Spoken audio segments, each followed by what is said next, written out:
Alrighty! Hello everybody! It's the last Spirit of Justice stream. It's been a long time coming, but we're finally finishing this game. I mean, granted, we kind of finished this game already, but we're finishing the DLC. No more content of the game. You know what I mean. Yeah, I was pretty, you know, like, I thought that this case so far last week was pretty good. So time to see if they deliver. And then next Tuesday, we will not be having an Ace Attorney stream. I don't know quite what I'm going to be doing on next Tuesday yet. But then week after next, we'll be starting the Great Ace Attorney. Just in case you didn't catch that before. So, yeah.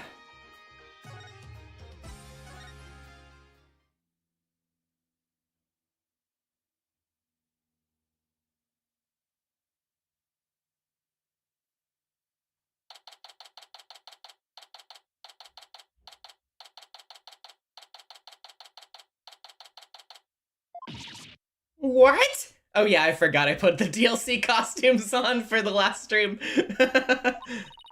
So the whole time-traveling thing was just a ruse put on by the guests at the reception? Looks like it. I knew there had to be some kind of trick to it. Wow, 2 wedding receptions. Can you imagine? I wonder how much that must have cost them. I have no idea. But if you have to ask, you're not rich enough to want to know. Still, if you've got the money, it's a pretty good way to cover things up if you ask me. You got that right. I'm sure I would have been completely fooled. Hi, I'm back! Hey Maya, you all set to go? Yep, ready when you are. So, what should we start with? Let's start with reviewing what we learned at the trial. What Ellen thought was time travel was really just a performance put on by the Sprockets. But other than that, it seemed what Ellen told us was actually all true. So what really matters right now is the identity of the mystery person Ellen said she saw while she was being attacked. So who is this mystery person? That's the million-dollar question, I'm afraid. But if we want to clear Ellen of any suspicion, then figuring out who they are is key. I think I'll take toilets for 200 instead, Mr. Wright. Well, at least there were only so many people on that airship that night. And we know who the mastermind of the whole cover-up plot was, too, so that's good. You meant the groom, Soren Sprocket, right? Exactly. He might know something that could help us out. So then, what am I doing here? I don't know, mystery person. What are you doing here? Oh, Larry. I'm a very busy man, you know. Well, all of the other people involved are Soren's family members, so I thought I'd better start by interviewing you. Even if I probably shouldn't trust a word out of your mouths. Oh man. I have a really tight schedule, but... heck, what are friends for, right? Okay, pal, go on ahead. Ask me anything. You do remember it was you who came to me for help in the first place, right? My name is Larry Butts, AMA. Why? What do you mean, why? Why what? No, just... why? I want to go over exactly what happened when before I step outside this office again. Since you were there, Larry, do you think you could help me get it all straight in my head? I couldn't help you get straight if I tried, Nick. Larry. Sorry. If I gotta... Okay, so, first reception was held at 7 p.m. on the day of the incident. That's the one you tried to crash, right? Oh yeah, that's right. And then they locked me up in a cabin. It was awful, I tell ya. Too bad we're not here to focus on you, Larry. And then the incident occurred after this first reception at around 10 p.m. Mint Mango with the 5. Hey boss, I got a second job. Yeah, I was this really buff French guy, Mr. Strong Arms? Listen, with the lack of work that Athena's getting right now, I'm honestly working at Trebian. It's not the best job in the world, but at least she'd get paid. Helen was attacked in the reception hall by Bloomsbury. This is a really funny frame. It's just POV, you are grabbed by Bloomsbury. Can somebody make that photo, like, you know, that game Grabbed by the Ghoulies? Grabbed by the Gloomsbury? Oh my god. He forced her out onto the Vista deck and was just about to kill her. But Ellie fought back and ended up killing old Gloomsbury instead. To cover it up, the family quickly threw together a second reception. That's what Edgy's claiming anyway. But I know my Ellie didn't do it. The key point here is the mystery person Ellen said she saw strike Bloomsbury, just before she passed out. Did you see anybody suspicious skulking around that day? Nope, not a soul. Because I was locked up in a cabin at the time. But you managed to escape and sneak back into the reception hall. That's when you switched the lantern in the event hall with the lantern in the hole, right? Did you see anybody then? Nope. The place was completely deserted. I guess because that Pierce Butler guy had everybody gathered together somewhere. That makes sense. He must have been going over the cover-up plan with them. So clearly the murder had already happened by the time Larry got out. They must have gotten everything ready fast and had the second reception soon after that. Then, after the second reception, Ellie went to clean up the reception hall. And as luck would have it, that's when she found the body and the lantern I'd brought up. I tried to do something nice for Ellie out of the goodness of my heart, and this happened. We still don't know exactly what happened during the actual murder itself. We'll just have to look into it, along with the identity of that mystery person. So, while the murder was taking place, you were locked up in a cabin. Did you see anything unusual while you were in there? In the cabin? Let's see. Well, there was that pterodactyl flying through the sky. That's pretty unusual. Oh, right. That drawing of that pterodactyl you saw. What's with all the air quotes? I really did see it, I swear! But Larry, the time travel thing never actually happened. Which means you couldn't have seen a real pterodactyl flying through the sky. Oh. Are you doubting the eye of a super popular picture book author? No, I'm just sure you saw something else, and mistook that for a flying reptile. Nick, you're making me doubt my own eyes! Now I'm not even sure what I saw!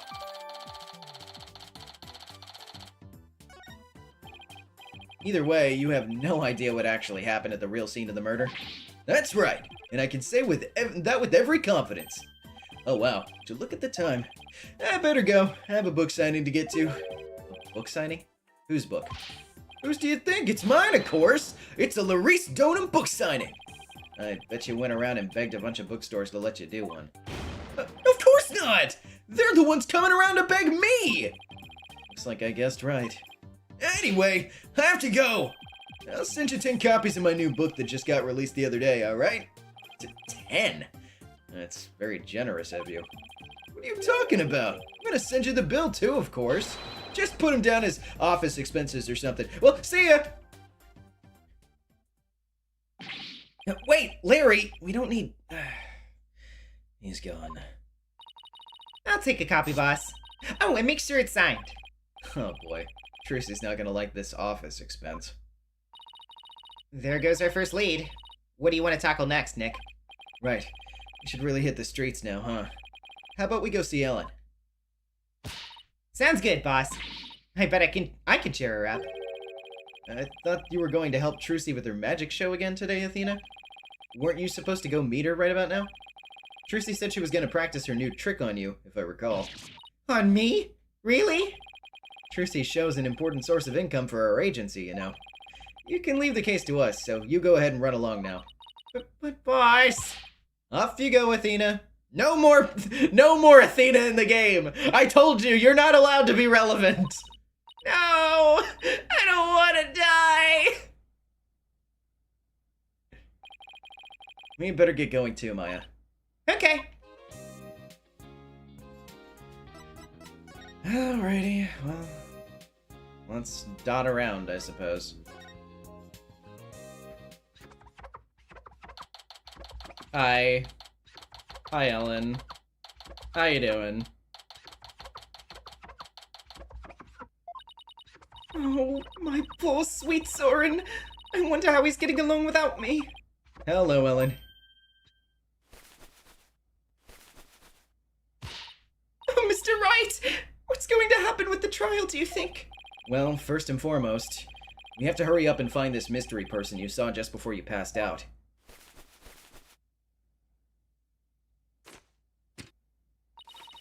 Do you think that person could be the real killer? It's quite possible. If we can prove that, we can clear you of all charges. Actually, would you happen to know where Soren is right now? He's usually busy with meetings all afternoon, but he should be home by evening. I think I'd better go have a chat with him later then. Why are you showing me this underwear? Oh yeah, he's literally saying that. Why am I being treated to a view of someone's underwear? Mr. Wright, don't tell me. You suspect my sweet Soren? Well, he is the one who masterminded the second reception after the time skip. So I thought he might be able to tell us something. How could you, Mr. Wright? You can't possibly think my Soren would never kill anyone! Alright, just calm down. No, not if you're accusing my Soren! Please, I'm not accusing anybody. So please, put the pan and ladle down, alright? Put the pan and ladle down, alright? Really? Cross my heart. So for now, would you mind if I ask you a few more things about the case? I'd better be careful not to provoke her.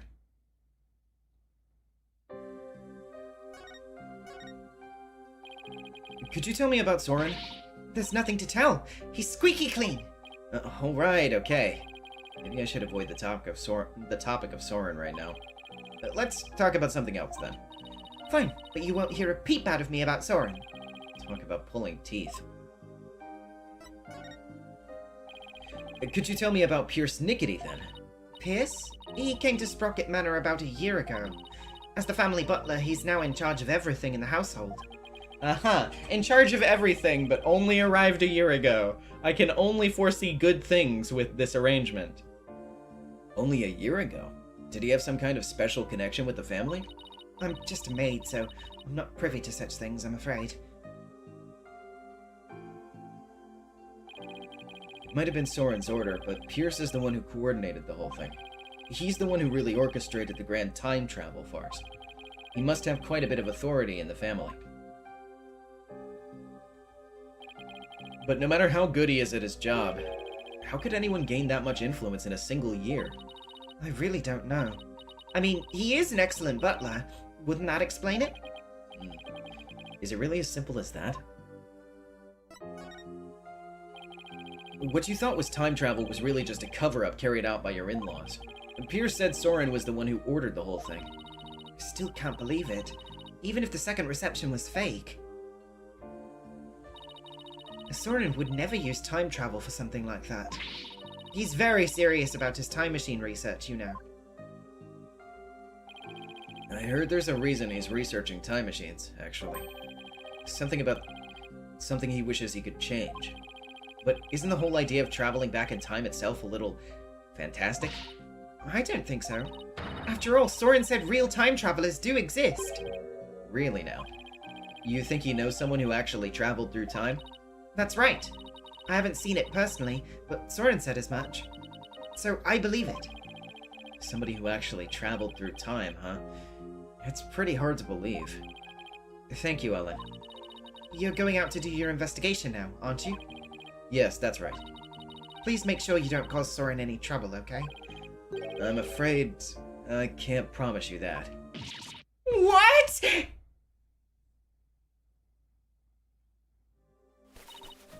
Please, whatever you do, please don't upset my poor Soren any further. I'm begging you.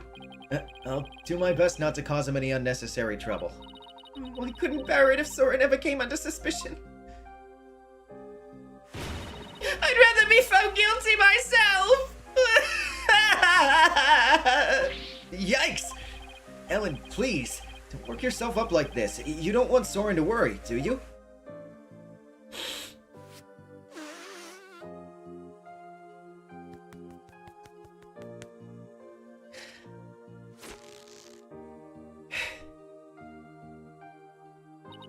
No, you're right. And the floodwaters recede once more. So, what do we do now, Nick? Well, Ellen said Soren's usually in meetings until the evening, so let's save our house call until then. Why don't we go to the mooring dock and figure out our next move from there? Roger, Nick.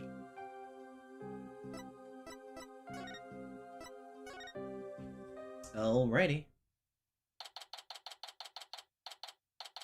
Let me back on the blimp! Let me back on! So, where should we start? Let's see. Are there any places we haven't examined yet? We already investigated the reception hall and Sprocket Manor. I know. We haven't looked at the Vista deck or the hold yet. Hey, you're right. We've still got some pretty important places left to examine, don't we? The Vista deck's the actual scene of the murder, right? And the lantern with the body in it was stored in the hold. I think there's a good chance we'll find some important clues in those locations. Do we know how to get to the hold? Good question. I think it was labeled in that diagram of the airship in this pamphlet. There it is.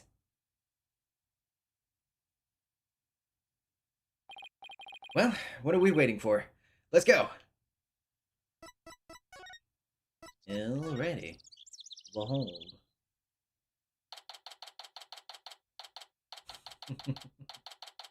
Okay, Chad. So, this is the hold. This is where Pierce orchestrated the whole cover-up operation. We better go over this place with a fine-toothed comb. Hey, Nick. Weren't we supposed to need a key card to get in here? Huh. You're right.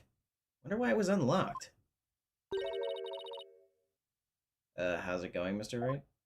Hello? Oh, okay, it's just Emma. Emma, what are you doing here? Just a little independent investigating, for my own sake. Gotta keep the mind sharp. So the door security system was turned off for the police investigation. We'd like to investigate the hold ourselves. Would that be alright? Yeah, sure. The police just finished their examination anyway. Thanks. We'll just take a quick look around then. Oh, right. You should know that the floor doubles as a huge lift. You can use that lever way back there to raise it up to the Vista deck. The police inspected it already, but didn't find anything of particular interest, it seems. If you do go up to the Vista deck with the lift, be careful not to fall off. Got it. Thanks. That goes double for you, Maya. Yes, ma'am! Well, let's get this show on the road. Any progress with your investigation? Nothing conclusive yet, I'm afraid. Almost everybody was involved with the cover-up, so it's hard to know who or what to believe. I know what you mean. Unless you have some compelling evidence, I'm afraid it's going to be a tough trial for you. You're telling me. There isn't much time left, so I'm just gonna make do and see what I can turn up. Okay. These are the flowers we saw in Larry's photo. The petals make them look like little gears. Perfect flower for the Sprocket family, huh? Maybe they were going to shower the couple with the petals? You mean kind of like how people throw rice or confetti? Yeah, like that. Only, these were found at the scene of a murder instead. These must be the dishes and glasses they used for receptions. Very fancy. I bet we'd be in big trouble if we broke any of them. Ooh, I want to see Nick. You, young lady, need to stay far, far away from them. Nick! You think I'm gonna break them, don't you? Let's just say your rap sheet for breaking things doesn't help your case. Yeah, I'd like you to think about a radio. A poor, poor radio. So, this is the airship's engine. It's pretty impressive. And it's all rhythmic, like a heartbeat. It's the literal heart of the Flying Chapel. Look at all those huge gears spinning around and around and around and around. Ugh, I think I'm starting to get dizzy. Yeah, me too.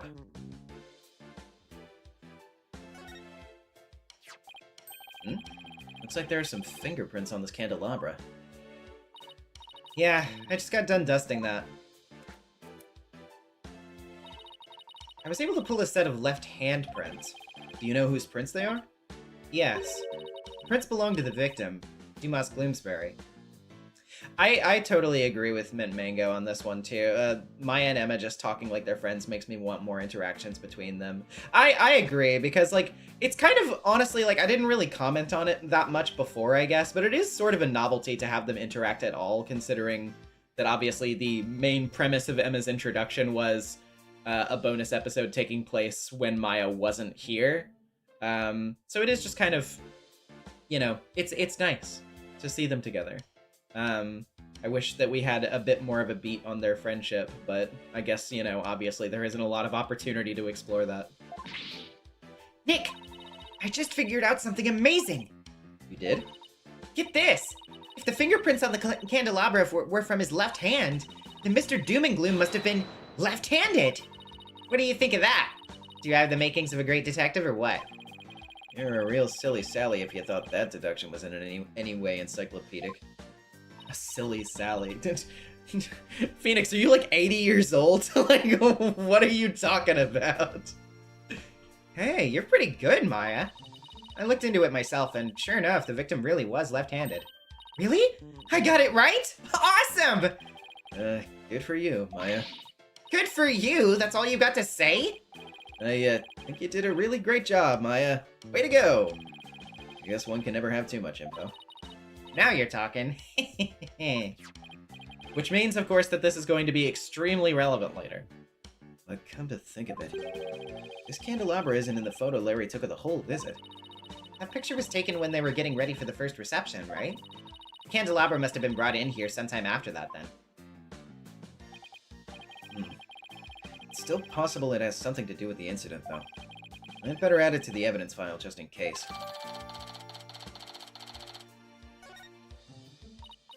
Oh, by the way, Mr. Wright, you can have this fingerprint powder, if you like. You're giving this to us? Sure. 4 other sets. Thanks. I feel like there's something more to the candelabra, but I can't put my finger on it. Well, yeah, of course you can't put your finger on it. You don't want to leave another set of prints. Sorry.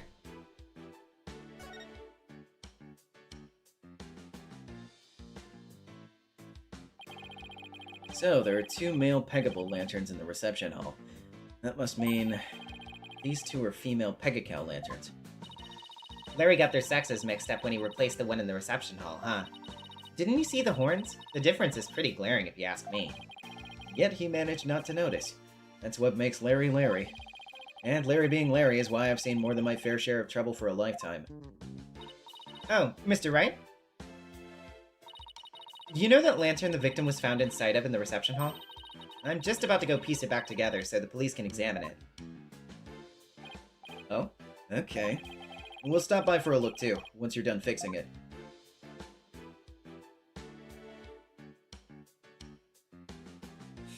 No, yeah, Larry knew exactly what he was doing. He was trying to represent us all. Ooh, look, Nick. It's an airplane. Wonder if Soren built that one too. Hey, why don't we take it for a spin? Just a quick tour around the neighborhood. And who do you propose is going to pilot that wooden death trap? Me, of course. Who else?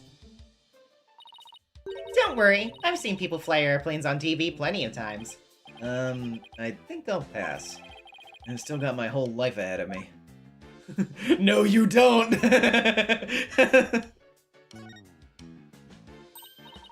Ooh, it's a cake, Nick. A cake! It's so big, they wouldn't miss one little piece, would they? If you're that in the mood for a mouthful of styrofoam, sure, knock yourself out. You mean it's not real? Well, it sure fooled me. I was so ready to have some that I'm really craving cake now. Come on, Nick. Let's go get some. Maybe after the trial's over. Okay. Bell? What's that? A wedding bell? According to the pamphlet, it's used on the Vista deck during wedding ceremonies to bless the newlyweds. I guess they disassemble and store it away here in the hold when it's not being used. Okay. Oh, look.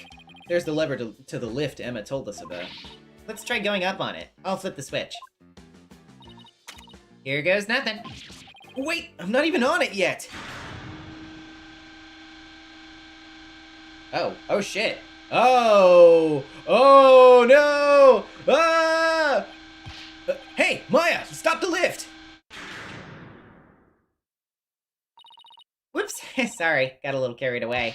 Never mind that. Move over a little. Okay. Is that blood? Blood! Let me see. Could it be Mr. Gloomsbury's blood? Well, this lift goes up to the Vista deck where the murder took place, so I think that's the most logical conclusion. But I thought the victim was clubbed to death and that there wasn't much blood. Something tells me I'd better take a picture of this. Okay, goddamn. Pretty ominous. That was a really good like sort of like environmental reveal. They did a good job with that. I should ask Emma about it some more later. Maya, can you bring the lift back down now? You got it. I'll go flip the switch again. There.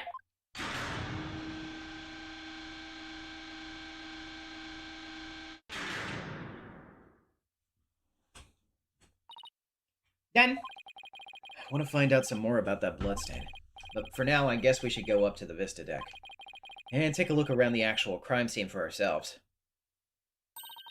The view must be great from up there. I bet it'd be awesome. You mean it would be if it wasn't the scene of a murder? Okay, to the Vista deck we go. Make sure you actually get on the lift this time, Nick. I know, I know. Okay, I'll just flip the switch again, and away we go.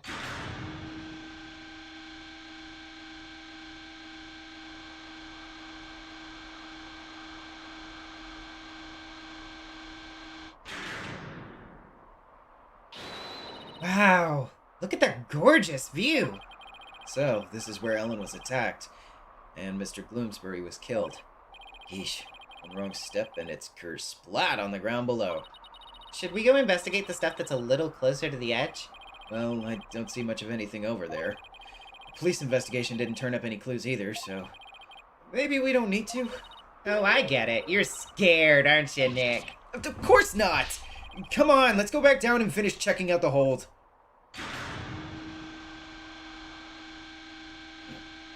Oh, Phoenix.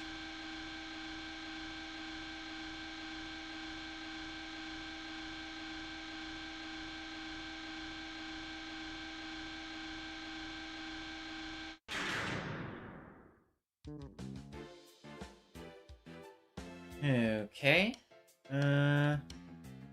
Anything I'm missing? I don't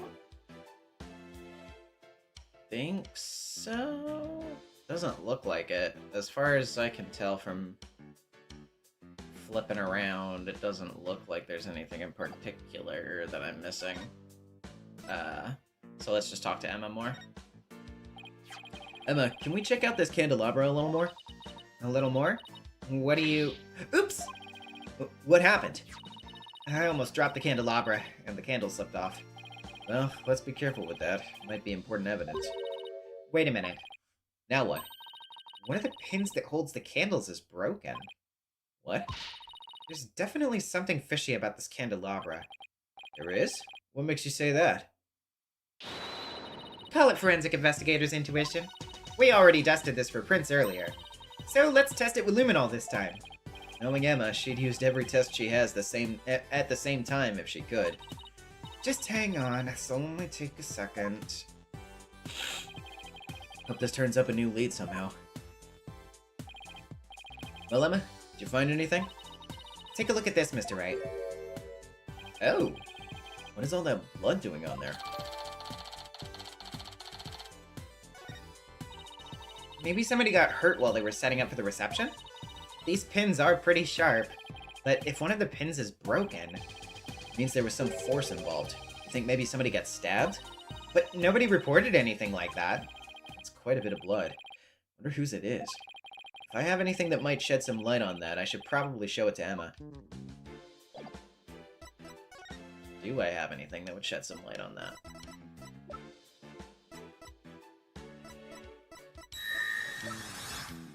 Astrat Boy with the 5. Dude ran across a burning bridge for Maya, and all she has to say in return is, haha, Nick's scared of heights.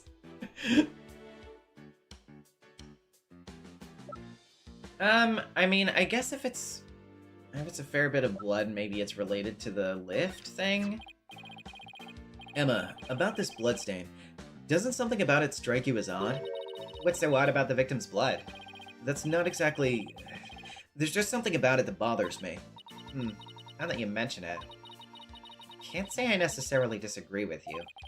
Maybe I should talk about this some more with her. About this bloodstain. What about it? there's something about it that's been bothering me. Oh yeah? What's that?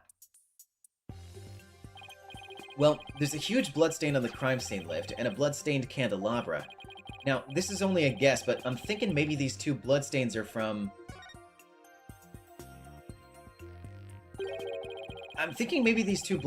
the same source. Guess that is a possibility.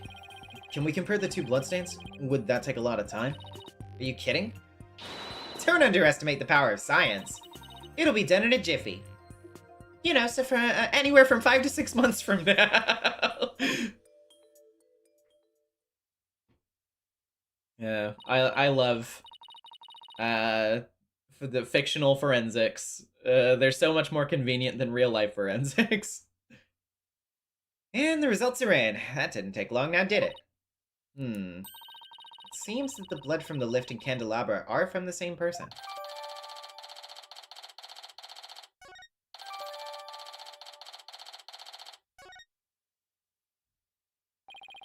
Well, the victim was clubbed to death, and there really wasn't all that much blood. But if this isn't Mr. Gloomsbury's blood... I never knew luminol was a real thing, TBH. Yes, it's just... It can be a little... like...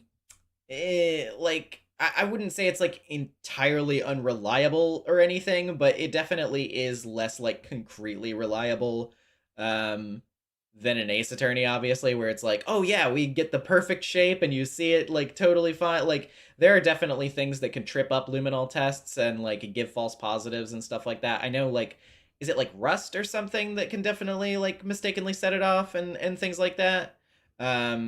It's, you know, the same thing goes for a lot of, DNA-related tests and stuff like that. It's just, it's a bit trickier in real life than crime fiction. But if this isn't Mr. Gloomsbury's blood... Well, this is just a guess, but... What if Mr. Gloomsbury stabbed somebody with the candelabra pin? That'd explain both the huge blood stain on the lift and the blood on the candelabra. Oh my goodness. If that's true, then that means there was somebody else present at the scene of the murder. It does, doesn't it? This just might substantiate Ellen's statement about a third person. Emma, could you have this blood analyzed? Sure thing. Mysterious bloodstain on a candelabra with the victim's prints on it. This just might be the thing to back up Ellen's memory of seeing a third person. Next up, the reception hall. Might be worth taking another look around in there. The reception hall? The forensics team is in there investigating right now. Oh, they are? Well, we don't have time to just sit around, right? Let's go check something... Sit around, so let's just go... Oh my god, let's go check out something else I can read! Yay! Good idea. We can go question some people. I'm glad you can read, Maya. Thank you, I'm very proud of my reading level. Okay. Especially Soren. I have quite a few questions for that guy. Sounds good, Nick. Off to do some legwork then? Yep. I thought we'd head to Soren's house for starters. He was accompanying the police on their investigation here earlier, but he's probably home by now. Great, thanks. Later, Emma. Okay. Then I guess we'll go to the house. I still can't get over how gorgeous Sprocket Manor is. Please don't touch anything. Oh, just don't touch anything. I wasn't going to! She was definitely going to. I was told I'd guess. Yeah, I figured it would probably be Soren. Thank you for seeing us, Soren. We know you're busy. We'd like to ask you a few questions about the case, if you wouldn't mind.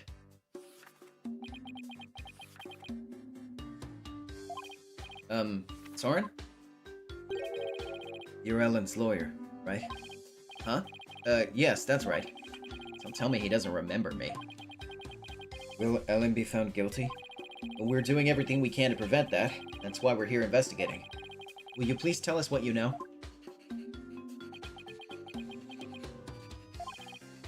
Soren? Alright. Fine. What was that pause all about? It was you who gave the order for that large-scale cover-up plan, isn't that right? What large-scale cover-up? Don't play dumb with us. You held 2 wedding receptions in order to try and cover up Mr. Bloomsbury's murder. Ellen thought that through the power of the timekeeper you built, she traveled back in time. So that's why there were 2 receptions.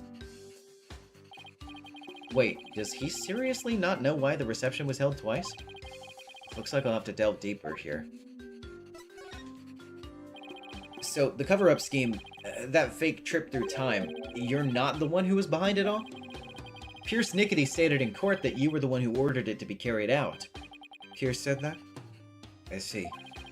I leave him in charge of everything around me. So, whatever he decides is, in essence, my decision too. So, I take it that you didn't know anything about the cover-up? That's none of your business. But you were in 2 wedding receptions in a row. And still, you claim to know nothing? I have nothing more to say to you. Please leave.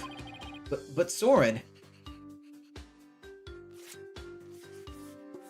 It shows the, again, like, paper airplanes you, the picture of him flipping you off.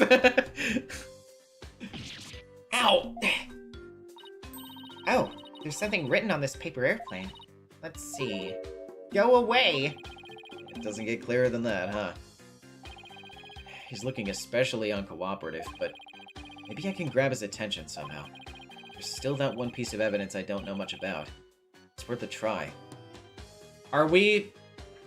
Please tell me that Phoenix doesn't want me to be like, I hope that you're not gonna do this, bro.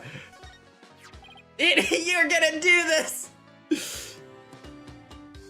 Sis, I'm sure your sister would want the truth of this case to be known.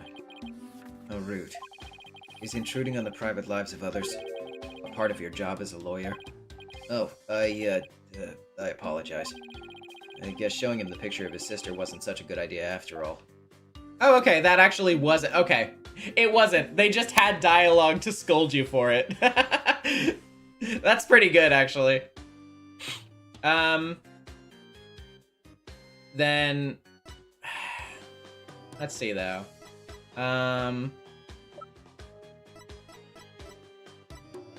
What do we want to ask him about? I mean, like, I guess there's this...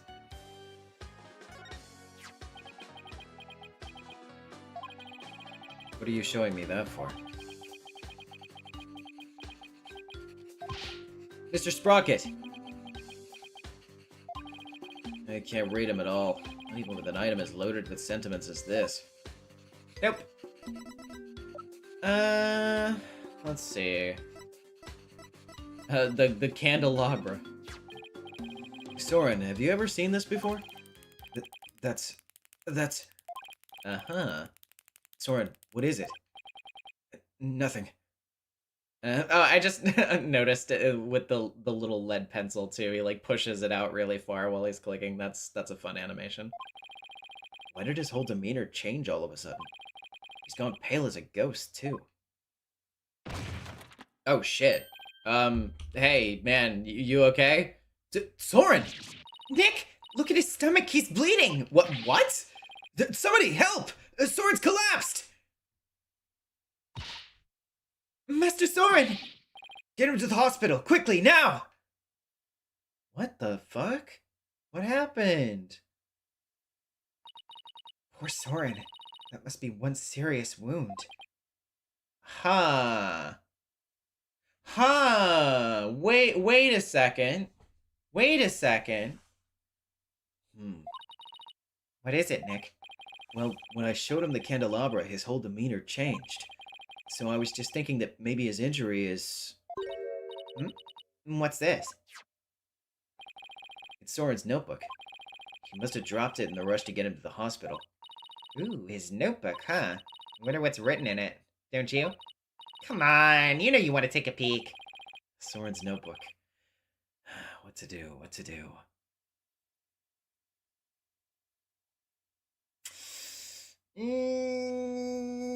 We kinda are in need of information. I hate to be fucking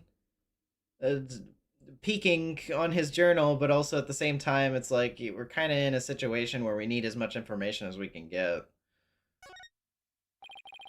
I feel guilty snooping around in somebody's personal notebook, but Maybe we should take a little look-see. Whoa, it's filled with big words written in tiny letters.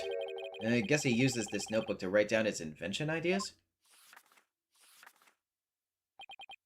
Hmm? What is it? Did you find something? After March 8th of last year, the content of this notebook changes dramatically. Like, how? Well, ever since that date, Soren's been writing down every detail of his life. As in, every. Maybe he decided to start keeping a diary? But this is way too detailed to be an ordinary diary. Either he's really compulsive, or maybe just plain forgetful. But is it really as simple as that? I feel like something happened on March 8th that made Soren change. Well, why don't you let me take a look at that and I'll tell you. Hey, Maya! Let go or we'll rip it! Now look what you did! You dropped it! You should have just let me take a look. How is this my fault? Oh no, Nick! Ah! It fell into that pool of Soren's blood! I can't read a thing on these 2 pages now! Uh-oh. You're gonna get it now. Guess it really is my fault after all. Let's just put it away carefully for now. We can't let anything else happen to it, you hear? Jeez, guys. Hey, look, there's something sticking out of the notebook. It looks like a newspaper article. Let's see. It's about the car accident Soren's sister died in. Happened on March 8th. Yeah, that's what I was thinking. That's the day Soren's notebook completely changed. Oh, wow. What else does it say? It says the driver at the time of the accident was Dumas Gloomsbury. It says that Soren was in the car too, and that he'd sustained severe injuries. It's just like Pierce said. Soren completely changed after the accident. Huh. So, Gloomsbury was driving the car when they got into that accident. That opens up the distinct possibility Of? Soren holding a grudge against Gloomsbury. I'll start by with the 2. This diary is red for an amazing reason. This diary is red for a clumsy reason. You think Soren could have... I don't know. It's not like I have any proof. We should talk to Pierce about this when we return Soren's notebook to him. Though he doesn't seem to be here right now. Maybe he's at the Flying Chapel. Oh yeah, let's go ahead and show the guy the evidence. I'm sure that he won't have anything to say about it that will prove difficult or troubling for us in any way. I sure hope Pierce is around here somewhere. Ah, Mr. Wright and Miss Fay. Yeah, that's what I thought. Hello, Pierce. We were just looking for you. I'm sorry for Master Soren's sudden departure earlier. You have my sincerest apologies. It was totally understandable, really. But shouldn't you be at his side right now? It's fine. The other servants are with him, and I'm in constant contact with them.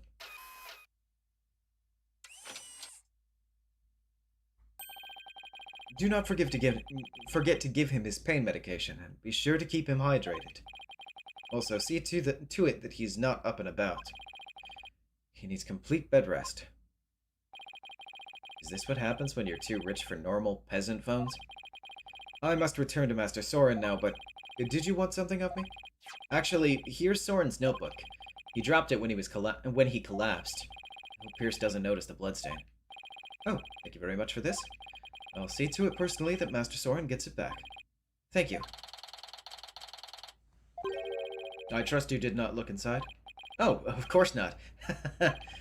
Because it's filled with numerous patent-worthy ideas, you see.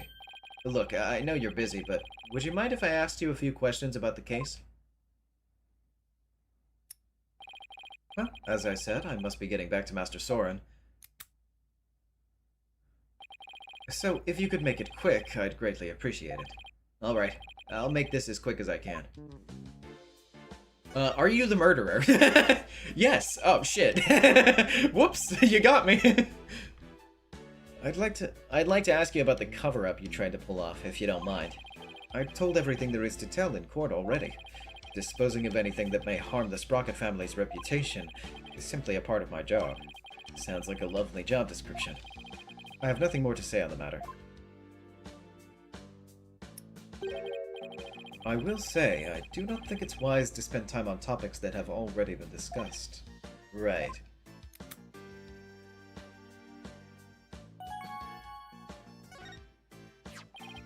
Pierce, could you tell us more about this accident?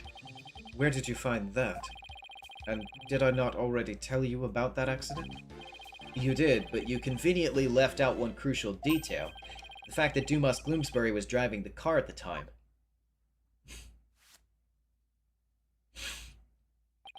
Oh? Did I not mention that? I suppose it simply did not come up then. If Mr. Gloomsbury caused the accident, why didn't the Sprocket family fire him? Astrap Boy with the 2. Did you murder him? 5 Psyche Locks appear. No. What? No. Dude, no. There's no... I wouldn't do that.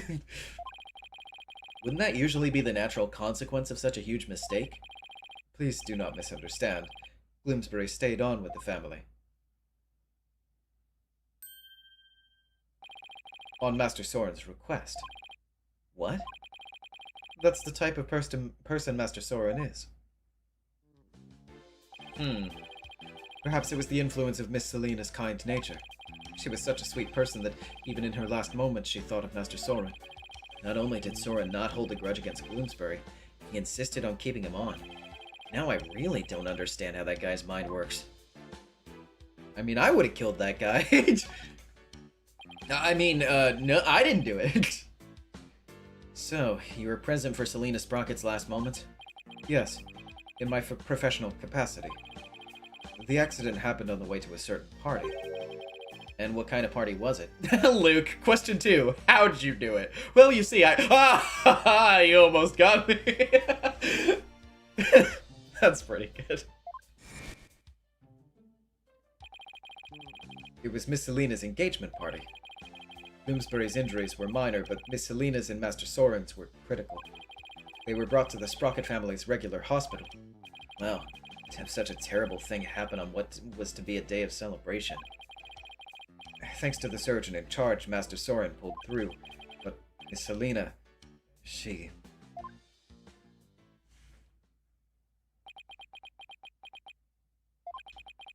The last words Miss Selena said to me were, "Pierce, you fucking snake, I know it was you."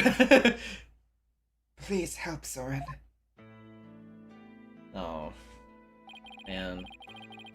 Ever since then, I've attended Master Soren and tried to help him in any way I can. I see. Selena's fiancé must have been devastated. Indeed.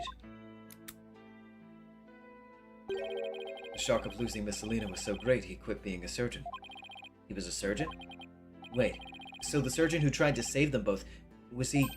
Yes, he was Miss Selena's fiancé. Eesh. What a terrible tragedy. How awful. So, where's her fiancé now? Good question. I wonder that sometimes myself. So, Selena had a fiancé. I'd like to find out more about him, but I doubt I'll find him anytime soon. Interesting. That phrasing was, So, are we done here? I'm afraid I must be going.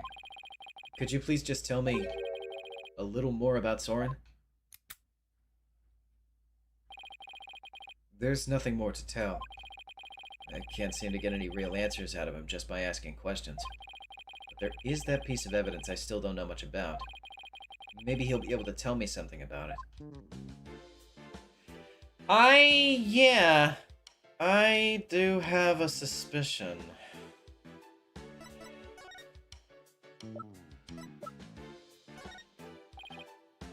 Pierce, have you ever seen this candelabra before? No, I don't know anything about it. Ah!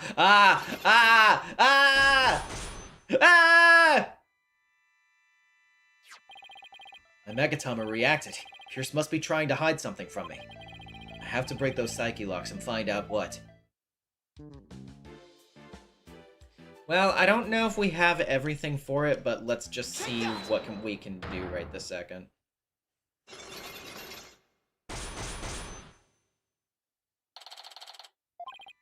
Pierce, You're hiding something from me about this candelabra, aren't you?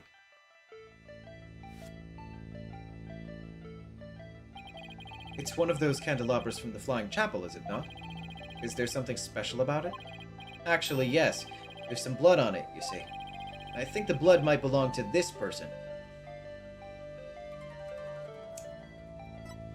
Yeah. Take that! Yeah. Soren has a rather nasty wound on his body, doesn't he? Yes, Master Soren is indeed injured. Are any of the people involved with this case injured? Not as far as I know. I see. Then let me ask you this, Pierce. Do you suppose Soren could have been more directly involved than you're letting on? What in the world would that make you think that? Well, I've got my reasons.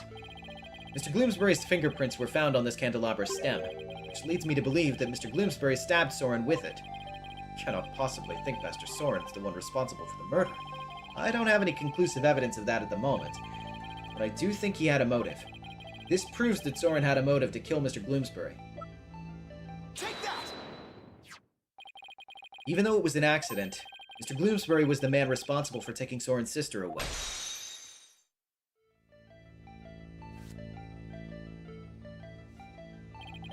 Let us suppose that Gloomsbury did stab Master Soren with the candelabra. Can you prove that it had anything to do with this case? He might have been stabbed at some other location, for some other reason. Sorry, but I can prove it was related to this case. Oh, really? Soren's stabbing and Mr. Gloomsbury's death are definitely connected. Are they now? This is the piece of evidence that ties Soren's injury to Mr. Gloomsbury's murder.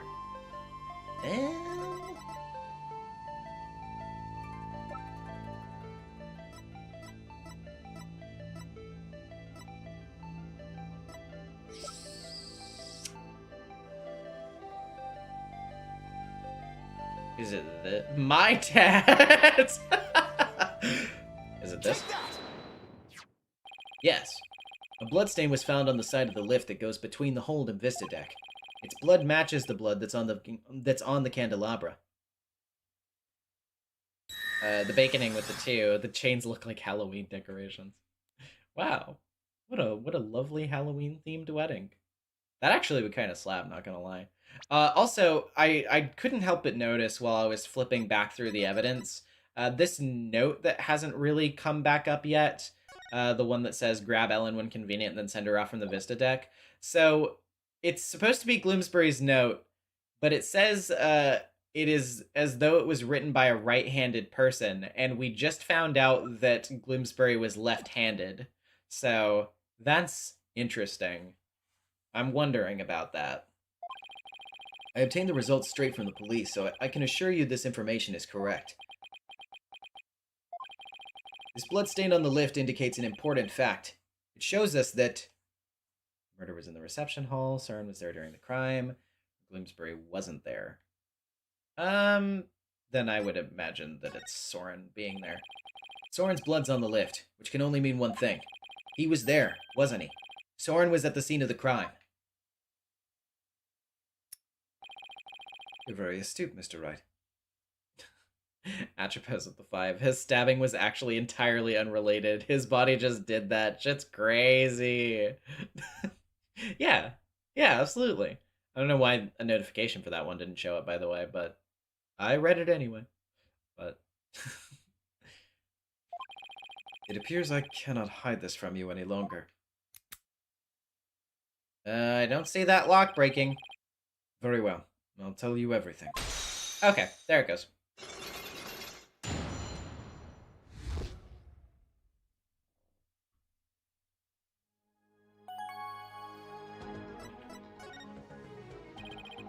Could you tell me more about Soren's injury? Very well. This is what I heard directly from Master Soren himself. As you surmised, Master Soren was stabbed by Gloomsbury on the day of the murder. It happened after the first wedding reception. The happy couple was in the reception hall when suddenly Gloomsbury appeared. He attacked Miss Ellen and tried to take her away. Master Soren went to stop him and found himself in a struggle with Gloomsbury. That's when Master Soren was stabbed with the candelabra, he said. Even though Master Soren was badly injured, he went after Gloomsbury. So, Soren really was at the scene of the murder, wasn't he?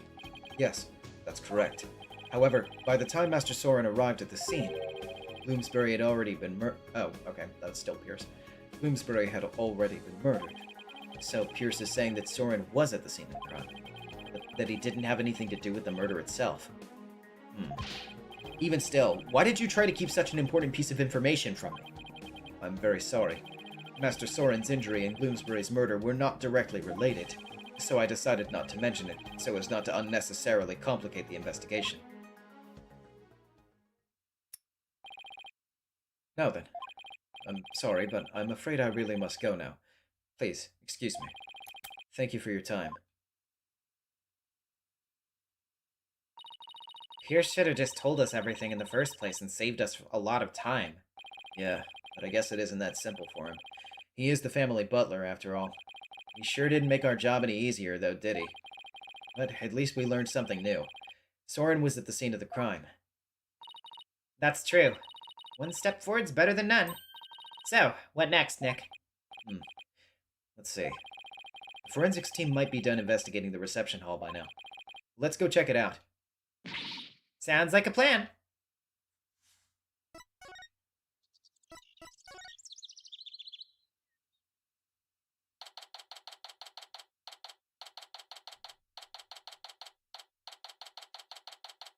Okie dokie.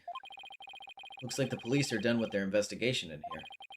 Wonder if it's okay for us to take a look around now. Oh, hi, Mr. Wright. Yeah, Emma. Hi, Emma. Would it be alright if we investigate in this room now? Sure. The police are all done, so go for it. Oh, remember that broken lantern? I restored it to perfection. I have to say, it's some of my best work. Sounds like the repair job was a resounding success. Thanks, Emma. We'll take a good look at it, too. Well, I have to be getting back to the station. Try not to mess up the crime scene if you can help it. Well, be careful. I'll be seeing you. Bye, Emma, and thank you. Well, shall we get started? Alrighty, let's look around. Hey, what are you doing back there? Stop cleaning. You're distracting me.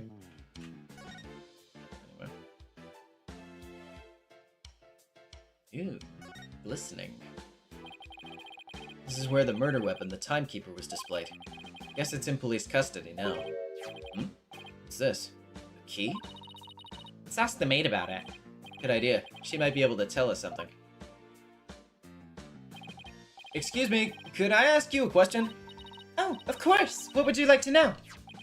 Do you know anything about this key? It's the key that starts up the timekeeper. A startup key. That's right. Oh, the first startup of Love Ceremony was so beautiful. The bride and groom each had a symbol of their love, and when they put them together, oh, how romantic it was.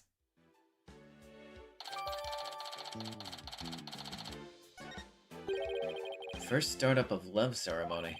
What exactly did that entail? Oh, it's a ceremony in which the couple activated the timekeeper together for the first time. I suppose it was kind of like a cake-cutting ceremony. And what are these symbols of their love you mentioned?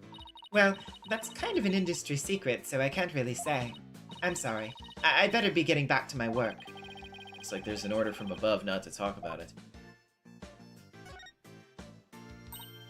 Hey, I think that tablecloth is new. They must have changed it since yesterday. Huh? How can you tell? Because the food stains that were there are now gone. I should have known it's because it's food related.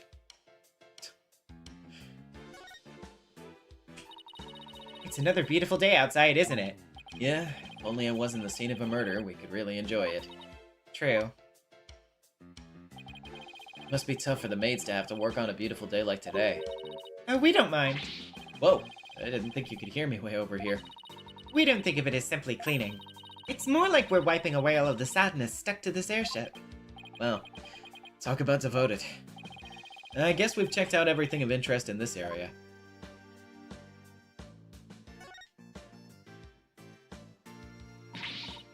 Nick! What's wrong, Maya? This hasn't moved an inch since the last time we looked at it. It would be pretty creepy if it had. Look, we're in the middle of an important investigation, so try not to shout, okay? I was just hoping it had changed somehow. You know, so it'd be more interesting. The last thing we need is for things to get more interesting.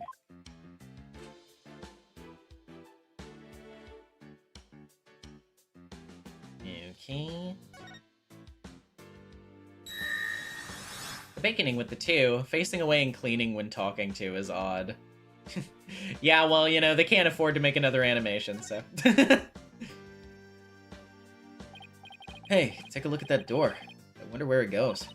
Shall we open it up and see? Wait, please don't open that. It's the emergency escape hatch. It leads directly outside. You'll fall to your death. Ooh, that was a close one, huh, Maya? I'll say.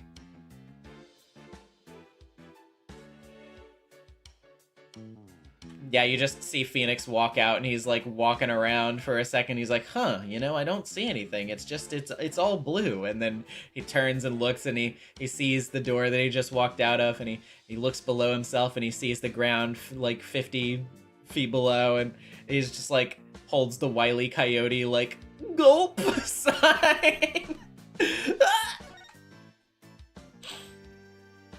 Oh. Here's the broken lantern, all patched up. And I do mean patched. Emma said that this was some of her best work, so I know she put a lot of effort into it. It was pretty smashed up. It's been a lot of work to piece it back together. Well, she gets an A for effort at any rate.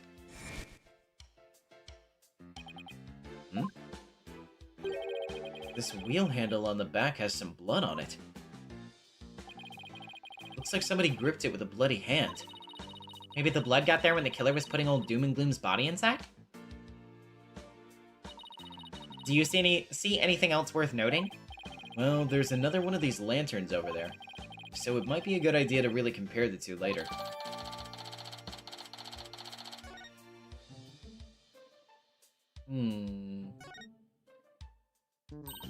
Excuse me, is the fog machine ready to use now?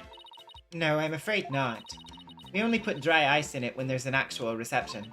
I see. That's too bad. She still wants to blast me with a cloud of smoke, doesn't she?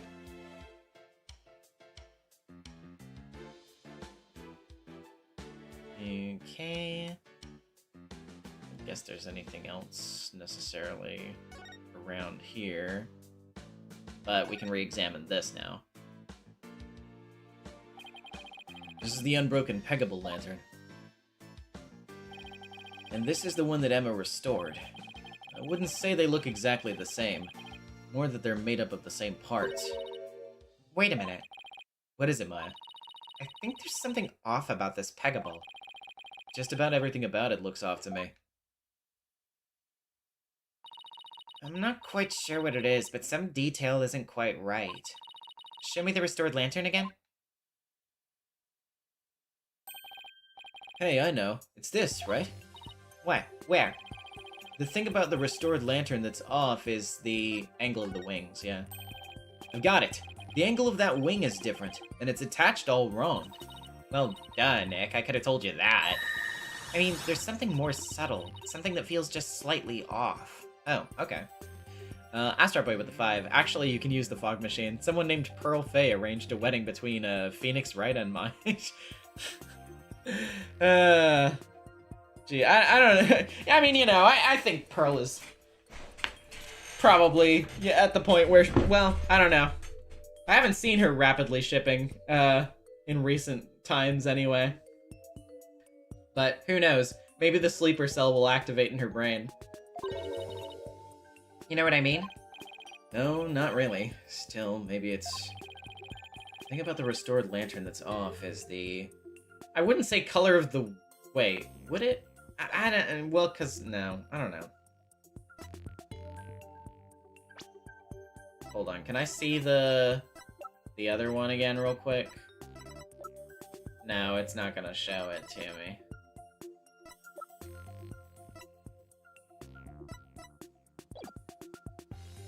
Although I am kind of curious if they have dialogue for the wheel handle where it's like, yeah, of course it's different because there's blood on it. I do kind of just want to see anyway. Look, it's the wheel handle. It's a different color altogether. Oh, Oh, okay, it actually is completely different that way. Oh, yeah, because, like, yeah. And we got the inside and outside wheel handles switched around. Oh, wow, you're right. And there's blood here on this handle, as if somebody's gripped it with a bloody hand. Right. Which means that the blood got on the handle from inside the lantern. Oh, interesting.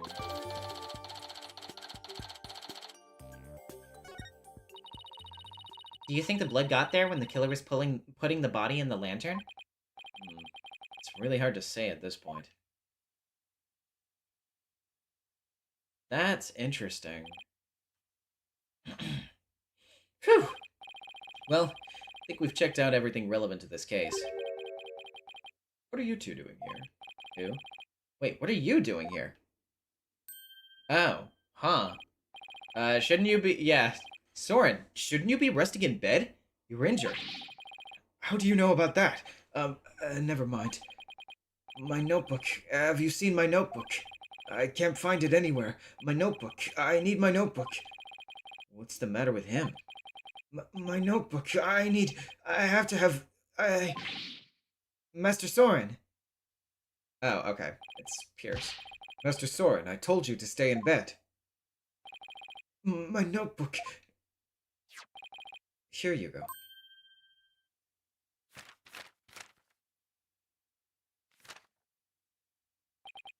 Yes. This is it. So Soren gets emotionally unstable without that notebook of his? Is he gonna see the, Looks like he's calmed down now. Soren, do you mind if I talk to you for a minute? I cannot allow you to do that. What if his wound were to open up again? He needs to rest. I guess you're right. Now, if you'll excuse us. Master Soren, let us retire. All right. There they go. Pierce is right. I guess he really isn't in any condition to be questioned. Well, let's go back to the agency and sort through what we've learned.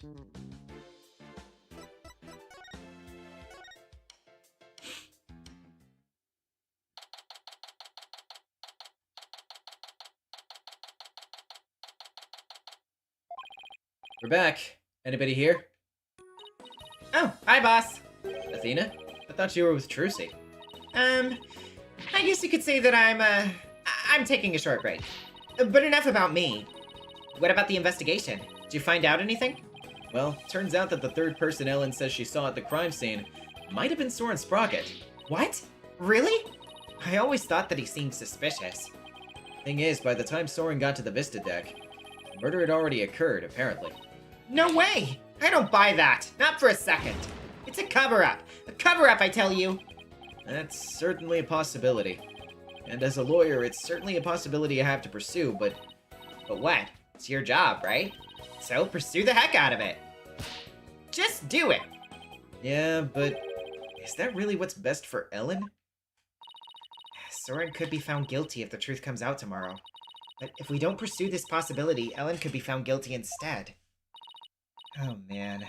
Either way, it sure doesn't spell out happily ever after for the two of them.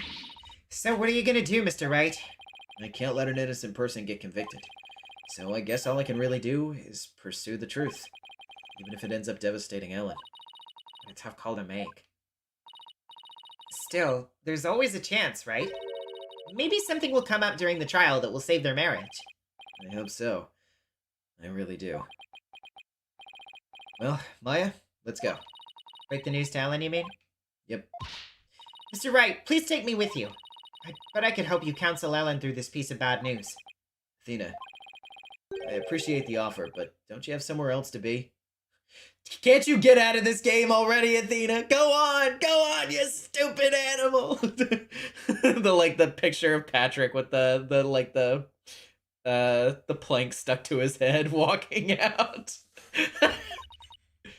Do I? Athena, what are you doing here? I've been looking all over for you. Come on now, let's get back to practicing. No, wait. My body can't take it anymore. Boss, you gotta help me. Lawyer always keeps their promises, Athena. Boss! If you bail on me one more time, Athena, I'm going to use a real blade on you.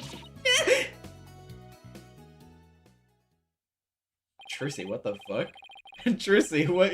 Are you allowed to say that? What the fuck? Athena, blink twice or if you're in real mortal danger. Sorry, Athena, but somebody's got to do it. Better you than me, though. Hang in there, kiddo.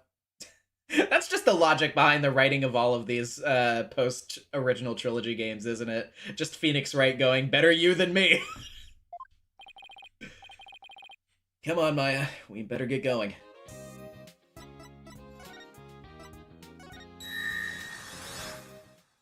Astro Boy with the 2. Comically large cane comes and sweeps Athena away. Literally true. Hello, Ellen. How did your investigation go, Mr. Wright? Before I can answer that, I need to ask you something. Was Soren with you when Mr. Bloomsbury attacked you in the reception hall? I'm sorry I kept it from you. I was afraid that he'd come under suspicion if I told you. So I kept quiet about it. I'm really sorry. I see. I thought it was probably something like that. Listen, Ellen, I'm afraid I had to make a very difficult decision based on what I found out. What kind of decision? This is very hard for me to say, but the mysterious person you saw at the scene of the crime was most likely Soren. What?! In other words, in court tomorrow, I'm afraid I'll have to propose the possibility that Soren's the true culprit. No! Soren is innocent! No! But don't you see? If I don't try to pursue that line of thought, you'll be found guilty. No! No! No! Please, Ellen, calm down. Soren just... out. Soren just can't be found guilty! I'd much rather I be found guilty instead! Alan, you can't let yourself think like that! But... no! Marriage is for life, right? Do you really think you can run away from the truth and still be truly happy with him? You're not married, so how can you possibly understand? Sometimes you've just got to do whatever it takes to make things work! But... Nick, you talk to her. Hey, don't just dump this all on me. Mr. Wright, I'm innocent and Soren is too! So please, prove our innocence in court! I'll certainly do everything in my power. Just hope she doesn't lose control like this in court tomorrow.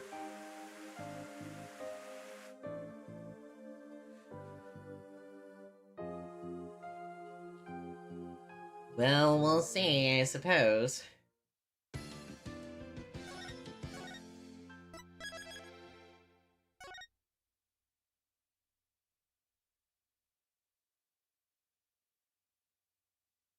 Oh, hold on just a second. Let me answer some things real quick.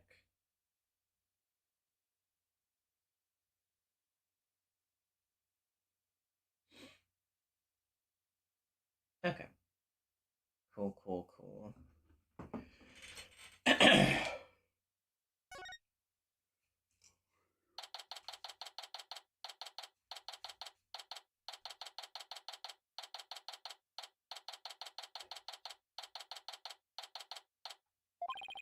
So, the one thing we found out yesterday is that Soren was there at the crime scene. Only hope I can get some testimony from him that'll get to the heart of the matter. Mr. Wright. Good morning, Ellen. Look, I'm afraid you might not like the results of today's trial. Nevertheless... Don't tell me you're still thinking of going that route. Soren is innocent! He can't be found guilty! Take me instead! Ellen, please, try to get a hold of yourself.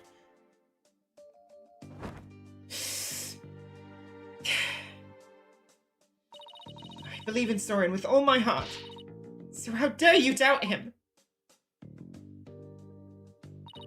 Regardless of which one of them is found guilty today, it's going to be devastating for Alan, isn't it? We'll just have to do everything we can. That's the best we can do, you know? The trial's about to begin, Mr. Wright. Alright. Let's go, Maya. Yeah.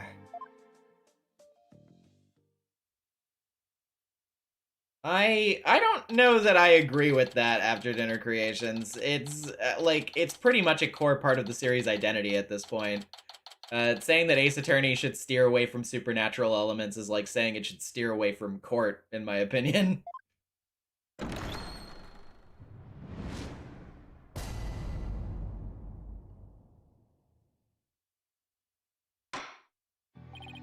Court is back in session for the trial of Ellen Wyatt. The defense is ready, Your Honor. The fucking tigre suit. Yeah, let's go, baby! The prosecution is ready, Your Honor. What the hell are you wearing? Let's see now. Where were we?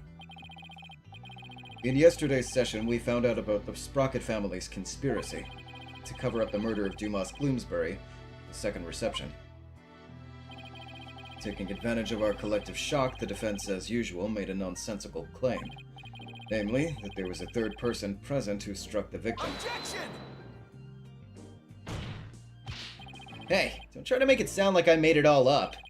The defendant here herself made a statement about the existence of a third person. Further investigation's only proven her statement to be true. Then I presume the defense intends to focus on proving the identity of this third person. I did literally just say earlier that I was going to start playing The Great Ace Attorney for the first time, week after next, so, no.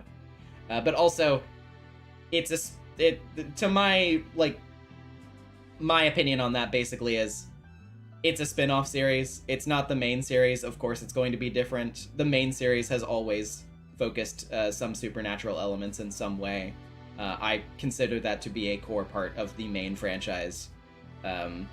Again, I don't really know why the main franchise would, you know, try to do backflips to get around that. I think it's unnecessary. Is that all right with you, Mr. Edgeworth? Indeed, Your Honor. In fact, I predict that the defense will most likely attempt to name Mr. Soren Sprocket as the true culprit. How did you... The driver during the accident that killed Mr. Sprocket's sister was the victim. Therefore, Mr. Sprocket had a motive to murder Mr. Gloomsbury. That's what you plan to assert, is it not, Mr. Wright? Am I that transparent? Come now, Mr. Wright. Did you really think the police wouldn't uncover this information? Congrats on getting it in one, Mr. Edgeworth. But... Yeah. You're wrong! Soren didn't do it! He's innocent! Miss Wyatt, please. He's innocent, I tell you! What is this, Mr. Wright? I thought your claim about the existence of a third person came from the defendant. It did. This is just a minor hiccup. Did you not discuss your strategy for today with the defendant, Mr. Wright? Starting off on the wrong foot again is seriously cutting into my lifespan. It would appear the defense is in disarray. Therefore, the best way to clear things up is to ask Mr. Sprocket himself what happened. Your Honor, the prosecution would like to call Soren Sprocket to the stand. What? Very well. Bailiff, please bring Mr. Sprocket to the witness stand.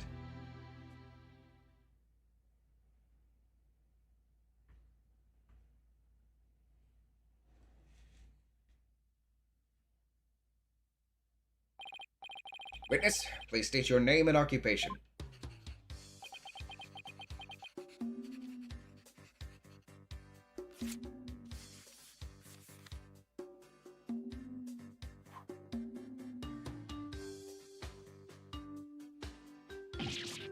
Ow! There's something written on this paper airplane. Why does it say bald, ass, baldy bald? Let's see. Soren Sprocket, Managing Director of Sprocket Aviation. Mr. Sprocket, please give your answers in words, not paper airplanes. Now then, Mr. Sprocket, please tell that doubting lawyer there what really happened at the time of the crime. Well, Mr. Sprocket?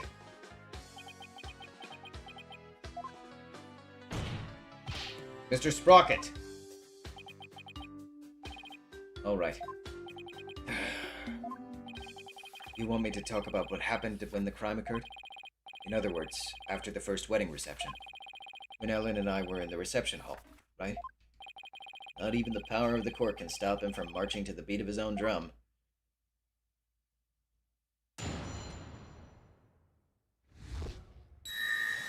Astrat Boy with the 2. Why does it say I liked your brother better?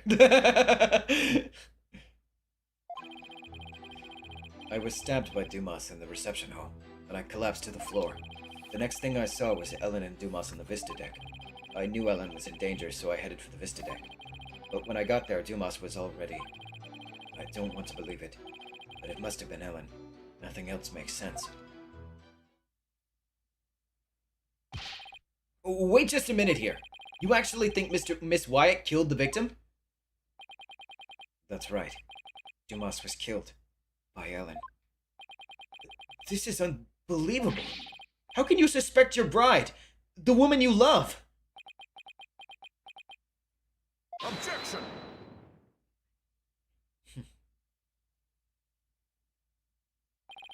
The truth can be cruel. Miss Wyatt, you must be very upset. Is there anything you wish to say?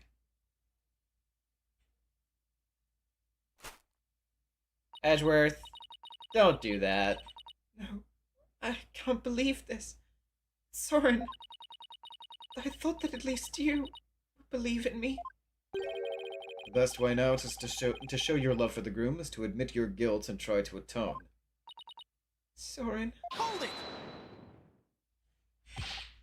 Mr. Edgeworth, I haven't even cross-examined the witness yet. And quit picking on the clearly distraught. Yeah, that's not cool, Mr. Edgeworth. The court's where we seek the truth. And the truth is unyielding, even to the truly pitiful. Mr. Edgeworth, I find it distasteful to make a lady cry. At 2, Your Honor? So, what are you gonna do, Nick? The third person Ellen saw on the Vista deck was Soren. We have to prove Soren was there at the time of the murder. I don't see any obvious inconsistencies in his testimony. We have to push forward. Which just means we gots to press.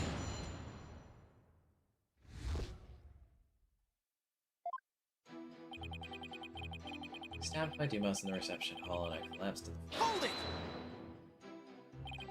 Please tell me everything you can about when you got stabbed. After the reception, Ellen and I were enjoying a moment alone in the reception hall. Then Dumas appeared and stabbed me. He grabbed Ellen and the timekeeper and left the reception hall. Did Mr. Gloomsbury say anything at that time? I don't remember.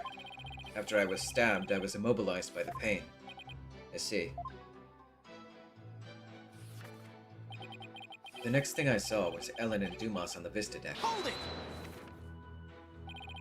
The Vista deck, huh? But it was nighttime then. Could you really see them in the darkness? The moon was out, so I couldn't see them clearly. From the looks of it, Dumas was trying to push Ellen and the timekeeper off the side. So, you saw the defendant. About to be thrown off the airship, you say? That's right. In such a desperate situation, it would only be natural for her to fight for her life. And the murder weapon was right there within her grasp. This isn't going well at all. Gotta do something fast. I knew Ellen was in danger, so I headed for the Vista deck. Hold it! I understand that young bride was in danger. That your bride was in danger. Why did I say that young bride? That young bride. That spring flower. That spring chicken. My eyes kind of glaze over a little bit here and there. I apologize. It's on account of these fucking thick-ass glasses. I just got bad eyes. Alright. I understand that your bride was in danger, but were you really able to move with a stab wound to the gut? I was desperately trying to push the pain out of my mind. I see. So, adrenaline kicked in and gave you strength. Is that right? I don't see much of anything in this statement I can refute. That's right. I almost passed out several times as I made my way to the Vista deck. But when I got there, Dumas was already... Hold it! Are you absolutely sure, Mr. Sprocket? Atropos the two. Young bride, there's no need to feel down, I said. God damn it. Also, Flawless Walrus. I'm Flawless Walrus. I did say young. I didn't say how young. We're not going there. I mean, you know, what? Ellen is... How old is she again? Yeah, she's 21. She's young. That's young. By the time you got to the Vista deck, the murder had already been committed? Yes. But the Vista deck is just on the other side of the glass windows in the reception hall.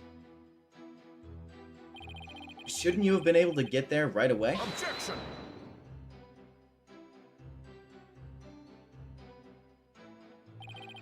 Mr. Wright, have you investigated nothing? Astrap Boy with the two. Misogyny Edgeworth. Jesus. The only way to the Vista deck is to go through the hold and take the lift.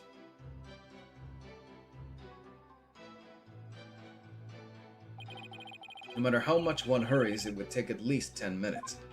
Really? 10? Well, that's unhelpful. Soren had to have gotten there before the murder, or my claim won't stand. Do you have any ideas for me, Maya? It's definitely easier to prove that someone did go to the hold than not. I mean, you can't leave anything if you don't go someplace, right? Can't leave anything. Wait a minute. I think Maya's onto something here. The lack of a certain something actually proves that Soren didn't go to the hold. What's the matter? Are you stumped already? No, I'm far from stumped, Mr. Edgeworth. I know for a fact that Mr. Sprocket didn't go to the hold. You and your paper-thin bluffs. Mr. Sprocket's bloodstain on the lift proves he went to the hold. So what possible proof could you have that he did not in fact go through there? You want proof? You got it! You can do this, Phoenix. There's gotta be proof that Soren didn't go through the hold. Well, Mr. Wright? This proves that Mr. Sprocket didn't go through the hold. Okay.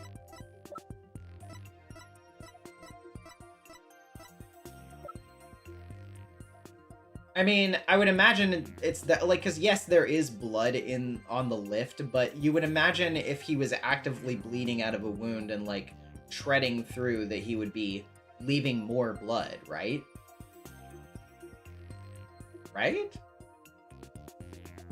Hold on, let me save real quick.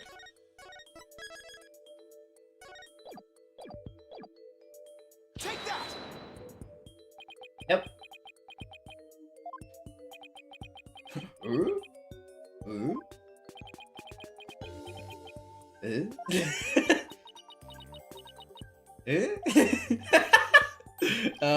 So maybe this isn't it? Such a fucking funny reaction. Maybe not. Definitely not. Definitely not it is. Come on, Phoenix. Get a hold of yourself and try again. Okay. Well, let's save Scum a little bit, just to spare myself some pain.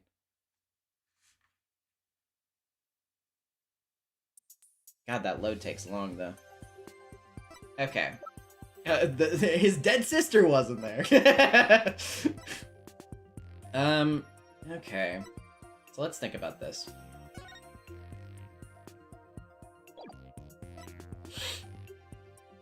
Okay.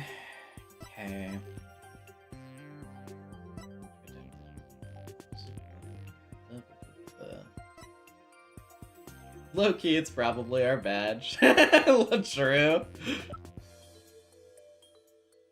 Yeah, obviously the fog machine doesn't make any sense. The pictures, no. That, no. He didn't have a pterodactyl with him.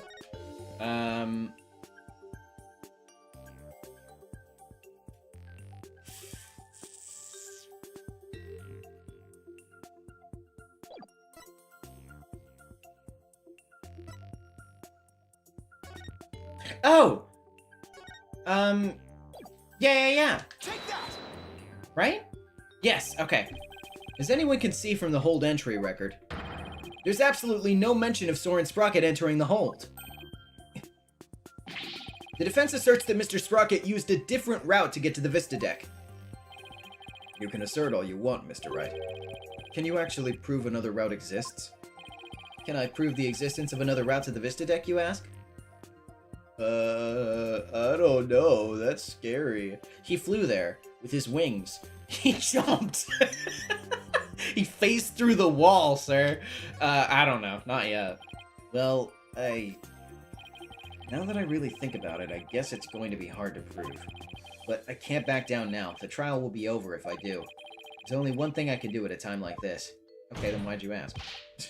I can prove it! Even if it's just a bluff, I have to present something. Anything that could prove the existence of a faster route to the Vista deck. Very well then, Mr. Wright. Show us how Mr. Sprocket got to the Vista deck. He climbed on Larry's pterodactyl. Honestly, though, you might be cooking. You might be cooking a little bit, actually. Mr. Sprocket made for the Vista deck through here. Wait. Hold on. We did find out about this door in the investigation. To save his bride from danger, Mr. Sprocket... Holy shit! Opened the escape hatch and made his way along the outside wall to the Vista deck. Isn't that right, Mr. Sprocket? The hell are you talking about? Are you crazy?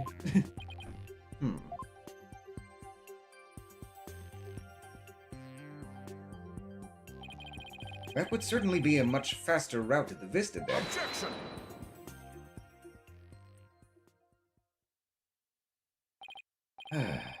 I'm disappointed, Mr. Wright. Is that really the best you could muster? That escape hatch is not meant to be used to get to the reception hall from the reception hall to the Vista deck. One slip and that's all it would take for Mr. Sprocket to plunge to his death. I have to agree. The defense's claim is really stretching it. Hold it! I understand how it sounds, Your Honor. But at this point, it's too early to definitively say that he didn't go that way. He didn't go that way. Sorry, that immediately popped into my head. So, that's what you're going with then, I take it. Of course, Your Honor. I'm dedicated to it now, so I can't back off.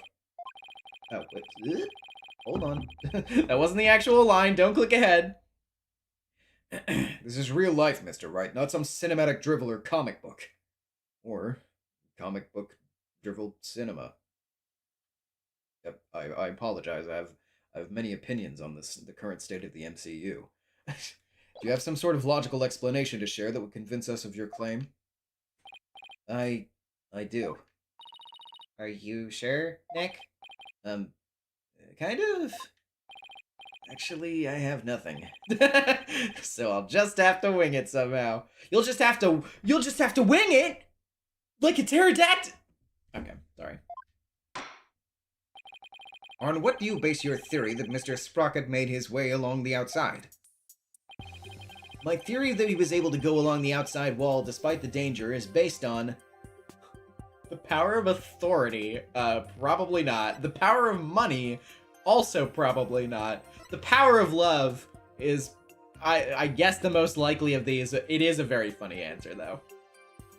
Dude, he loves his fiancée so much that he could brave any storm. It's true! Yeah, baby! To save the bride he loves, the groom risked his life and rushed to her side. Mr. Sprocket was able to make it to the Vista deck despite the danger. Because of the power of love! The power of love?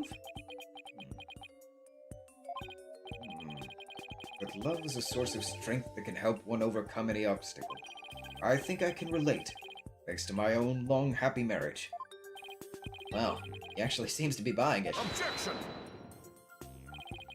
The power of love, you say? That kind of a logical argument's hardly viable in a court of law. Wouldn't you agree, Your Honor? I just think you're single as fuck and you need to sort it out for yourself. Yeah! I'm afraid not, Mr. Edgeworth. You should never underestimate the power of love. You'll understand one day when you get married, which I won't. Oh, okay. Sorry, Ed. I didn't know it was like that. My bad. Didn't mean to offend. Atropos of the two. Without love, it cannot be seen. True! True! Exactly what's so wrong with wishing to remain unwed? Way to set him off, Your Honor. Never mind all this unscientific nonsense. Are you aware, Mr. Wright, that at the time of the crime, there was a huge propeller turning at full speed between the hatch and the Vista deck? Even if a person were to go outside through the hatch. Yeah. Cyberlink 420 with the 5. Not gonna lie, this line is part of the reason I've long headcanoned to Edgeworth as Arrow Ace. It makes sense. It totally makes sense. And the Baconing with the 5. Edgeworth is truly the ace attorney. Phoenix in shambles. Even if a person were to go outside through the hatch. The fucking falling thing! They'd be blown away in an instant. Ah! How does your power of love get you now, Mr. Wright? A huge spinning propeller, you say? In that case, I have to admit it does seem impossible. Should have known. Nick, can't make that kind of face in front of your client. Worst of times are when lawyers have to force their biggest smiles. Right? Right. I feel like I just saw Mia looking out at me through Maya's eyes. Wow. Is this the first time we've heard Mia's been name dropped in the main game since Trials and Tribulations? What's wrong, Nick? Why are you gaping at me like a giant sunfish? Thank you, Maya. You just helped me remember something really important. There it is. There's that fearless smile I was looking for. Now give us a mind-blowing theory, just like you always do. I have to turn my thinking around. Instead of wondering how Soren could have moved past that huge propeller, I have to think about what would have made it possible for him to do so. Your Honor, Mr. Wright only makes that ridiculous face when his back is pressed against the wall. Therefore, please do hurry and give your ruling before... Mr. Edgeworth, it's still far too early to discount my theory. What are you talking about? The airship's large spinning propellers have already shredded it to pieces. If we think a little more outside the box, I'm sure we could find a way... we can find a way he could have made it. Stop trying to stall, Mr. Wright. Show us how it could have been even remotely possible, if at all. I must agree with Mr. Edgeworth. Very well, Your Honor. Must have been a way. Some way that Soren could have moved along the wall in spite of the propeller. Now then, Mr. Wright, what specifically would have made it possible? This is how it would have been possible for Mr. Sprocket to get to the Vista deck. Got to the deck some other way, the airship wasn't flying, the propellers were broken.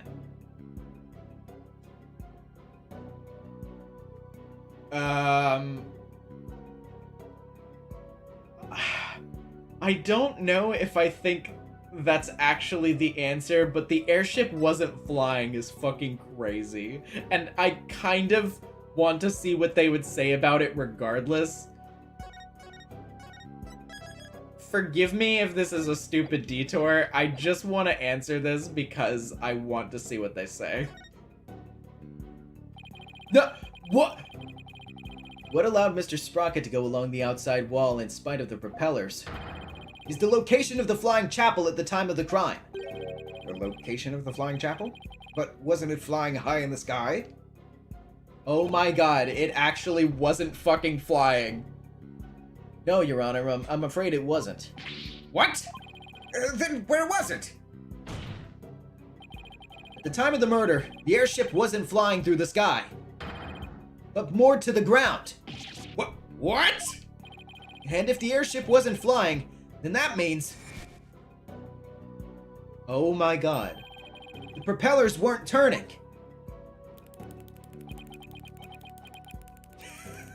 Oh my god, I can't believe I was like, yeah, this will be a funny diversion. Let's see what they say.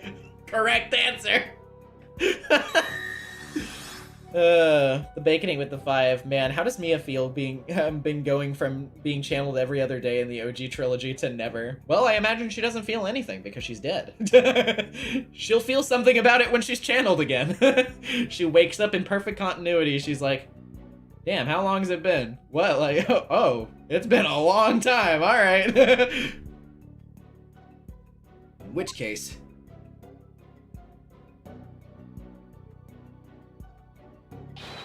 Mr. Sprocket could have gone to the Vista Tech along the outside wall. Isn't that right, Mr. Sprocket? Did he accidentally stab his thumb? I don't remember. Oh, because he pushed on it from the wrong end. Oh, that's fun. That's a fun animation. Now, he stabbed himself with his pencil. That's gonna leave a mark. Objection! Even if the propellers weren't turning, it would have been far too risky to go that way. Bro, she gets channeled and realizes Maya's now older than she was when she died. That'd fuck her up. God, ow, ow, my heart. What the fuck? I'm just like Mia with the you know, the soft look in her eye, the like hands on Maya's arms. Like, wow, you've grown up so well. I'm so proud of you. Even if the propellers weren't turning, it would have been far too risky to go that way. Mr. Edgeworth, you're forgetting about the power of love. Yes, the amazing power of love. Not this again. Very well. For the sake of argument, let's assume this so-called power of love made it possible for Mr. Sprocket to move along the outside wall of the airship. Can you prove that the airship was tied to the ground as you claim, Mr. Wright? Well, I don't have any evidence that proves where the airship was at the time. You can prove it, can't you? Bonjour with the 5. Hello, Phoenix. It's been quite a while since we...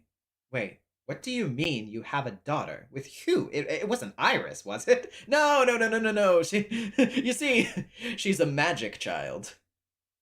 A what? Literally, she's a magic child. She can do magic. Oh.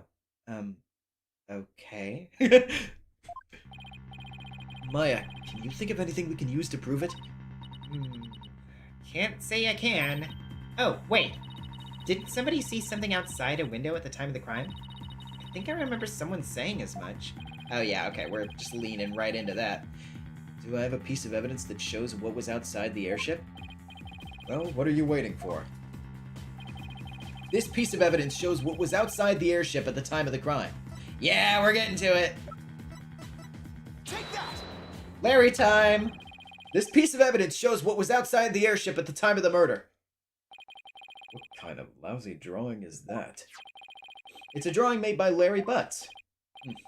And what can you prove with that poor attempt at artistry? Come on, man! Like Larry in the gallery, like, dude! I am watching! Yes, and I said what I said. The baconing with the 2, and the child has a secret bloodline technique. Oh, that's good. Okay, well, as long as you know what you're doing, don't worry. We already settled it. It was a whole thing, wasn't it? It was a whole thing. Poor kid. Larry made this drawing before he switched to lanterns, so it must have been right around when the murder was being committed. Now, if I could direct the court's attention here... Is that a pterodactyl? Does that mean that the airship actually went back in time to the Cretaceous period? Objection! We've already proven that time travel is nothing more than a gimmick, did we not? We did, and I have no intention of bringing up that argument again. But this drawing shows us an important piece of information. It shows us that the airship was actually moored on the ground. And what makes you so sure? That's easy. All you have to do is consider who made this drawing. Flawless Walrus with the 5. If there's one singular thing we've got to give Larry, it's actually being solid in artistry, and he stuck to it for 7+ years, more than most. No, yeah, actually, like, Larry's art is genuinely pretty good, like, I would say. Despite Edgeworth's fucking slander. Like, I think that's actually a pretty good drawing. Larry. That's right. It was Mr. Butts. We both know what he's like. He must have seen something else and mistaken it for a pterodactyl. I can't argue with you there. Hey! Wait just one doggone second here! What kind of moron do you guys take me for? I saw it with my own eyes! A pterodactyl flew right by the window, I tell ya! I have the sharp eyes of an artist! Don't you believe me? No. Ick! Nope. Some friends you guys are! What about the judge? You believe me, right, Your Honor? I'm sorry, but I'm afraid you need to leave this courtroom. Bailiff, if you would. Come on! Come on, buddy, let's go. Why doesn't anybody believe me? The judge just like, take this man out. Kill him behind the shed. Take him to a farm upstate where he can be in lawyer games all he wishes. Don't take it personally, Larry. I know you're just being, well, you. Now then. So, you were saying that what Mr. Butts really saw bears some relation to what was outside the airship at the time of the murder? Yes, Your Honor. At least, I think it does. What this pterodactyl really is will prove the airship was anchored at the mooring dock.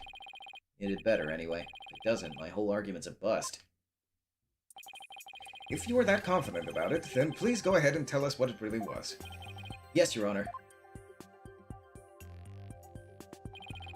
Think, Phoenix. What could that pterodactyl have actually been? Okay, well... Wait! That's why that... I didn't even think about that! I'd completely forgotten about this! Take that! Please take a look at this sign. A good look at this sign. At the sign? It appears to have been broken and then repaired. But what does this sign have to do with the pterodactyl? Please focus on this part of the sign. The part that broke off and got reattached? What about it? How about if we turn it like this? Oh, that shape! It's the pterodactyl in the drawing! What Mr. Butts actually saw was this chunk as it was being blown through the air by the wind. What?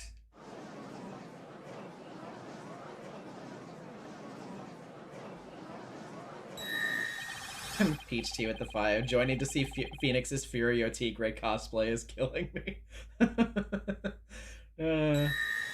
Monjoy with the 5. Oh, you think you're such a art critic, Edgeworth? Let's see you draw something then. Put your money where your damn mouth is.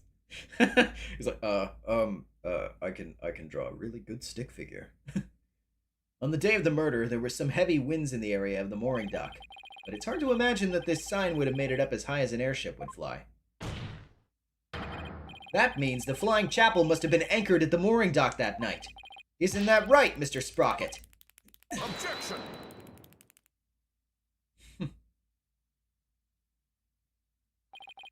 That's more than enough of this power of love nonsense, you pop culture junkie.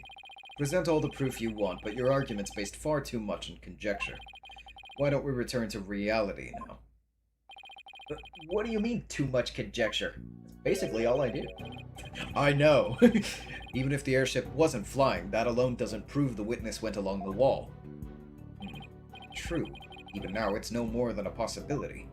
Then how do you propose Mr. Sprocket got to the Vista deck, Mr. Edgeworth? I just love the like, well, how do you think it out? Why don't you take a crack at it, smart guy? With the smiley face jigsaw puzzle. I noticed something as I went over the evidence. Please take a look at this hold entry record. What about it?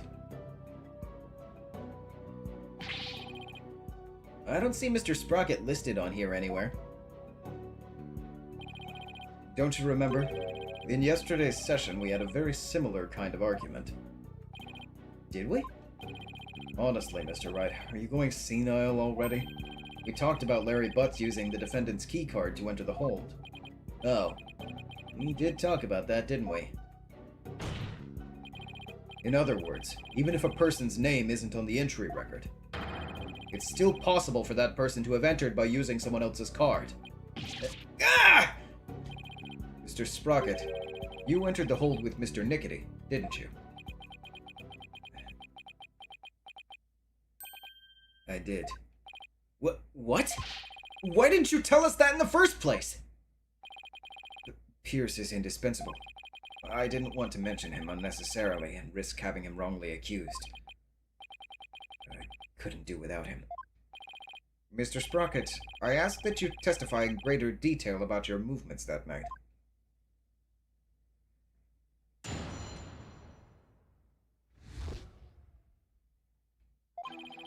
The truth is, I went to the Vista deck with Pierce. That's why my name doesn't appear on the hold entry record. I was badly injured from being stabbed, but I was frantic. By the time we reached the scene, it was all over. Well, this doesn't help me one bit. Mr. Sprocket, you've concealed information from us time and time again. Who do you think you are, treating this court of law with such irreverence? That being said, I do appreciate the testimony you gave just now. And your family's money, wink, wink, wink. Thanks to you, we now know why your name doesn't appear on the entry record. Now there are no more inconsistencies in the witness's testimony. That's Mr. Edgeworth for you. Never leaves the loose end dangling. You okay, Nick? I wouldn't exactly call this situation okay. Somehow I'll have to coax the information we need for an opening out of him. If I even can, that is.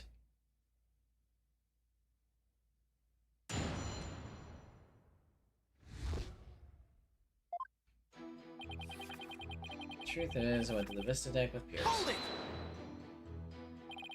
You didn't mention this because you didn't want Mr. Nickety to fall under suspicion? Is that because he has something to hide?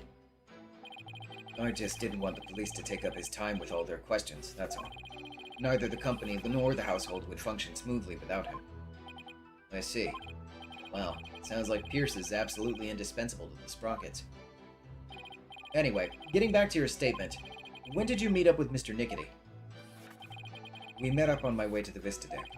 I think Pierce and some of my relatives were on another floor, but Pierce heard the commotion and came running to my aid. He could hear the pandemonium all the way from another floor? Mr. Wright, would you like the current statement added to the witness's testimony? Sure, why not? Go ahead. Yes, please, Your Honor. Very well. Pierce heard the commotion and he came running. Okay. Hold it! Did Mr. Nickety come alone? I believe some of his subordinates were with him, but I don't remember exactly how many. You may say that there were others, but seeing how they pulled that second reception off, I can't completely trust anything he has to say either. I see. So, you, Mr. Nickety, and a few others headed to the Vista deck, is that right? That's right. That's why my name doesn't appear on the hold entry record. Hold it! Your name doesn't appear on the hold entry record because you entered with Mr. Nickety using his keycard? That's right. So I guess the hold entry record doesn't matter as much as we thought. Now that Soren's saying he was with Pierce and a few others, it's pretty tough to refute that statement. What's the matter, Mr. Wright? Cat got your tongue? Did you finally realize there's no point in continuing this trial any longer? Of course not! Wipe that smug look off your face. Mr. Sprocket, please continue with your testimony. I was badly injured from being stabbed, but I was frantic. Hold it! Speaking of your injury, how are you doing now? The knife wound's deep and continues to throb with pain. Fortunately, my internal organs were spared, but one wrong move would have spelled the end for me there. Even so, I've seen you up and about all over the place since the incident. I'm only following my doctor's orders to perform some daily light exercises. Mr. Wright, would you like Mr. Sprocket's statement about his condition added to his testimony? Not that it appears especially relevant to me. Should I have him added to his testimony? Again, why not? Yes, Your Honor. I'd like to have it added to his testimony. I see. Very well. The knife wound's quite deep. It continues to throb with pain. Hold it! Your injury was really that deep? Luckily, it missed my internal organs, otherwise I wouldn't be alive right now. According to his doctor, his injury will take about 3 weeks to heal. There's no way someone with that kind of injury could have gone along the outside wall. But he might have been able to with the burst of adrenaline brought on by the pain. Adrenaline. Is that your answer for everything? In a court of law, the only thing that matters is evidence, not rampant speculation. At least admit it's scientific rampant speculation. May I continue? Yes, of course. By the time we reached the scene, it was all over. Hold it! So, you still insist that you reached the Vista deck after the murder had occurred? Is that correct? Yes, that's right. Ellen must have killed him. There's no other explanation. I guess whether Pierce was with Soren or not doesn't change the outcome. I guess not. In fact, more witnesses actually makes it worse for us. So another cover-up, huh? Soren has too many secrets. Bet he's still hiding other things, too. It's definitely a possibility. In a situation like this, what we have to do is go back to the basics. You mean go over the testimony and check for any lies or inconsistencies? You got it. Alright, Nick. Let's go for it. Okay. Here's the commotion, and he came running. So let's look at everything real quick. So yeah. Ellen saw a third party, didn't get a good look.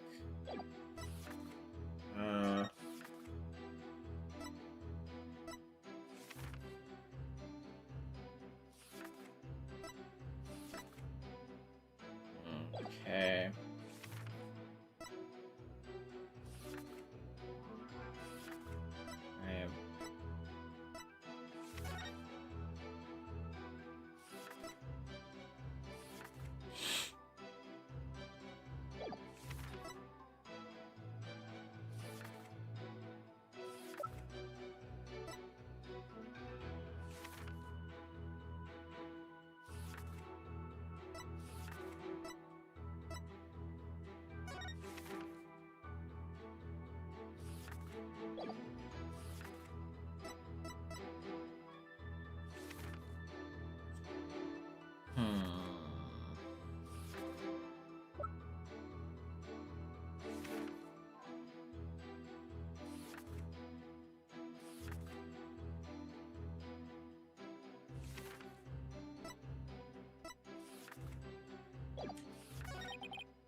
My name doesn't appear on the whole entry record. Badly injured from being stabbed, but I was frantic. Knife wound's quite deep. Continues to throw pain.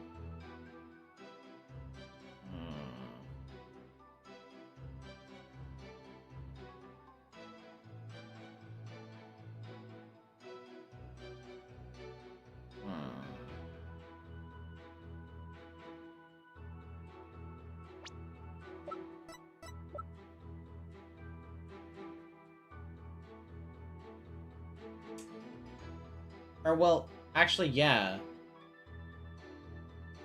Why is he... Yeah.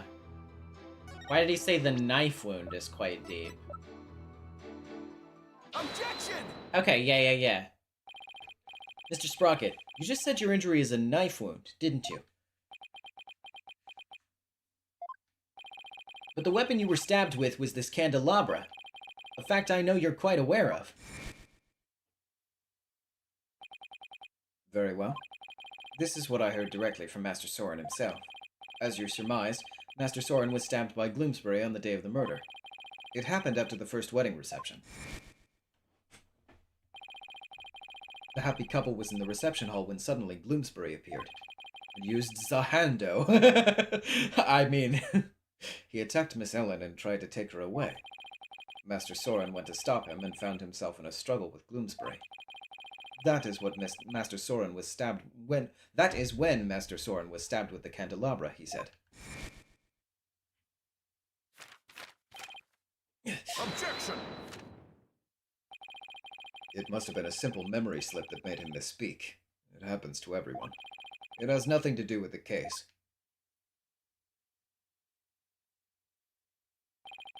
You must be pretty desperate to point out something so minute.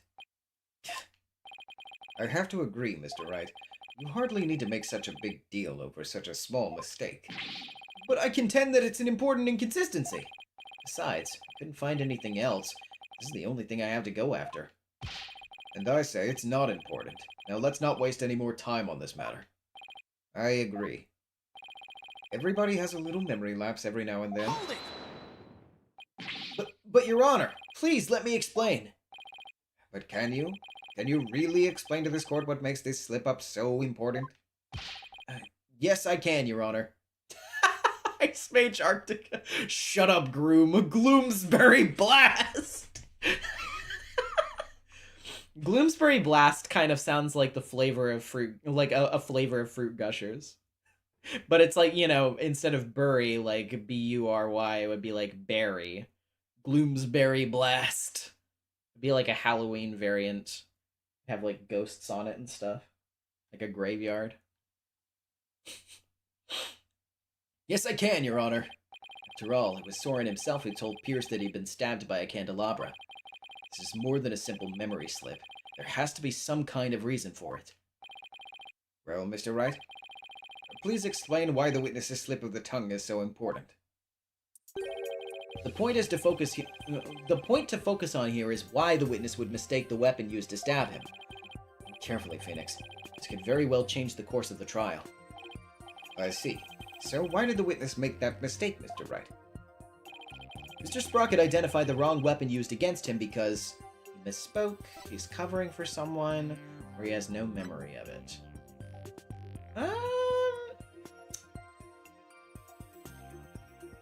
I wonder. Let's test something real quick. Mr. Sprocket! He's trying to cover for someone. No. Don't worry about it. You didn't see that. I didn't do that. What are you talking about? I have no memory of it. Okay. He doesn't remember the incident, let alone the weapon used against him. Not only that, but I believe Mr. Sprocket has some sort of memory disorder. Okay, we're just really jumping ahead there in assumptions, I guess. God damn. Oh, but you know, now that I think about it, yeah, okay, let's see.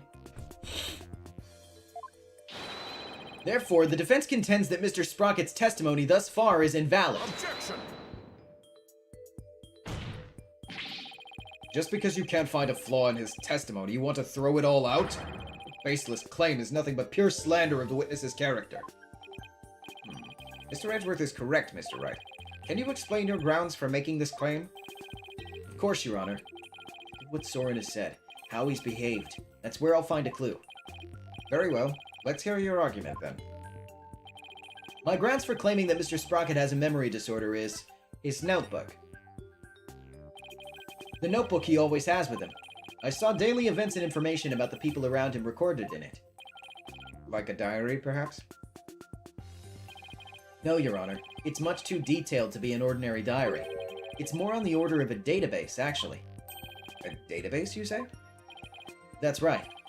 For some reason, Mr. Sprocket's apparently unable to retain memories. That's why he writes every little detail of his life down in his notebook. Objection! How could you possibly know that for sure? You might just be an extremely compulsive person. I thought so too myself, at first. To be honest, we accidentally got a stain on that notebook yesterday. You mean you got a stain on it? Hey! You're the one who tried to grab it out of my... Objection! Never mind whose fault it was, just get to the point already. Right. Sorry. Mr. Sprocket. The page Miss Faye got a stain on yesterday. That's the page with the details of your stabbing on it, isn't it? No. I only write it in this notebook because I'm very compulsive. And now drop the subject already. Sorry, but I'm not convinced. I noticed an odd fact about your notebook, Mr. Sprocket. On the earlier pages, you used it to write down invention ideas. But after a certain date, you started writing down a lot more, and in much more detail.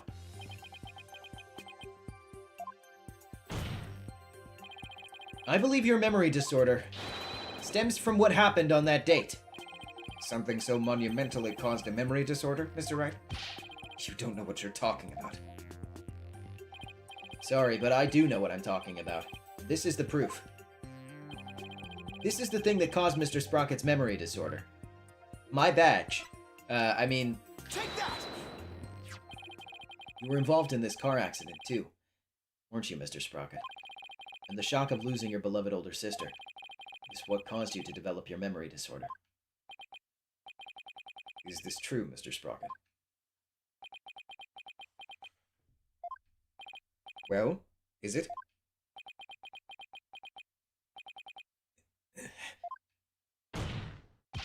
Mr. Sprocket! It's true. That accident did something to my mind. What? Ever since that day, every time I go to sleep, I lose my memories. And when I wake up, the most recent thing I can remember is the day I lost my sister. It's as if I'm constantly going back in time. Oh, shit. That's a pretty potent metaphor for some things. What? That's truly tragic. An inconsolable time traveler who goes back in time whenever he goes to sleep. Besides, time travelers do exist, you know. But you wouldn't understand. So that's what Soren meant. He was talking about himself. The reactions of the people around me each time I awoke made me aware of my condition. That's why I decided to write everything down in my notebook, so I could move forward. So the only memories you have since that day are the ones written in that notebook? That's right. And since the page about your stabbing got stained, you couldn't read from it, could you? There's just one more thing I'd like you to clarify for me, Mr. Sprocket. Exactly what are your feelings toward the victim? Mr. Sprocket's feelings towards Dumas Gloomsbury? That's right, Your Honor. The witness said that every time he wakes up from sleep, his mind goes back to the day his sister died. Mr. Wright, you can't mean... Mr. Sprocket! Your pent-up feelings of anger and resentment towards Mr. Gloomsbury for the accident were renewed each and every time you woke, were they not? But you couldn't take it anymore, so you turned to murder. Isn't that right? What? Mr. Wright, are you saying that the witness murdered Mr. Gloomsbury? For revenge? Well, Mr. Sprocket?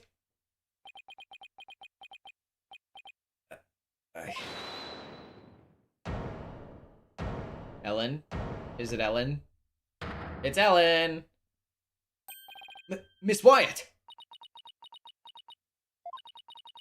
Your Honor, I did it. I killed Mr. Gloomsbury. The baconing with the 5. Time travel isn't just this case's gimmick, it's its trauma. I do think that is interesting, like...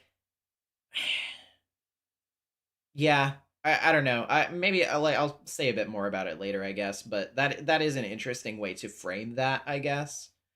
As like a... yeah. I'll probably get into it later. I don't want to... yeah. Anyway. No! What?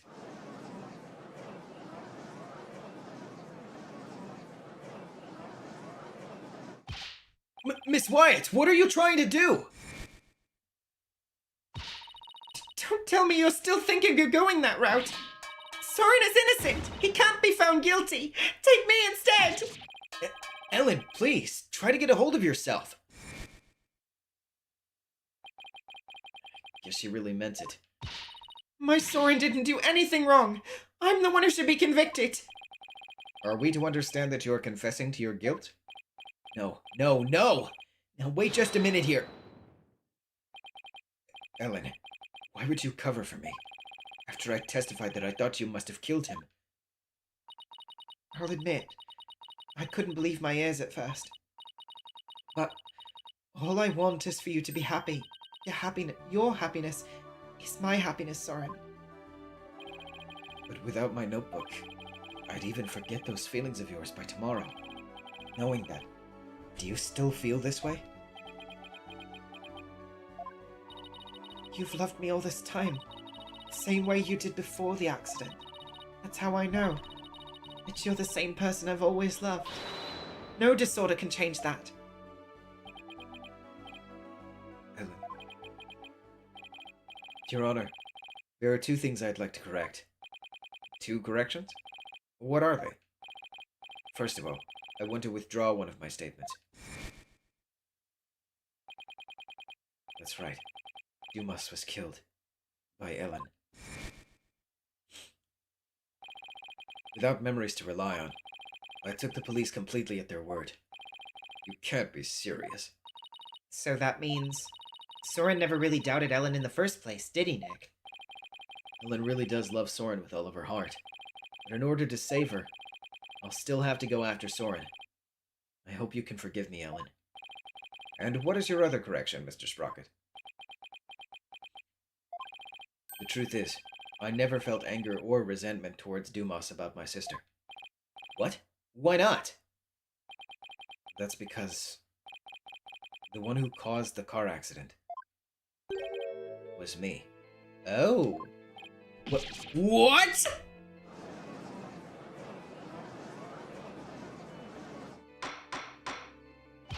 Order! Order in the court! Please continue, Mr. Sprocket. I'm the one who killed my sister. To protect my career and my future, my father made Dumas take the blame, in exchange for money and the position of lead servant. Oh, shit. So you see, Dumas must have held a grudge against me, not the other way around. And he must have attacked Ellen to get his revenge on me. Are you sure about all of this, Mr. Sprocket? Very sure. It's all been written down in detail in my notebook. That notebook is important evidence supplying background to this case. I must insist you submit it as evidence. The lawyer said I'd turned to murder, but that's just not true. However, it is true that my older sister and Dumas are both dead because of me and my negligence. I just glanced through Mr. Sprocket's notebook. I wasn't able to read the part about when he was stabbed due to the bloodstain. But what's written here about his sister's car accident is exactly as he stated. Party and Joker with the 5. I do like the subtle detail that Ellen hasn't reverted back to her freckled maid mode at this moment. Your Honor, as long as it matches what's written in that notebook, can we still take the witness's testimony as valid in spite of his memory disorder? Yes, I believe we can. I understand now. The witness's memory is in disarray. But if what Mr. Sprocket himself wrote in this notebook is true, then that means, by the time Mr. Sprocket's party reached the scene,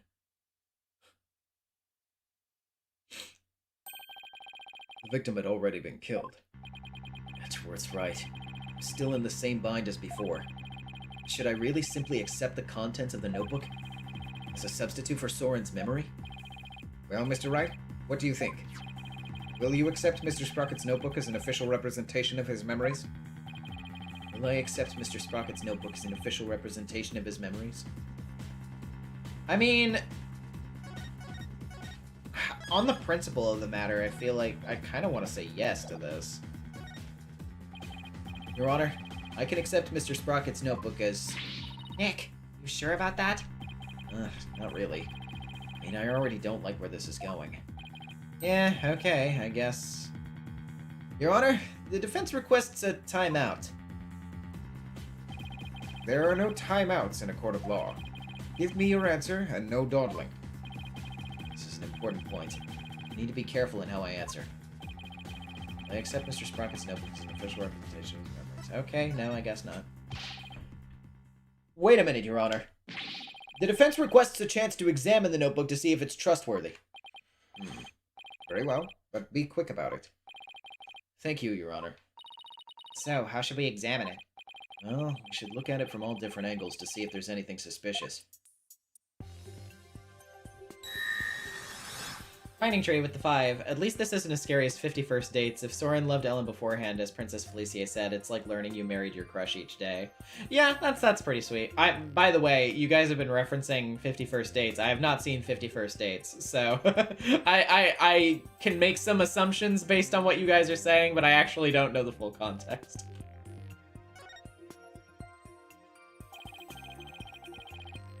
There's no point if I don't look at what's inside. I have to open it. With your permission, Soren, here I go. Yikes! Oh, it's just the page Maya got all stained. But I guess it's not going to be very helpful at this moment. I'll keep going. This is the last page where there's writing. Something about this page doesn't sit right with me. I better take a closer look.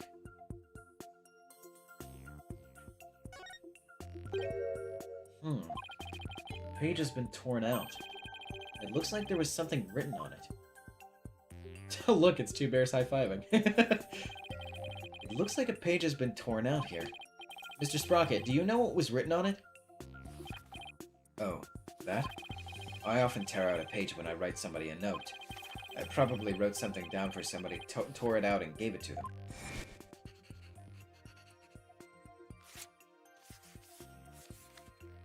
He's gonna have a lot of notebooks if he has to keep doing this for the rest of his life.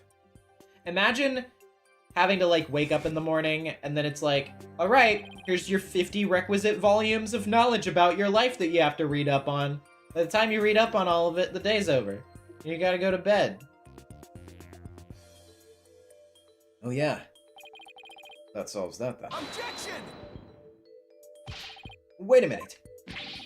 We can't ignore the possibility that something important was written on that page. But now that the page has been torn out, how can we determine what was written there? Well, let's see. To find out what was written in the notebook, we should hold it up to the light. Heat it with the lighter? Phoenix! That is that man's memory! You can't do that! Hold on, I have to see what he says about this. I have to see what he says. I know. We should heat the notebook with a lighter. Maybe the heat will reveal what was written. Your Honor, do you have a lighter I could borrow? A lighter? And what exactly are you planning to do with one? Astro Boy with the 2. At Grok, summarize my memories for me? No. I want to heat this notebook up over an open flame. Do you have any reason to believe there's something to be gained by doing that? Well, it's just a hunch, Your Honor, but... I won't let you take a lighter to evidence over some simple hunch. Have some sense, Mr. Wright. Judge is right. Setting the notebook on fire would be a disaster. Yeah, duh, dude! Anyway.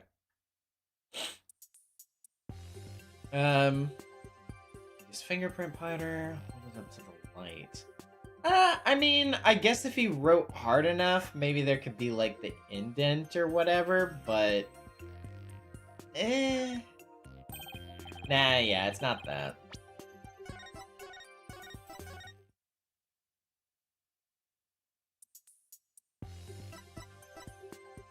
Fingerprint powder, though, is interesting. I guess? Like, that's... I don't know, that seems weird, especially on paper, but let's see what they say about it. If we use fingerprint powder on the notebook, we might be able to see what was written. Fingerprint powder? How would that help us find out what was written there? Well, if the writing left indentations on the blank page behind it, fingerprint powder could make those small indentations visible to the naked eye. I don't know that that's how that works. That's a little strange to me, but whatever you say, bro. Oh, stop. Fingerprint powder would only sully the notebook further. Yeah, that's what I was thinking. Mr. Wright, if you use the powder and still don't find anything, then you must accept the notebook as a representation of the witness's memories. All right, Your Honor. I understand.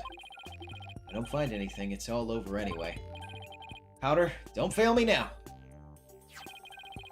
I will now use fingerprint powder on the blank page to find out if we can see what was written on the torn out page. First, I'll apply some fingerprint powder to these pages with A. When I've dusted on enough powder, I'll use blow, Y, to blow the excess powder away. If something should appear, I should switch to analyze mode with LB. Point to what came up, then confirm A, my choice. Nick, what are you talking about? Oh, nothing.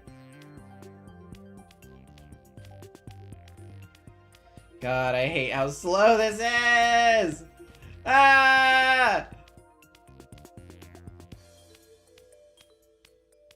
Use as much powder as we can, I suppose, for right now.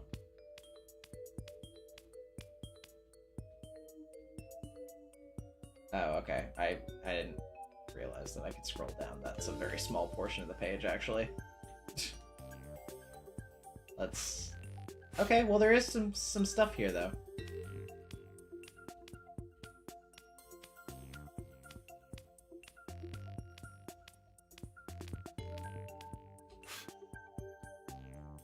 Dumas took Ellen to the Vista deck? Interesting.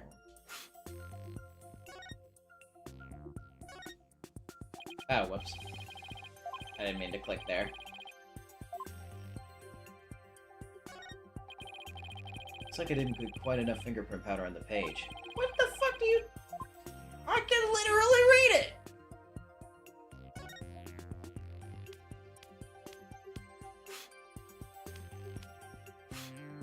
Yeah, but if I switch to autoplay Heavenly Mercury, I won't get the achievement for finishing it on my own, I don't think.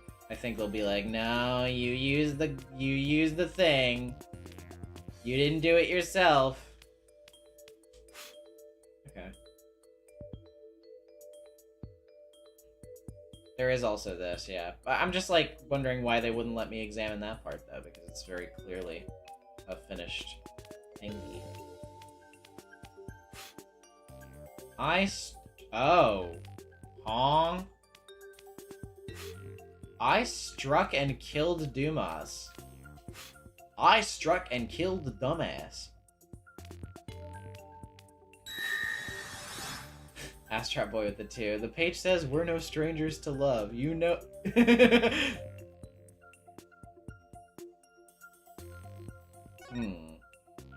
Interesting. It says, I struck and killed Dumas. This is huge. It also says, Pierce is the coolest guy ever. He's super handsome, and ladies, he's single. I struck and killed Dumas. That's what was written on the torn out page. What? It can't be. I don't believe it. There has to be some kind of mistake. Soren would never, could never. Miss Wyatt! Bailiff, please get the defendant to the infirmary at once.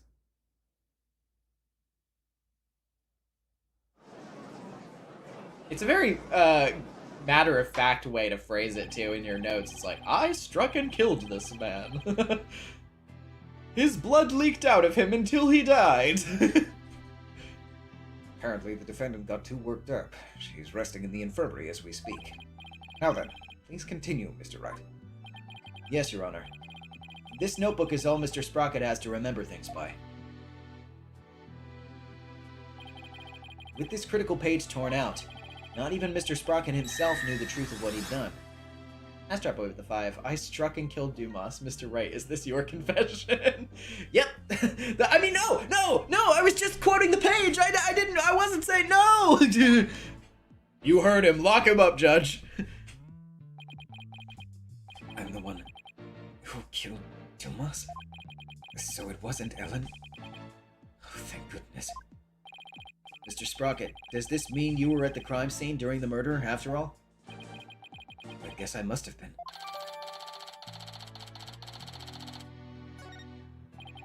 But, Mr. Sprocket, can we really believe what's written in this notebook? Nobody touches this notebook but me, and when I sleep, it's under lock and key. I don't remember writing that I killed Dumas, but I guess I must have. Well, now that we have a confession, I'm afraid I must render my verdict. No, we literally handed it off to Pierce that one time, and it wasn't fucking locked at the time, so... A false. Yes, Your Honor. Please give your ruling now, while Ellen is asleep. I want the woman I love to be set free as soon as possible. Soren really does love Ellen after all, doesn't he? Yeah. So this is how it ends. But is that how it really went down? Is there really no way for them both to be happy? I know we should consider anything written in the notebook to be the truth, but still. I myself wrote of my crime in my notebook. No further proof is necessary. Soren himself wrote it in his notebook? Wait a minute. Very well. I'll now give my verdict. Ellen is about to be found not guilty. Soren will be convicted for the crime instead. Yet, am I really ready for the judge to give his ruling? Yeah, sure! No. No. Not when there's still one more avenue left to explore. This court finds the defendant, Ellen Wyatt. Your Honor, there's still something that bothers me about that notebook. Oh? Is there? What are you doing, Mr. Wright? All you have to do is keep quiet and your client's a free woman. I know, but I think there might be more to this case than meets the eye. I'm not quite sure yet, but I think there still might be a way. A way for Ellen and Soren to be happy. What do you mean by more than meets the eye, Mr. Wright? Are you a Transformers fan as well? I mean, yeah. Listen, we can talk about it later, Your Honor. Okay, my favorite's Bumblebee. That's great, Your Honor. I believe the question here, Your Honor, should be, why was the incriminating page torn out in the first place? Why, to destroy the evidence, I would imagine. But removing it from the notebook is the same as removing it from Mr. Sprocket's memory. Which means he wouldn't have been able to trick the police if he came under suspicion. No, if he wanted to cover up his crime, he would have had to remember that he'd done it. Just what are you getting at with this line of inquiry, Mr. Wright? Yes, please explain it so that we can all understand. Yes, Your Honor. The page was torn out of the notebook because... I wanted to forget what happened. It was torn out by accident. Somebody else tore it out. The incriminating page was torn out by somebody else. What?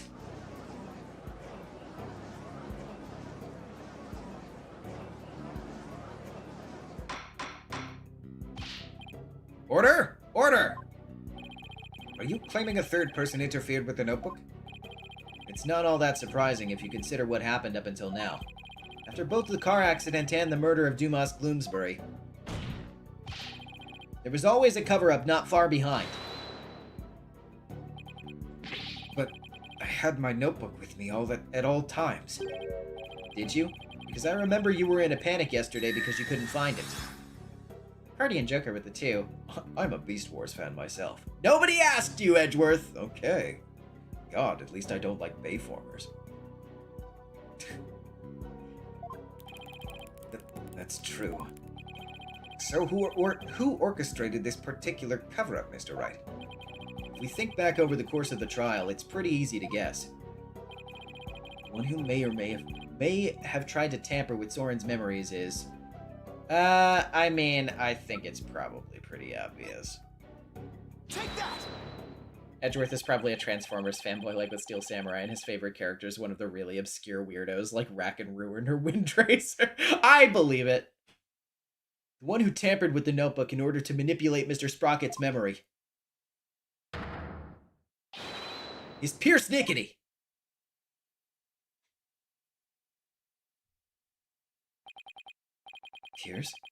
Tears tried to tamper with my memories? Tears was manipulating me? Case in point, the two receptions that were held to cover up the murder. It was Mr. Nickety who directed the guests and orchestrated the entire scheme. No, it can't be. Which of my memories are mine and which have been rewritten? When did he start rewriting my memories? Who wrote this? And this? And this? And this? And this? And this? And this? Oh shit, that's fucking horrible. Oh my god, dude. Sorry I didn't read the stream. I'm just like, I'm reeling from the fact that he did that much. He literally took off! Ugh. What? God damn. I had a feeling that he would probably have rewritten some of the memories relating around the actual direct crime. I wouldn't have imagined that he'd done that much though. Look, Nick, he's coming back down.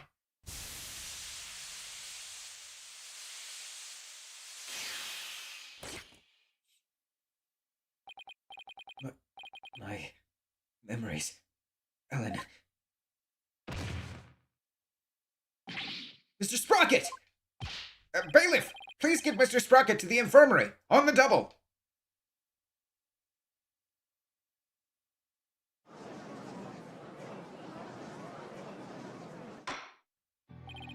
Mr. Sprocket's been taken to the infirmary. We don't have to worry about him running away, so let us resume where we left off. Artemis Blake with the 5. Just hopped on stream. Why is everyone talking about Transformers? The judge said something about more than meets the eye, so I made a joke.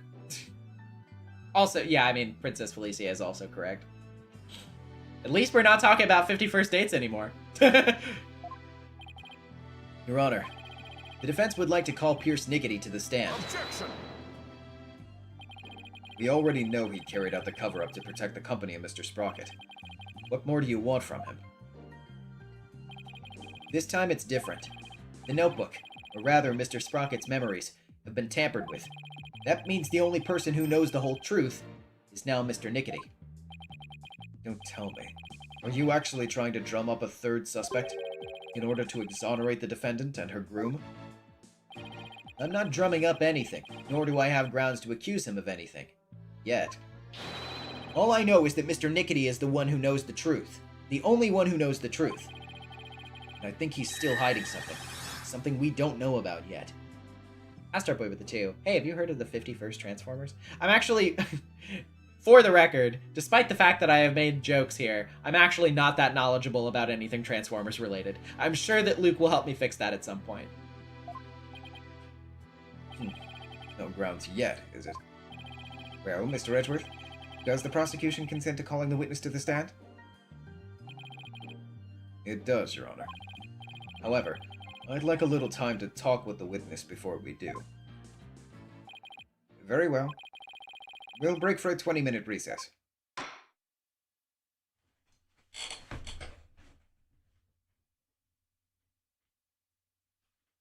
I just let Gab. I know someone who... There he is.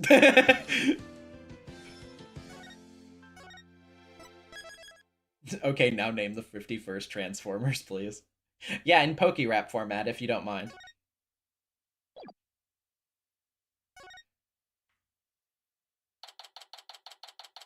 There's a page on the notebook which is just full of those super cool S's and a note saying, Pierce is so cool, not gonna lie.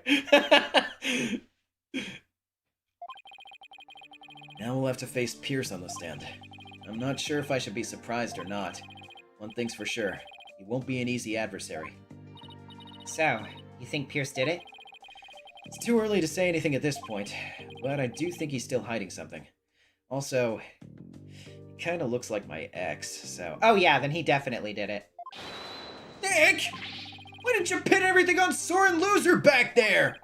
Looks like Larry still hasn't given up on Ellen. This Pierce guy is the real bad guy. And Soren and my Ellie will live happily ever after together. Marcy Luke is doing it in call? Fucking awesome, let's go. Larry, it's not the kind of thing a decent human being says. Well, good thing I'm not a decent human being. Shame on you, Larry. Oh, boo-hoo! You think I don't know? I know I have to give up on my Ellie. Nick, promise me you'll make her happy. She deserves a happily ever after. I'm sure Soren will make her happy once all of this is said and done. Cardi and Joker Bit the 2. Watch Transformers 1 to get the gist of Origins. I have heard many good things about Transformers 1. And Astro Boy with the 2. Note to self, give Pierce a raise tomorrow. Yeah, give him $1 million just because he's that cool. The trial's about to resume, Mr. Wright. Alright, you ready, Maya? Yep, let's go. I'll be rooting for you, Nick.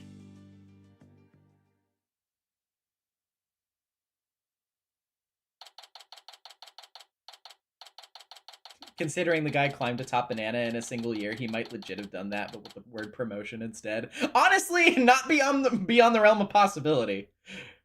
I think I should give Pierce a promotion.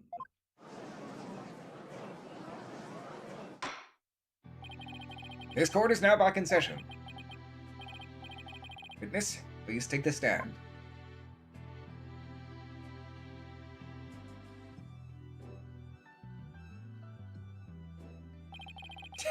Stuff like Pierce helped me with my taxes. Can you imagine? He writes, Pierce pulls the notebook aside and writes like, I did my taxes with Pierce today. I don't have to worry about them.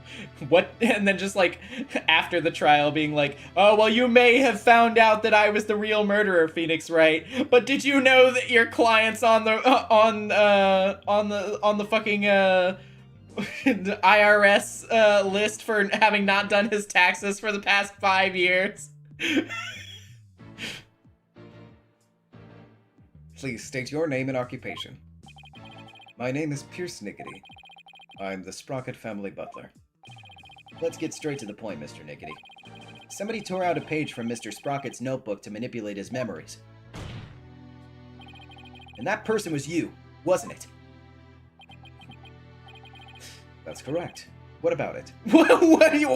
It's just like, yeah, that was me. Yeah, that was me. Yeah, cool that you figured it out so fast. Yeah, I'm surprised. Holy shit. Well, that was easy. So, why'd you do it? Why did you tamper with Mr. Sprocket's notebook? Please allow me to explain. It pains me to do this, but I'll tell you the truth. Pains you? That's correct. For my testimony will go against Master Soren's wishes. Soren's wishes? What's he talking about? I thought it'd be funny. One time I wrote, in his notebook, I saw a big, pink elephant the other day, and he totally believed it.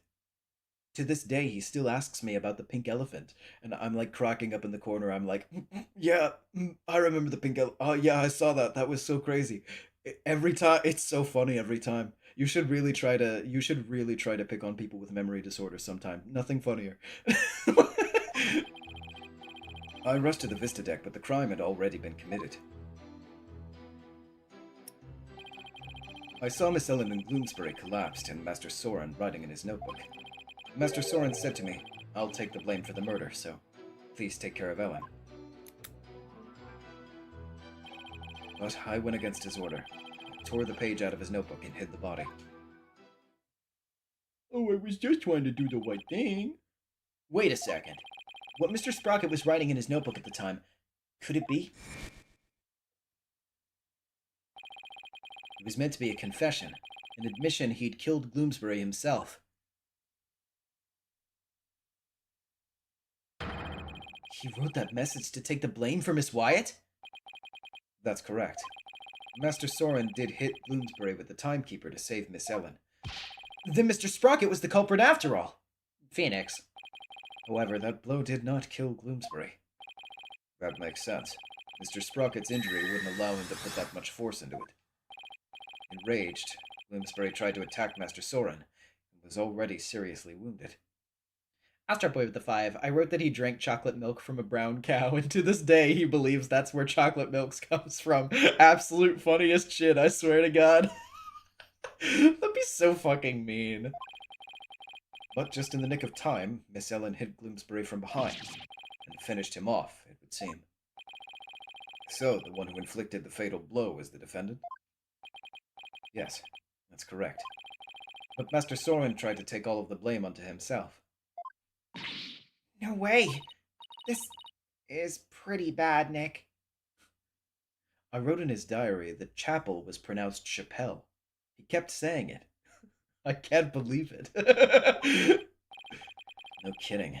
Pretty bad is an understatement. Well, well, Mr. Wright. Seems your decision to call for Mr. Nickety has backfired. For the true culprit behind this case remains the defendant, Ellen Wyatt. Could this get any worse? Pierce was involved in the cover-up plot. I bet he still has something to hide.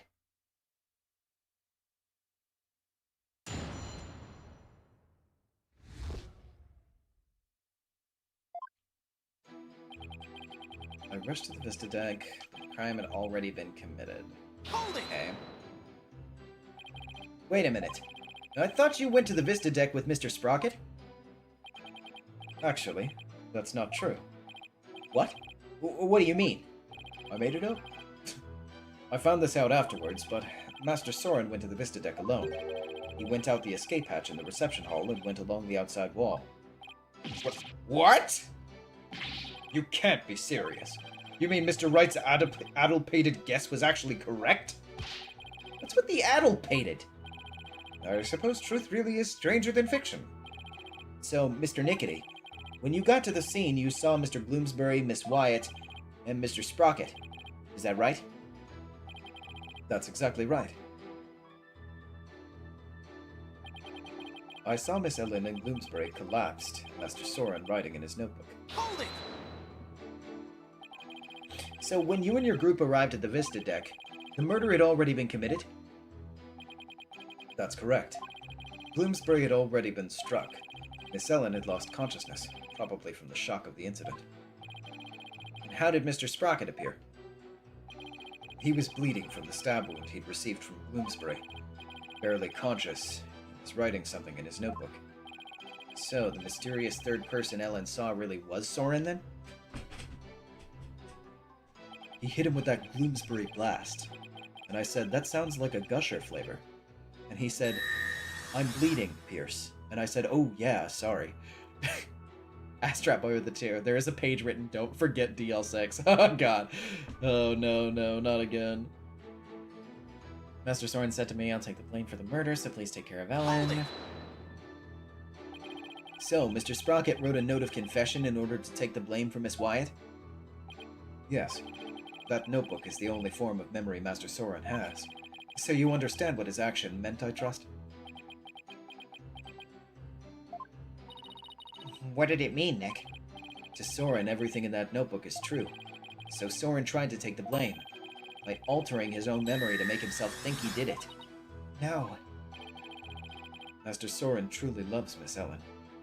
Baconing with the 5. Soren, time to buy some RAM for my time machine. Why has everything tripled in price? What is AI? Oh god. Poor guy. It must have been love that made him do that. But I went against his order. I tore the page out of his notebook and hid the body. Hold it! Mr. Nickety, could you please tell this court about that in more detail? That, you say? Which part do you mean, Mr. Wright? Could you be more specific? Oh, alright. What part do I want to know more about? Yeah, I do kind of want to hear more about hiding the body, just in the sense that that sounds like a lot to be doing for you. Please tell me more about the hiding of the body. Very well. Astrat Boy with the 10. Why does the diary say, it seems fate's clock will make me wait a little longer. At least only less than 10 swift minutes remain. To all those who have supported me in my life's work, I give thanks. Jesus Christ.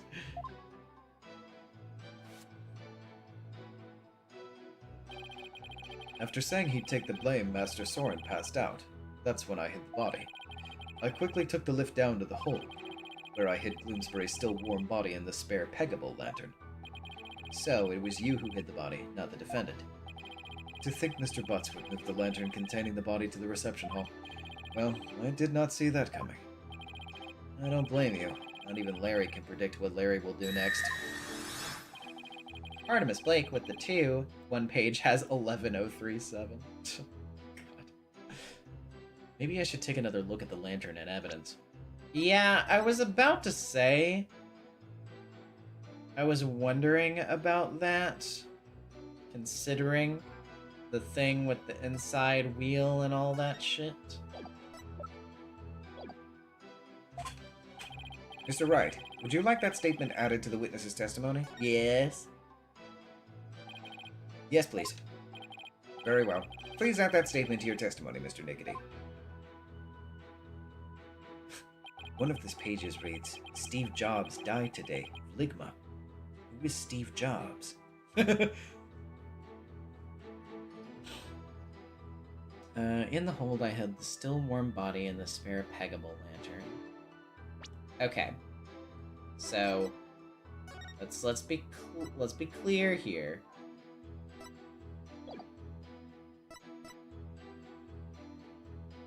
Is that not? Did he get that wrong? Did he get the designation wrong on that one? I'm trying to remember, but it doesn't actually say on the thing. But Monjor with the 2. Why is there a receipt for a glass lamp on the back? I'm just like, hold on. I'm actually gonna save real quick because I think that's kind of the direction we're leaning in, but I can't remember that for like 100% certain. But let's just see what happens. Objection! Yeah. Could it be? Is that what happened? If what I'm thinking is true, maybe I can prove neither Ellen nor Soren did the deed. Mr. Nickety, you said the body was still warm when you hit it, correct? So then, what if Mr. Bloomsbury was still alive when you went to put his body inside the lantern? Oh! What? What? That's preposterous. Actually, this shows that the victim might have still been alive while inside the lantern. I'm afraid you'll have to point out which part you're talking about, Mr. Wright. This part here shows the victim might still have been alive inside the lantern. Take that! Oh my god. I'm just the fucking chat. Why does it say first I'll shoot Gloomsbury, then he'll shoot me, then Ellen will walk in and we'll both shoot her, then Pierce will walk in and shoot himself in despair, and then this will be read. God, if you know, you know. Also, I'm just struck by the visual of, like, you know that episode of SpongeBob where they think they killed the health inspector and they go around trying to hide it from the police, and like every time the guy like threatens to wake up and he's like rising up, he's like you know, like, and then they just like something hits him over the head and he passes back out and then they think he's dead again. I'm just imagining that with Gloomsbury in the fucking the lantern, like, oh, hold on, let me get out of the lantern, and like the lantern collapses on top of him.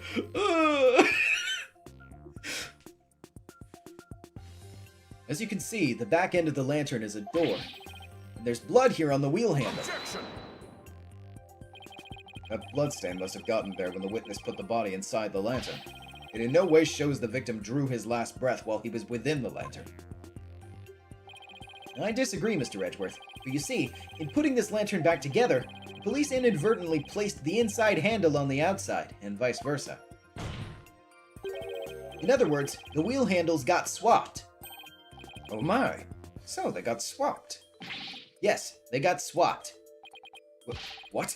But that's ridiculous. Not at all. If you compare the other male peggable lantern in the reception hall,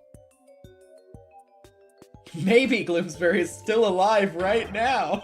He like passes through. Hey guys, what's going on? Die zombie. Yeah, the judge hitting Gloomsbury with the fire extinguisher. Die zombie. it's quite obvious the wheel handles were attached backwards. The detective in charge of the restoration will see me in my office later. Sorry, Emma. And good luck. Oh no, I'm okay with that, actually. That's a totally fine outcome by me. In that case, what does the bloodstain on the wheel handle mean? Bloodstain didn't get there by chance.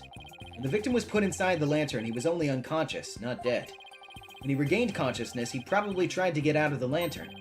So he grasped the inner wheel handle, and that's when the blood got on it. This proves that the victim was still alive when he was inside the lantern. Cardian joke over the 5, you joke, Marcy, but, well, that's semi-spoilers to a case in GAA 2, somewhat. Okay, well, don't say it then! Don't make me expect! But thank you. And then Astrat Boy with the 5, and Gloomsbury starts groaning in pain. Yes, Your Honor, I have a duty to perform. Can we adjourn for 5 minutes, and can I borrow a hammer? And Sean with the 10. Hey guys, it's me, Gloomsbury! Hey, that guy turned into sand! Hey guys, it's me, Gloomsbury. If I checked more carefully, he might have survived. Unfortunately, to be sure, not significant. Unfortunate, to be sure, but not significant enough to change this trial's outcome.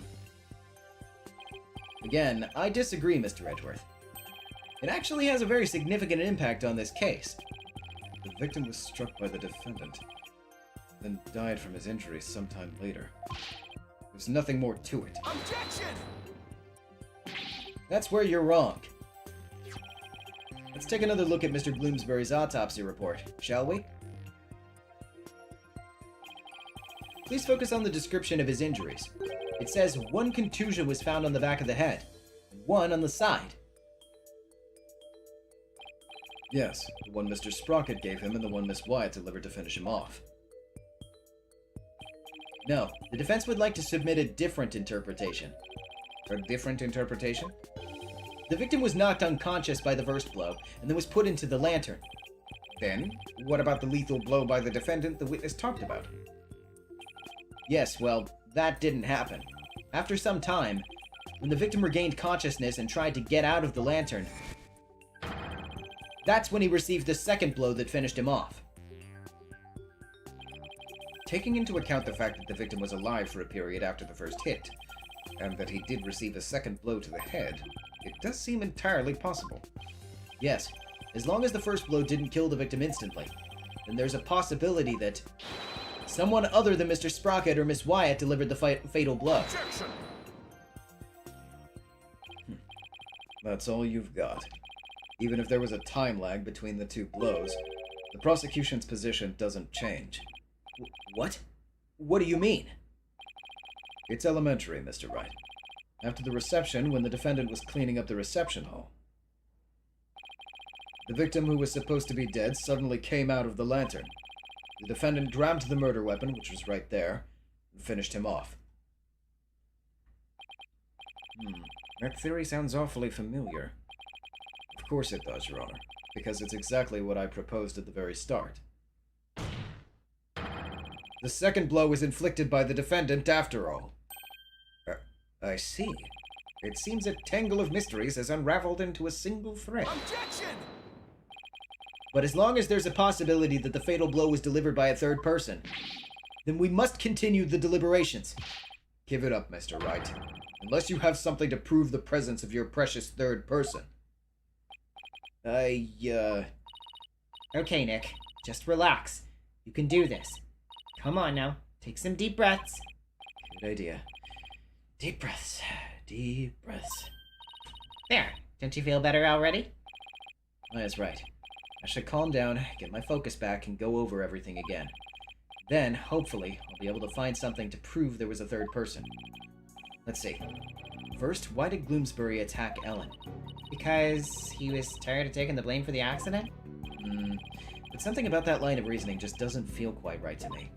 No? How come? Well, if it's just a personal vendetta, he'd already stabbed Soren. So why then was he so determined to go after Ellen? You're right. This whole thing feels too premeditated for a crime of passion. But Gloomsbury didn't seem to have a personal grudge against Ellen. If Gloomsbury didn't have a personal reason to attack Ellen, then... You've taken long enough, Mr. Wright. Now it's time for some action. What proof do you have that a third person was involved? Alright, I'll show you. I'm not completely sure of what I'm doing yet, but it looks like I'm out of time. And out of touch. This piece of evidence proves the involvement of a third person. Okay, I don't know for sure if this is what it's gonna be, but I think maybe we're gonna be leaning in this direction because it hasn't come up yet, so let me try it anyway just to see. Take that! Okay! I get it now. Now I see why this note bothered me so much when I first saw it. Alright, let's get going on that. I did notice that earlier. It looks like a note outlining the murder plot. That note was apparently written by the victim. But why would he feel the need to write instructions to himself like this? Your Honor, please take a look at this note. This is the victim's murder plan, right? It's definitely a murder plan, but what if Mr. Bloomsbury didn't write this note himself? What?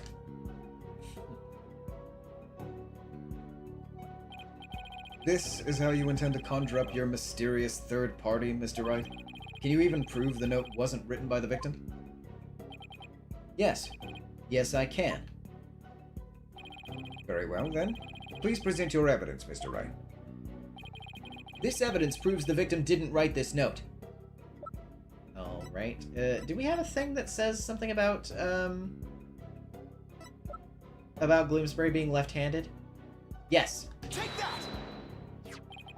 This is the weapon Mr. Bloomsbury used to stab Mr. Sprocket. I was wondering what you'd pull out this time. Dare I ask what that could possibly have to do with the note? Mr. Bloomsbury's prints were found on this candelabra, and the prints were from his left hand. So, that makes the victim left-handed, correct? Exactly, Your Honor. The police looked into it too and confirmed as much. Now, take a look at the smudged writing in this note. Notice how the smudging only starts from the middle of each preceding line. Had this been written by a lefty, the writing would have been smudged from the far left end. Astro Boy with the 2. Your Honor, Gloomsbury has a memory disorder too. This means that whoever wrote this note was definitely right-handed. In other words, somebody other than the victim wrote this note. What? But if someone other than Mr. Bloomsbury wrote it, then what does this note even mean? Mr. Bloomsbury followed this note to the letter when he attacked Miss Wyatt. So clearly this note isn't a murder plan written by Mr. Bloomsbury, but rather, these are instructions to kill Miss Wyatt issued by someone else. Objection! If it wasn't the victim who wrote these so-called instructions, then who wrote it? Most of the people involved are right-handed, you know. He is correct. The majority of the family and their employees who were on the airship are indeed right-handed. That was my motive. I killed him because he was left-handed, and I was tired of the inconsistency. He was the only one who stuck out. I must say, that is a very rough and slipshod conjecture you've proposed. Yeah. I admit I haven't figured out who wrote it just yet. Leave it to Mr. Edgeworth to go for the jugular. This culprit who ordered Gloomsbury to attack Ellen. What could their motive have been? It doesn't seem very likely Ellen did anything to incur anybody's wrath, right? Right. Not too likely, anyway. In that case, it has to be about Soren. If somebody were to hold a grudge against Soren, what would it be about? That accident, I'd guess. Could understand if Gloomsbury felt resentful about having to take the blame. The one who lost the most to that accident was Soren's sister. She lost her life, after all. Soren suffered too, of course. He was crushed by losing somebody so precious to him. Somebody precious, huh? Soren's sister. Wait! There's one more person! There's someone else who must hold a grudge against Soren! Did you figure something out? I think so. I think this somebody else used Gloomsbury to try and get revenge against Soren. Yep, this is going in the exact direction I expected it would. Did you say somebody tried to get revenge against Mr. Sprocket, Mr. Wright? The person who manipulated and used Mr. Bloomsbury was... Selena's fiance. The person who used Mr. Bloomsbury to try and get revenge on Mr. Sprocket, then finished Mr. Bloomsbury off to silence him, was a man dear to Mr. Sprocket's older sister, Selena Sprocket's fiance. Not that I'm not positive, but it's certainly possible. This fiance could have made Bloomsbury attack Ellen to get his revenge on Soren. What? Her fiance?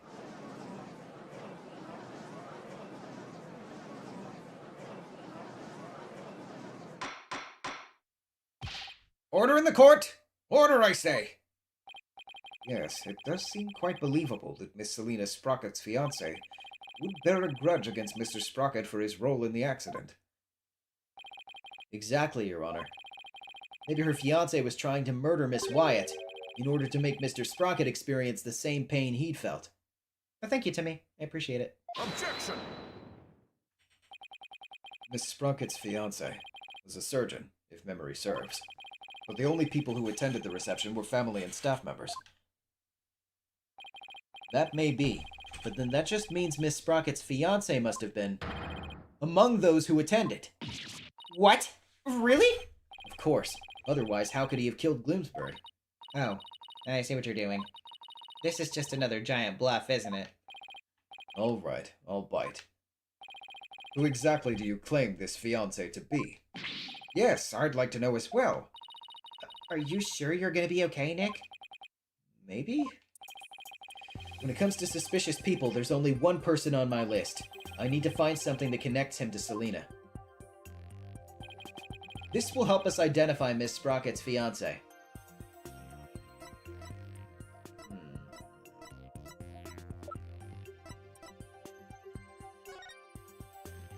Ah! Wait! I didn't fucking think about this. I didn't even notice that until... Oh my god. Take that! Please take a look at this photo, Your Honor. That photo. Notice Miss Sprocket's pocket watch. Haven't we seen it somewhere before? Yes, now that you mention it, I do feel as if I've seen it somewhere before. I believe we've all seen it. Right here in this very courtroom. Impossible! That's right. The pocket watch in this photo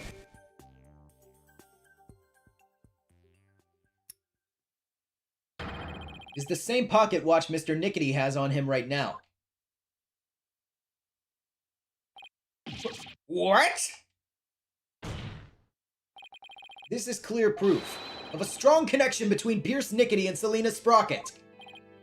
No! Well, Mr. Nickety, is this true? Mr. Nickety, you were once engaged to Selina Sprocket. That pocket watch, you kept it as a memento of her, don't you? Keep it as a memento of her, rather, sorry.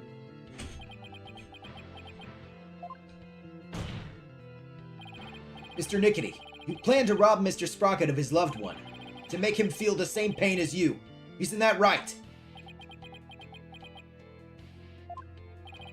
Mr. Sprocket managed to fight back, and knocked Mr. Gloomsbury unconscious.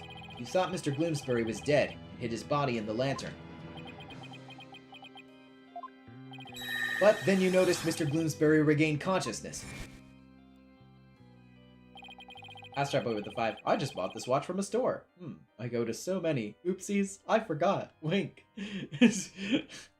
I love the idea of Pierce reading like April May's old dialogue, but in a very like flat way, just like, you know, oopsies.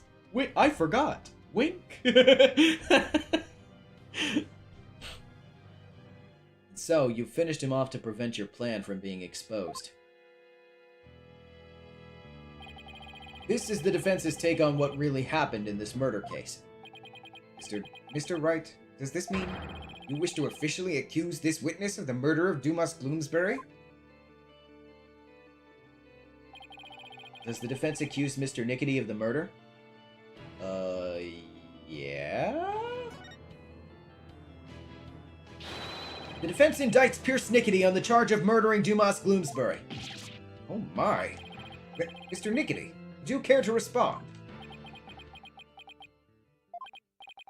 Man, this lawyer just yaps on and on and on. As you guessed, this watch is a memento of Selina. It stopped working at the time of the accident, though. Then you really are...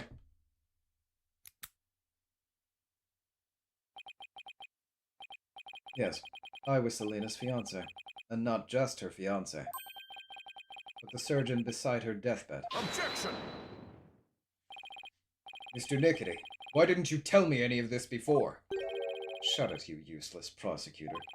I thought you could be of use, but apparently this case was too much for you. What did you say? If your office hadn't stuck its nose all up in this, I could have swept it under the rug. Not only did you interfere with the case, but you even let me fall under suspicion. In my defense, you are extremely suspicious regardless. That's because you kept trying to cover things up on the sly. Covering things up wasn't your only involvement. The only person who had a motive to use the victim to try to kill Miss Wyatt was you.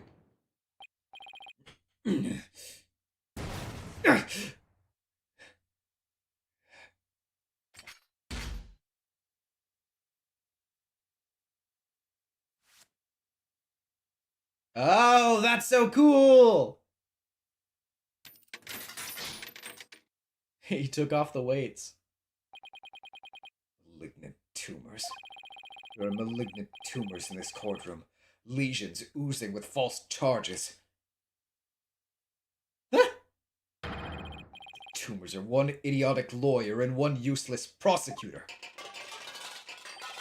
After the truth is revealed, I'll have the both of you incised from the legal world.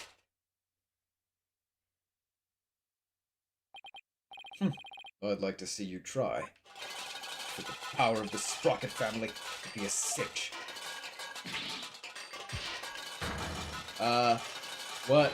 What is he making? I will now begin the operation. What in the world happened to Mr. Nickety? Looks like he's finally showing his true colors. Nick, look what he did to that shoulder neck. Quit your yapping before I suture your chatty lips shut. It's like he's a completely different person. Sure looks like it, huh? Can't let our guards down now.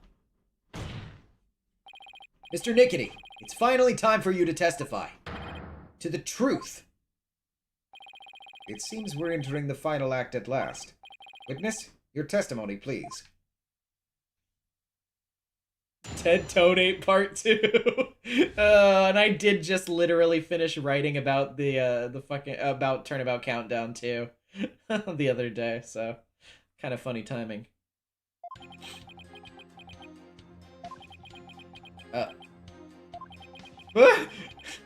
I got nothing. I don't want to say anything. Cardi and Jacob with the 5. If I had a nickel for every time a butler is accused of murder in this franchise, I'd have 2 nickels. But it's weird that it happened twice. Mr. Nickety, why didn't you say anything? Because I'm going to blow you all up. Ah! He just took a picture of me. Or something. Oh. You want me to voluntarily testify, hoping I'll make a slip of the tongue. Not a very impressive plan, or brain, I might add. Ow. That was uncalled for. Literally took a fucking x-ray of him live to be like, small brain, fucking dumbass. It's awesome. If you want to know something, you ask the question. I'll answer, but I have no intention of making any voluntary statements of my own. Ugh. What's he trying to do, Nick? He's using the silent treatment as his strategy to avoid getting tripped up. Clever guy. No more lies, Mr. Nickety. You'll tell us nothing but the truth from here on.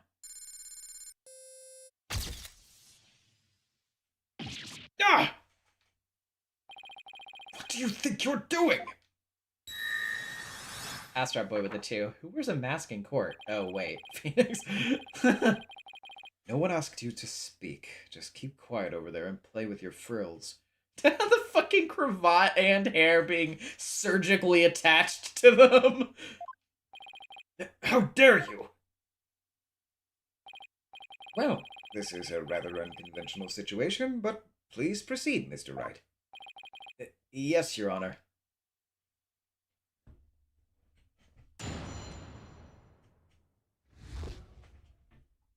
right to remain silent. Oh.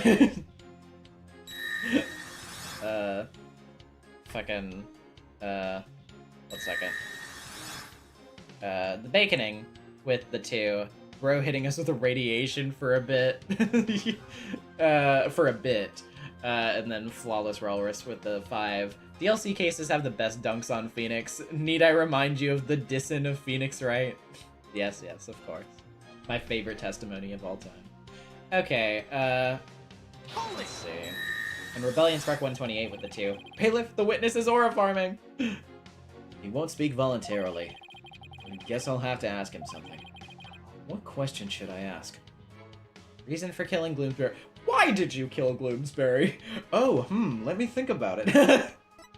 And then just like, oh man, I shouldn't have said anything. Grudge against Soren, actions on the day of the crime. Let's go with something a bit more roundabout than just like, why are you a murderer? Why are you jealous, bro? Why you fucking want to kill people? It's... On the day of the incident, you were constantly surrounded by your subordinates. Is that right? Absolutely. I was in someone's line of sight at all times. After all, I was busy taking care of every detail of the event. Mr. Edgeworth, I believe your investigation backs up my claim. I got statements that said groups of his subordinates worked with him in rotation, so he was always with someone. As the prosecutor just said, I couldn't even get close to the lantern containing Bloomsbury by myself, let alone kill him. Pierce didn't have a chance to get close to the victim alone, huh? Mr. Wright, would you like that statement added to the witness's testimony?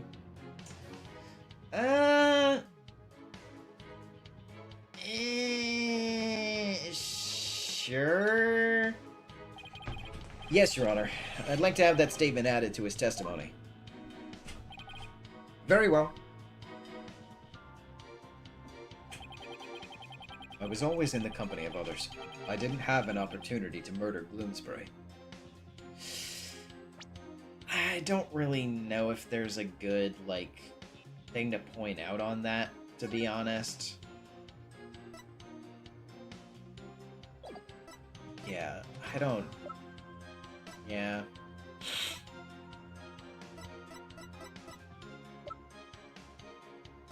Yeah, I don't know about that. But at the same time, I don't really know that, like, his other...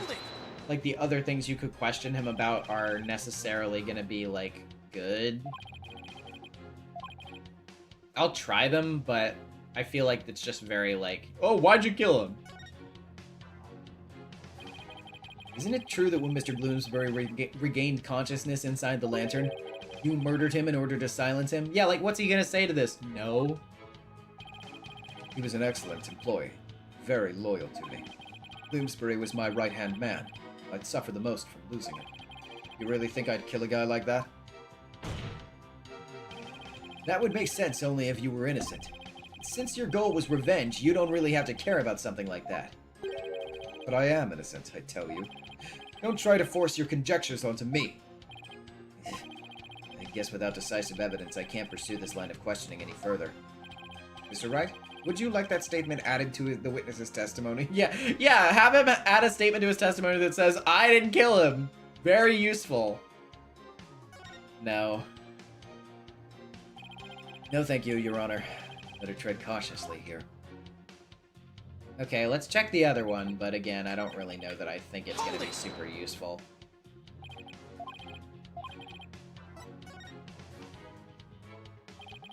You've been nursing a grudge against Mr. Sprocket over the loss of your fiancé.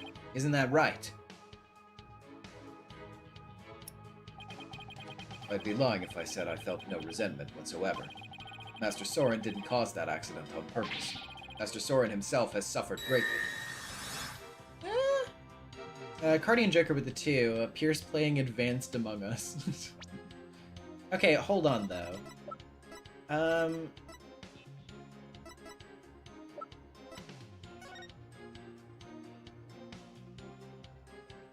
Interesting.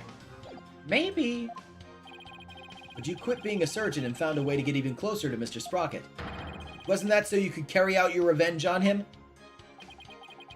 Don't insult me. Supporting Master Soren and Sprocket Aviation with my life's work is my penance for not being able to save Selena. This is how I honor her. I feel your devotion as both a fiancé and a surgeon. Your statement breaks my heart. I've never thought of exacting revenge on Master Soren. Never thought of it, huh? Guess I should probably take that with a pound of salt. Mr. Wright, would you like that statement added to the witness's testimony? Actually, yes. Yes, please, Your Honor. I have to find an opening somehow. I've never thought of exacting revenge on Master Soren. Okay, I don't know if we're gonna bring up the thing that I'm thinking of here, but I'm gonna try it anyway. Objection! No, damn it! Because in that bit, like, he doesn't say in the statement, but he said, like, but you know, Soren isn't responsible for this. He didn't have anything to do with it. But then there's the thing where it's like, he was behind the wheel in the fucking article, but, man, I don't know. Huh.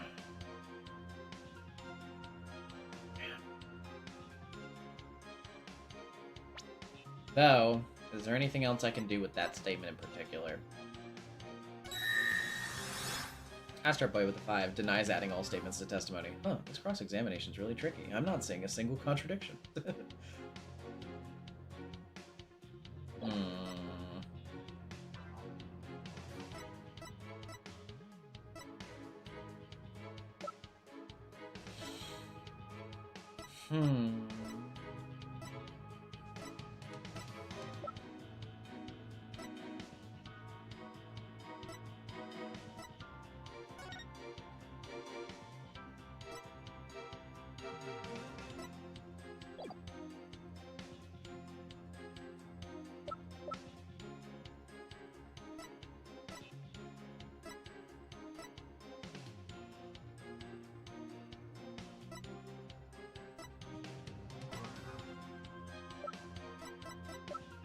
I mean, there was also... I don't know. I feel like that's also a little weak. It's probably not Objection! that. No, it's not. I didn't think so.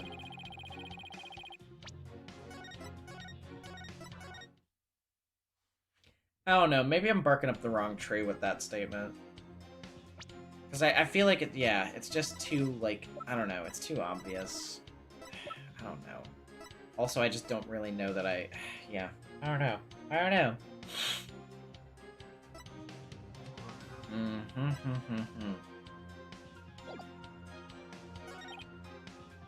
Oh, okay, you can actually keep both statements. Then I guess I might as well have him add the first one just in case to see what it says.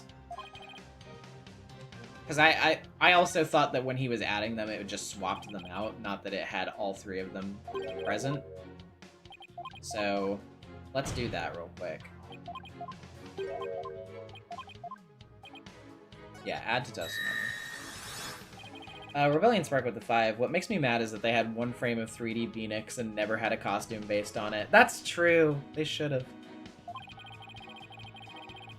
Every little bit I can drag out of him helps, right?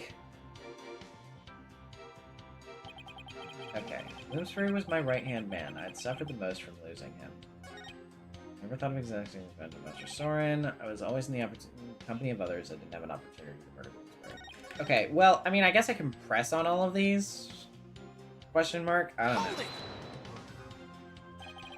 What did Mr. Gloomsbury think of Mr. Sprocket? After all, he was forced to take the blame for the accident. Must have been resentful. He got his position as the lead servant in exchange for taking the blame. It wasn't exactly a bad deal for him. But he must have felt some sort of indignation. Who knows? Now that he's dead, we'll never know for sure.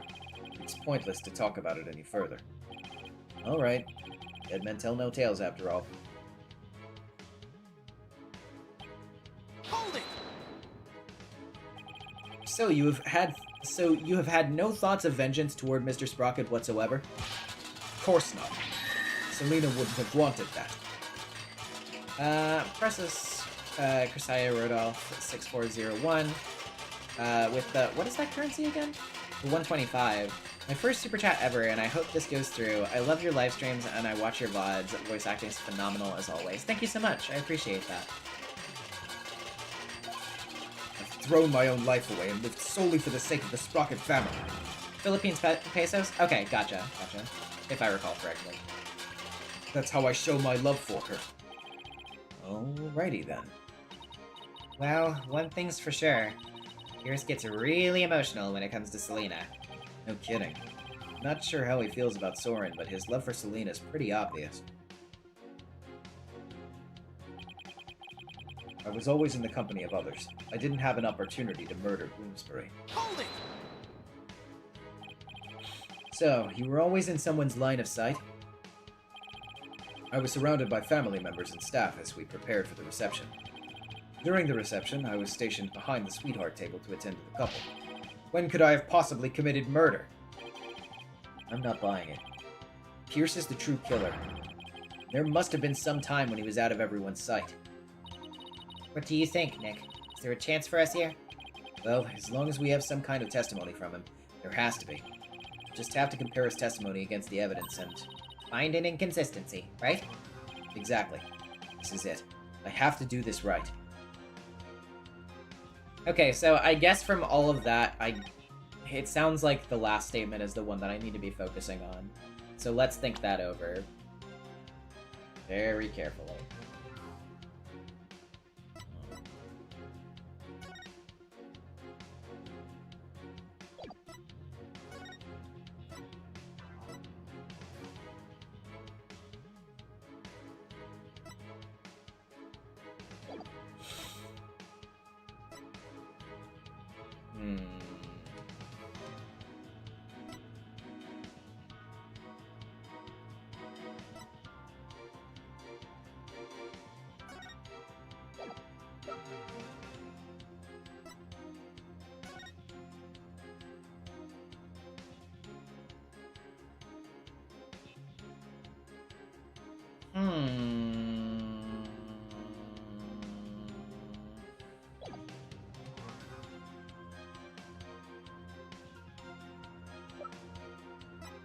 Oh, wait.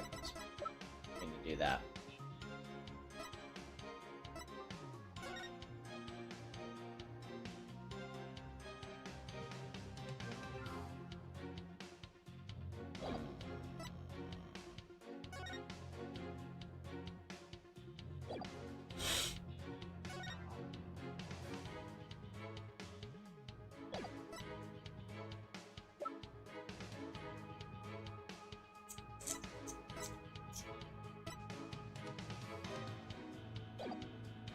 I kinda doubt it, but I'm having a thought. It's probably not this. Objection! Wait! Chat, let me fucking cook. Mr. Nickety testifies that he was always with someone at the time of the incident, and he never had a moment alone to commit the crime. Yes?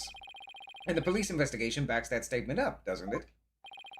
But there was an opportunity. In fact, one and only one.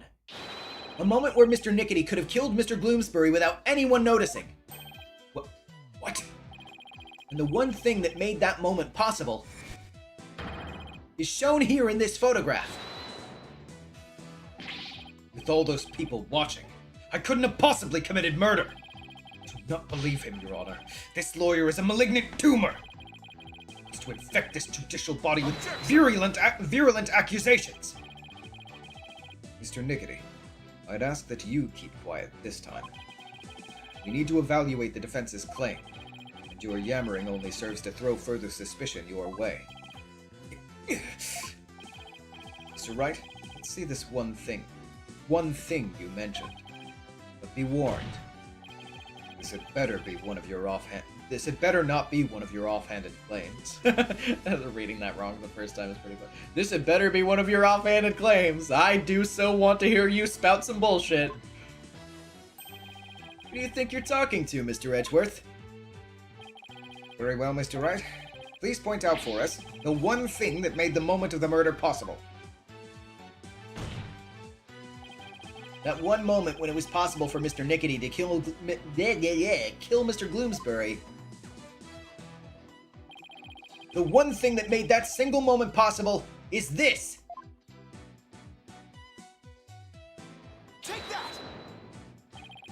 The one thing that made the moment of the murder possible is this thick mood fog that engulfed the entire reception hall.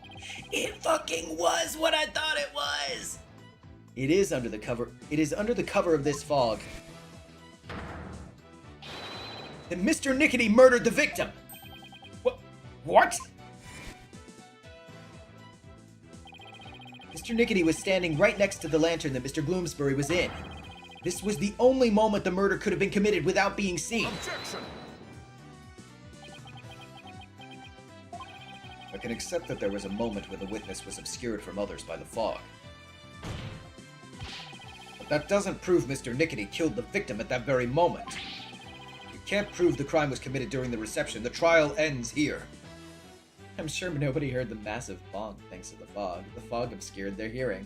Well, I mean, to be fair, it is a wedding reception too, so it's not unthinkable that they'd probably be playing like some loud music or whatever either. Yeah. I was so caught up in finding a foothold that I forgot to think that far ahead. Well done, Mr. Edgeworth.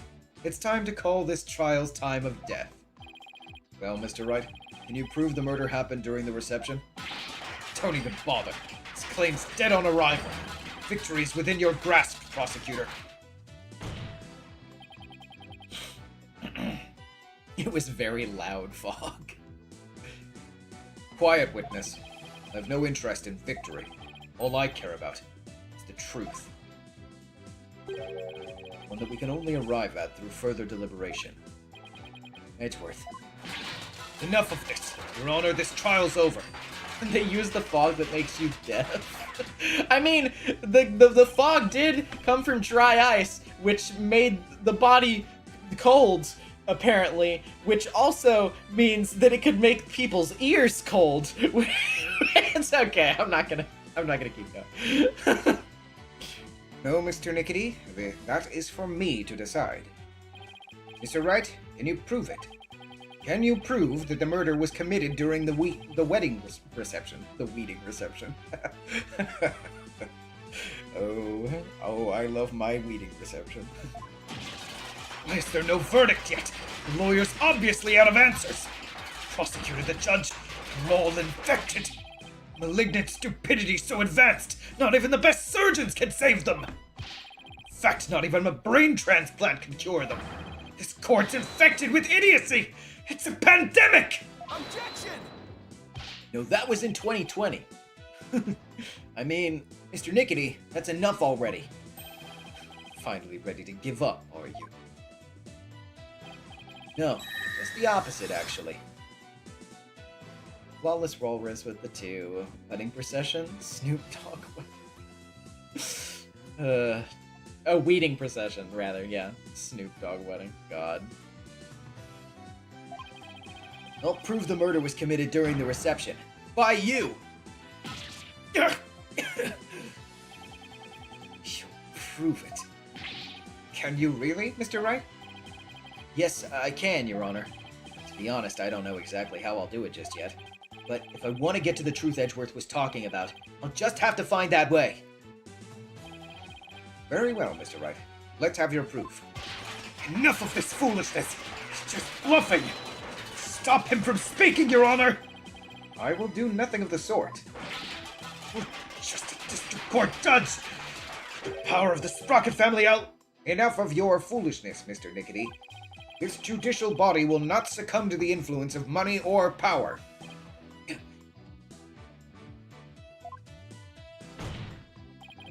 Now then, let's hear it, Mr. Wright. Let's hear your truth.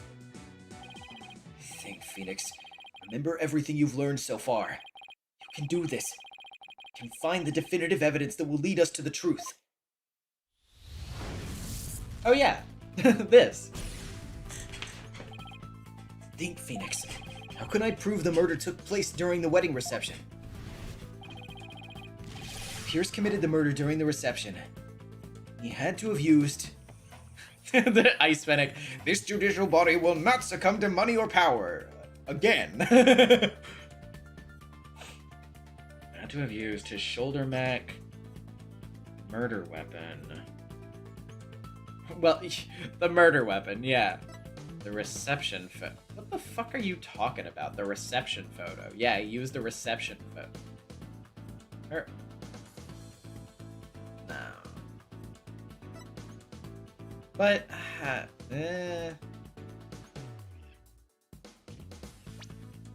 hold on. You're not gonna trip me up. You're not gonna fucking make me second guess myself here.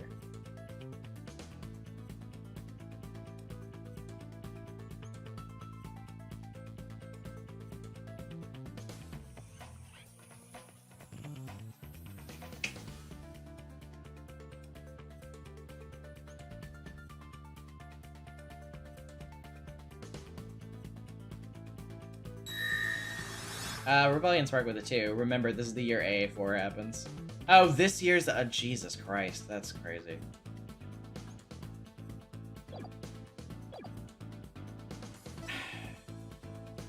I mean, because I obviously didn't kill him with the picture. But, you know, I was thinking in terms of, like, oh, maybe that's not what he means. Maybe he means, like, he deliberately used the way that the picture was framed in order to make it look like he didn't do anything or whatever, but... I don't know that... Yeah, no. Okay, sure, it does show the scene of the murder, but it doesn't show anything conclusive. I have to think harder. Okay. Gotcha. I mean, You're not gonna say he had to have used the murder weapon, because I feel like that's such a no-shit thing to say. It's like, oh yeah, to murder, he used the murder weapon. Okay! I guess! Sure! Whoa, oh my god, I never thought of that before! He used the murder weapon to commit the murder! I'm so fucking smart! Alright, dude. Yes, the weapon that was used to strike the victim twice. According to the autopsy report, the victim was hit by the same object both times, so without a doubt, Pierce used it to commit the murder. Fucking duh! The weapon was used to kill Bloomsbury was... It was the timekeeper, right? No, he used the key of love. Yeah, it was the timekeeper.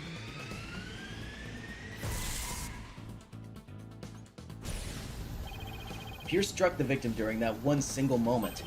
He must have used the timekeeper. Why are we just relitigating things that we already know? Like, come on! To think of it, wasn't it also used for something else during the reception? During the reception, the timekeeper was also used for startup of love.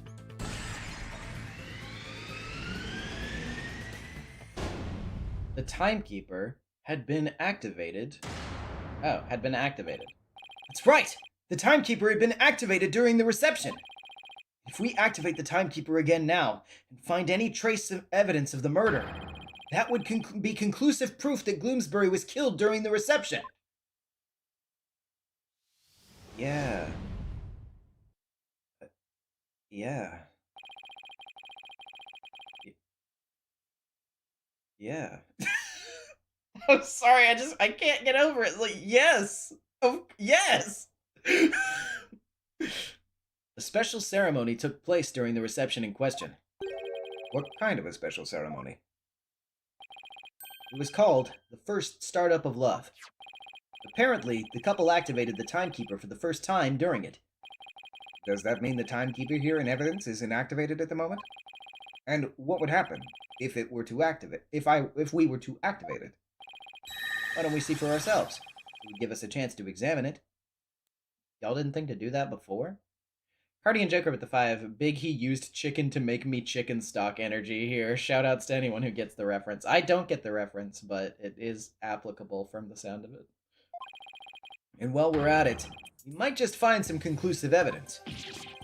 What? No! You can't activate it! Mr. Nickety, keep quiet or I'll have you thrown out of court. By the way, Mr. Wright, this is supposed to be a time machine, right? We aren't going to travel back in time to the Stone Age or anything, are we? I don't think we have to worry too much about that, Your Honor. I'm still a little nervous nonetheless. But the truth must be known. Very well, go ahead and start up the timekeeper. Do you know how, Nick? I think so. Maybe... The bride and groom each have a symbol of their love, and when they put them together, oh, how romantic it was. Let's see. I think the symbol of the groom's love must be the timekeeper itself. What symbol of the bride's love would fit together with the timekeeper? Oh, I know. That has to be it. Mr. Wright, are you ready to activate the time machine now? Yes, Your Honor. The symbol of the bride's love that's necessary for activating the timekeeper is... my badge. Apollo's... the key of love. Take that! Once we set this in place, we can activate the timekeeper. Wait, what? Set in place where? It doesn't look like it fits anywhere. Oh, huh. You don't think so? Not even if we kind of jammed it in? Mr. Wright, you know what's coming, don't you? The penalty, Your Honor? I'm glad you understand. That will save us some time. All right. Better take another look at what I've got to work with. Symbol of the bride's love that's necessary for activating the timekeeper. Huh. So it's not A heart-shaped key used to activate the timekeeper. What the fuck do you mean that's not it? Huh? What? Oh. Is it this? Take that! Oh, okay. Miss Wyatt's pendant. The symbol of the bride's love that's necessary for activating the timekeeper. What? Then does that mean you can start it up with Miss Wyatt's pendant? I believe so, Your Honor. Very well. Please try it now, Mr. Wright. Okay, here I go. First, I have to figure out where the pendant goes. I mean, okay, stop fucking yelling. It literally says a heart-shaped key used to activate the timekeeper. Leave me the fuck alone!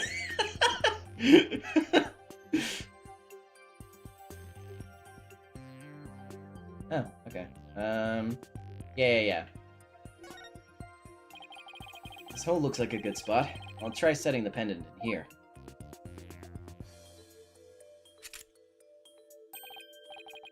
It fits! This must be the right spot. Now I have to find a place to insert the key.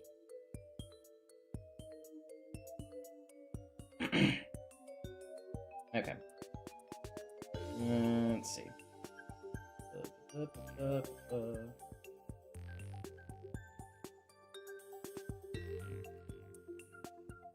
don't see an obvious slot.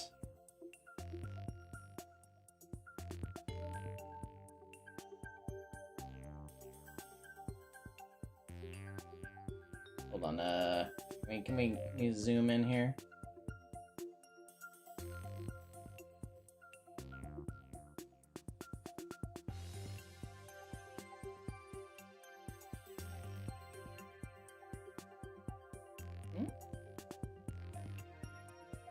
I don't know.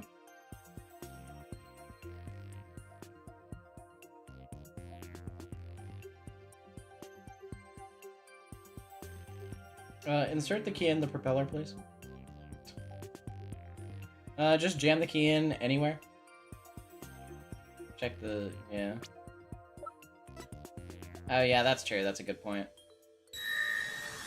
Snare the first of the 10. Fun fact, in the what made it possible for the murder to happen scene, getting it wrong has Phoenix go off on a tangent about sea turtles. It is so amazingly random. He fucking what?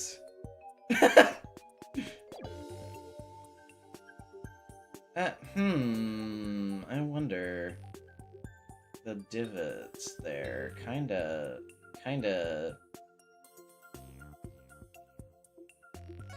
Interesting. The outer casing's made of metal. I sure wouldn't want to get hit with something like this. Okay, yeah, thanks, Phoenix.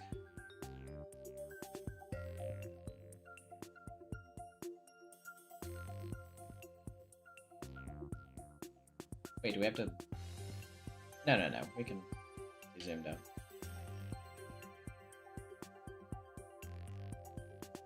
Okay, I guess you'd have to examine all the spots or whatever.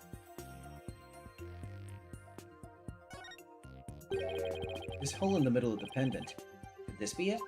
Oh, I didn't even notice that, to be honest with you. It was so small I literally didn't see it.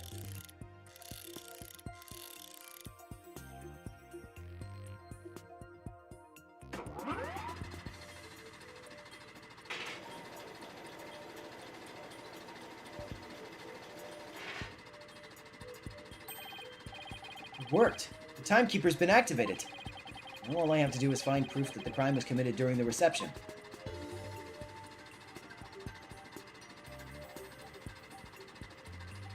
Oh, that's cute. And yeah, there's literally blood, like, right there. And a fucking huge crack. I think I found it. What, you think? Conclusive evidence that the murder was committed during the wedding reception.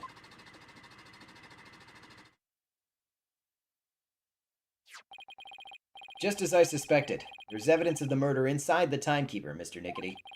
The timekeeper was only activated and opened during the wedding reception, right? No! Stop! So, that means this is conclusive proof that the crime was committed during the reception. After you killed the victim under the cover of fog, you closed the timekeeper to hide the bloodstain, didn't you? No, you're wrong. Ellen killed Bloomsbury. It wasn't me, I tell you. Give it up, Mr. Nickety. How could the defendant, who was in the middle of pledging her love, have possibly committed the murder with everyone watching her? It was the family, yes! All the family members conspired together to kill him. There's no way you can talk your way out of this, Mr. Nickety. During the reception, during that one dreamlike moment, only one person could have used the timekeeper to beat the victim to death. And that one person was you. Here's Nickety!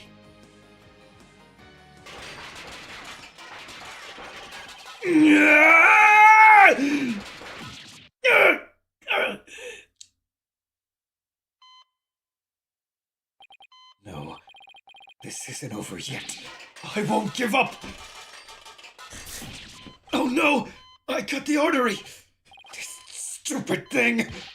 You must stop the bleeding now. Give me forceps! Forceps, I said!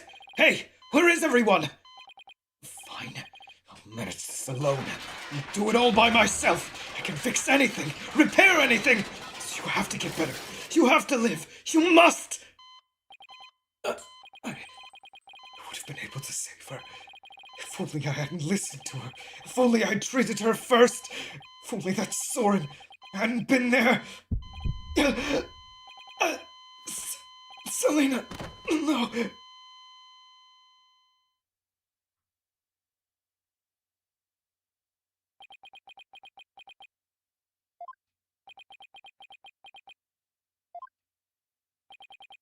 Witness, are you finally ready to tell us the truth? It's just as the lawyer deduced. So, it was all a revenge scheme against Soren Sprocket? Do you have any idea how hard it is to lose someone you love, right in front of you? Selena's condition was clearly more critical than Soren's, but in spite of that, she said, Please help Soren. Miss Sprocket's last words. So that's what she really meant by those words. I was able to grant her wish, but at the price of her life. So you got a job with Sprocket Aviation and waited for your chance to get revenge.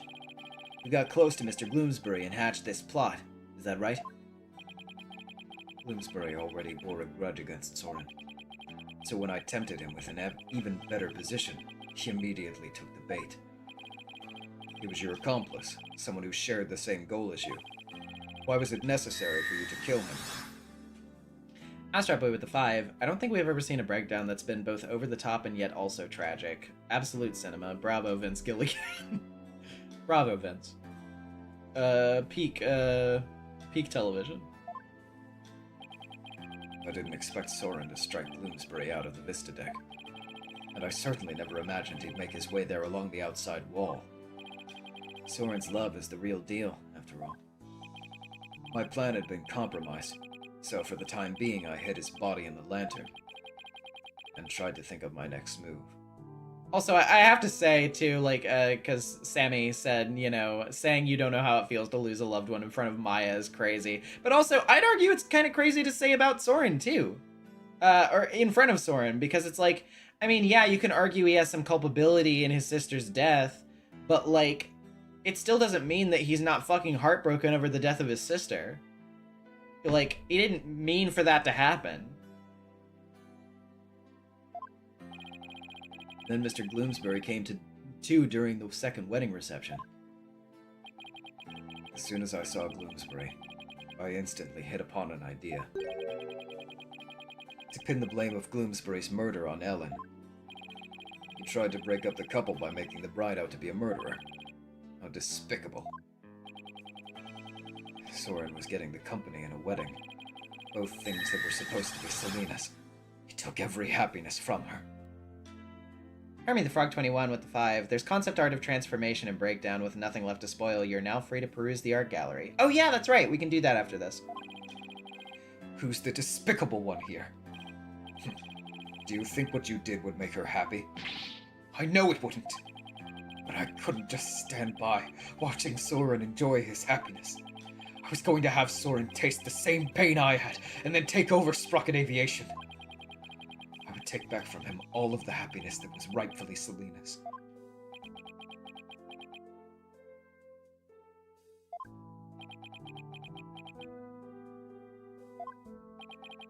Time stopped for me the day I lost her. Just like this pocket watch of hers. Oh? Pierce, Miss White? I believe Selena would have said, "Leave this ill will behind. Your time is yours to live." It's too late for me. Time will never advance for me. Ever again. What? It can't be.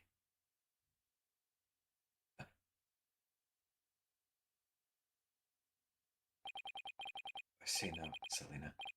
What I did was wrong.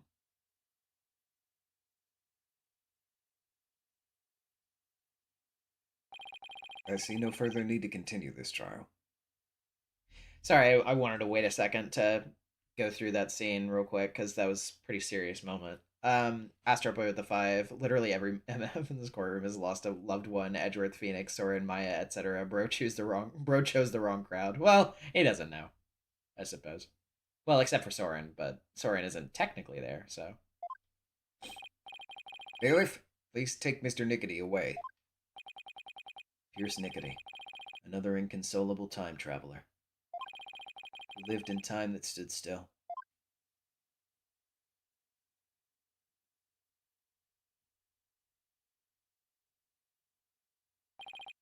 Now then, I must render my verdict regarding the defendant. Your Honor, before you give your ruling, would you please allow me a moment? Very well. Oh? Ellen, there's something I need to say to you. Yes, Soren? I've put you through something truly horrible. This whole thing happened all because of me. I would understand if you wanted to call off our marriage. What?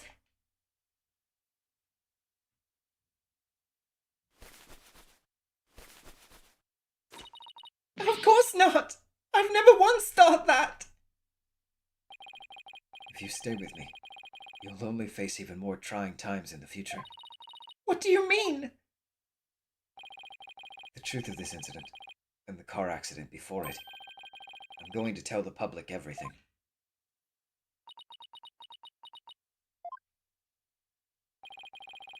I expect the company's reputation will suffer, and I'll take a lot of criticism. I feel I can only really start over once I get everything out in the open. Soren. After all that's happened, I might not have the right to ask you this, but, well, how should I say this?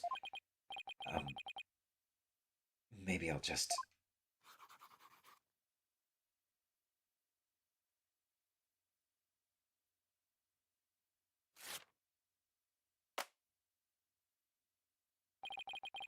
A life with me probably won't be very easy, but...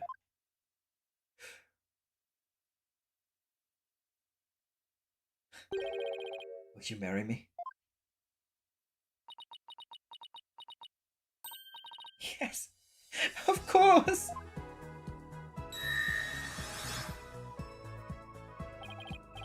Your Honor, thank you for this time.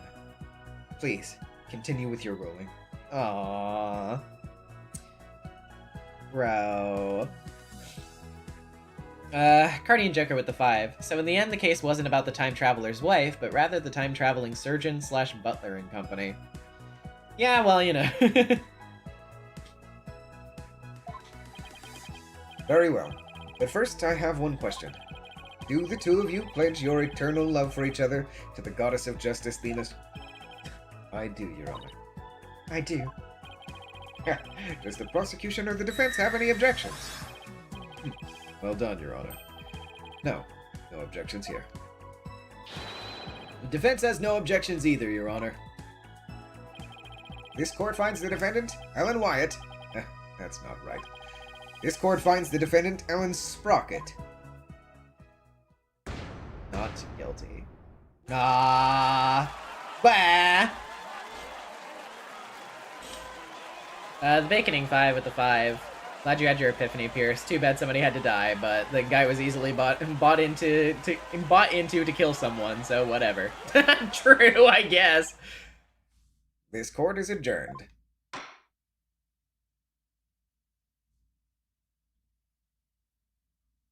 That was cute. That was a really cute way to do that.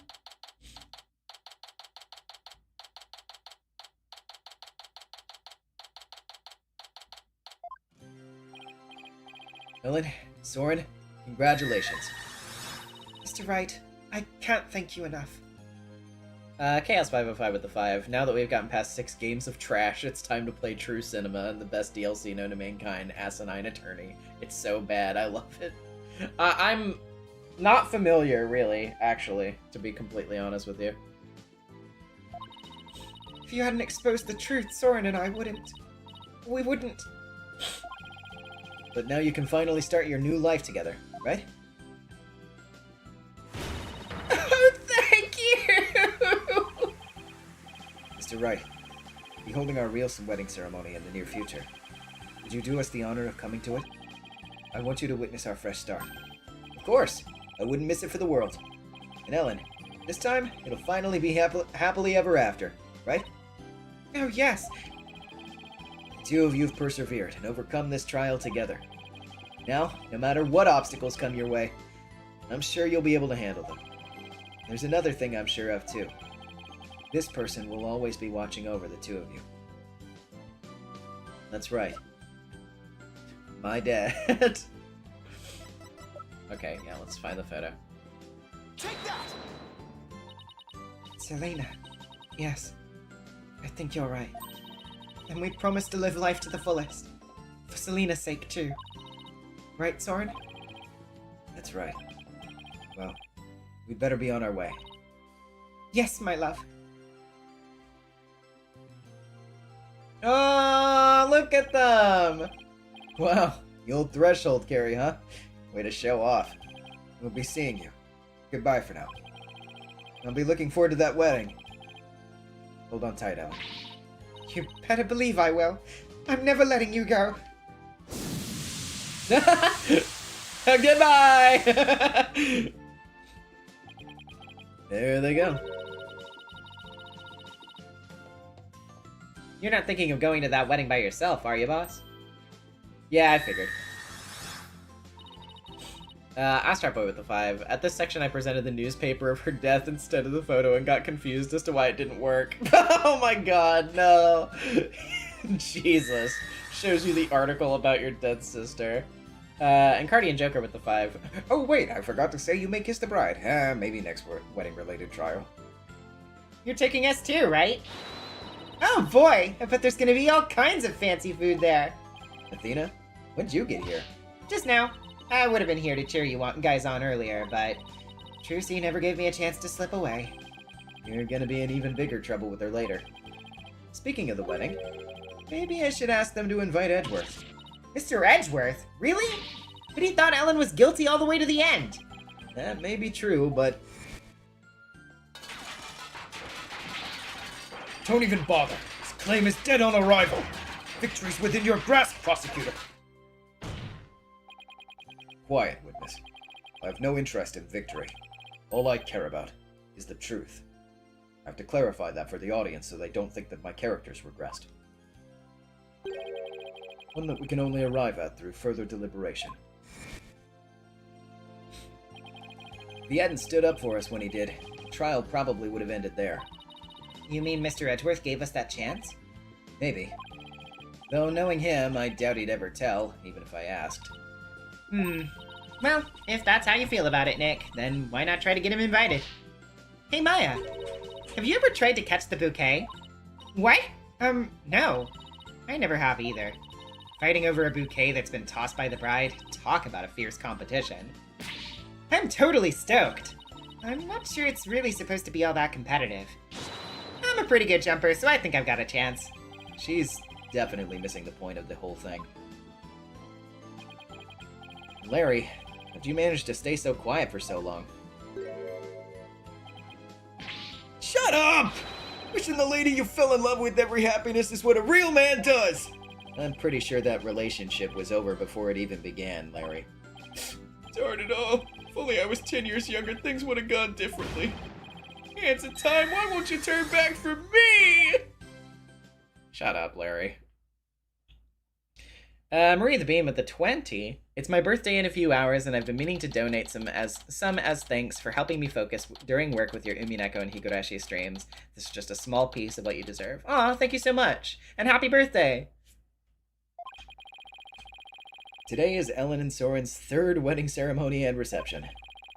I hear the bride and groom insisted it be on the Flying Chapel again. In the end, they were nice enough to invite me and Maya. And Athena kind of invited herself.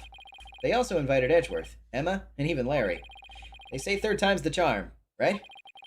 I really do hope it's happily ever after for them this time around. Still, I get the feeling it's gonna be one rowdy party.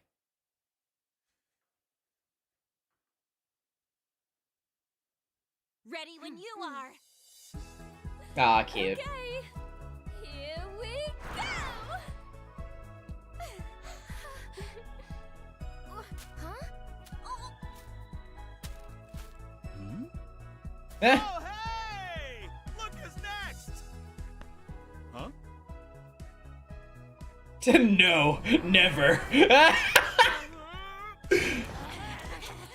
They're gonna kill him! Ever heard of ladies first? I'm truly blessed to have you. Aw, you guys.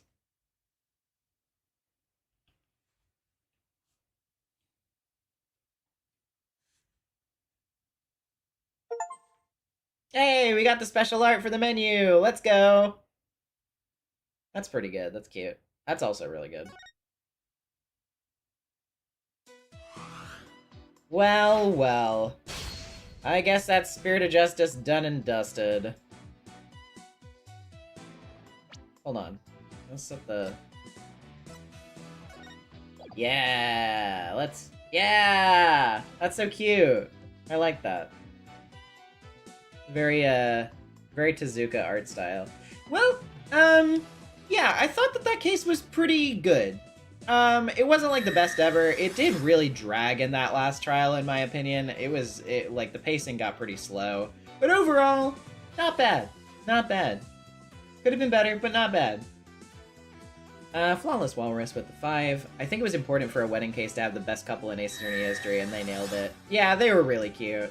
An Ice Mage with the 5. It's okay. They're holding another wedding reception to cover up Larry's murder.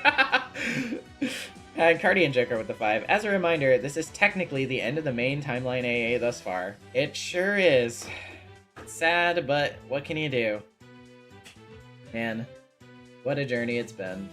Obviously, we still have more Ace Attorney stuff that I haven't gone through yet, so it's not like we're gonna be stopping these streams anytime soon, God help me. But, let's look at the art library for a bit. Because we can actually look at it fully now. Key visual illustrations. I do really like this one. I think it's a lot of fun. Also, yes, art time in the game and art time out of game as well, because once we finish looking at the art gallery here, we'll look at fan art if there is any. How does it compare to Dual Destinies DLC case? I slightly prefer the DLC case from Dual Destinies personally, but this one was still pretty good. Anyway, yeah, I really like this key visual a lot. It's really good. I really like the colors of it. It's like got that nice, light, sort of pastel-y kind of look to it. Got this one. Pretty good.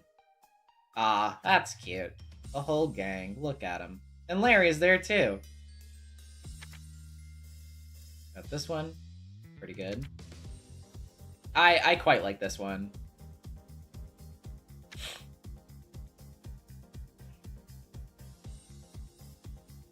Do you plan to react to the Asinine Attorney cases? IDK, if they're in the collection, we can probably find them on YouTube.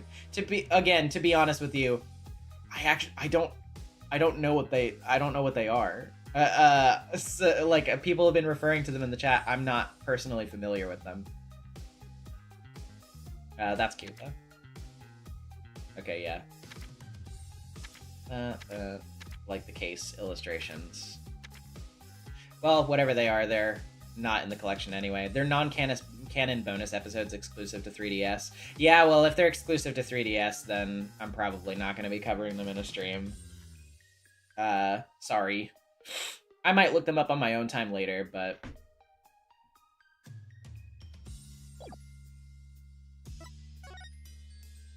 character designs.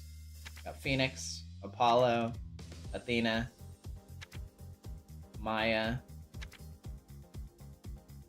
Oh, kind of like going through the process here of like trying to figure out Maya's new look. That's interesting. With the comparison of her old art on the left. That's cute. That's fun. Although that appears to be a redrawn version of her old art as well.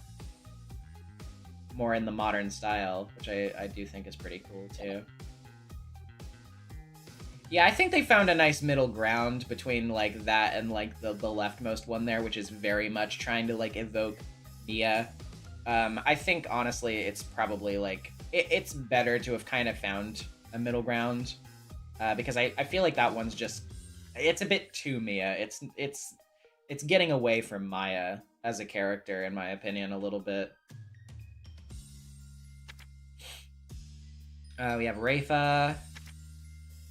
And some Rafa designs. Ooh, that's really interesting. I quite like this one on the bottom left here with like the little hair loops. I think that one's cute. I like that one.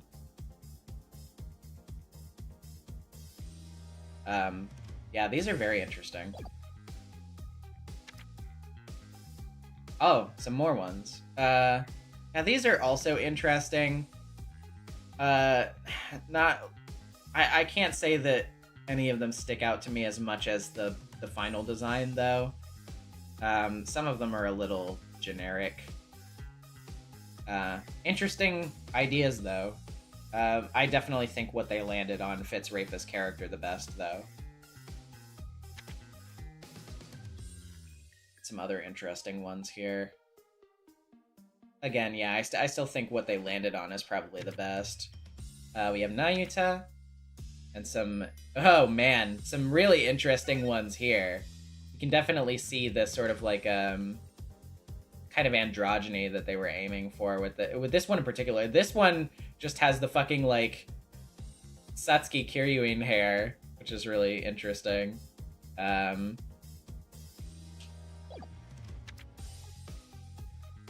wow. Really interesting there. The horse. Yeah, you can definitely see the androgyny a lot more coming out in this design. I honestly feel like this would have actually been a pretty interesting one for him. Also, these poses are a lot more, like, some of them are a lot more expressive than how he kind of ended up in the final game.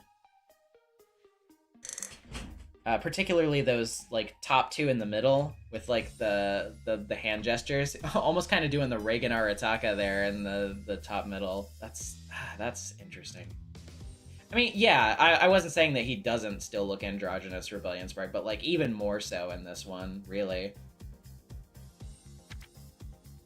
We got Emma, Simon, Trucy, Edgeworth, Albie with the pupper. Seems like Albie stayed relatively consistent. We got Gaspin, bald ass motherfucker in the bottom. Mr. P's loving understanding. But yeah, there were some variances, but it's still, like, relatively similar. The fucking go back to nature sign. Jesus. These two, of course. With the parasol designs, that's fun. These sketches are fun. Catgirl! They were originally gonna be Catgirls, huh? I see. Mr. Rettins. Looking more even more Tony Stark ass in some of these as well.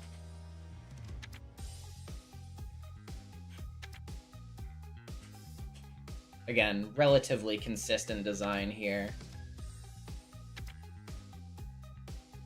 Those are fun sketches for the poses. They really did translate their actual 2D art ideas for these animations pretty well into the actual 3D models.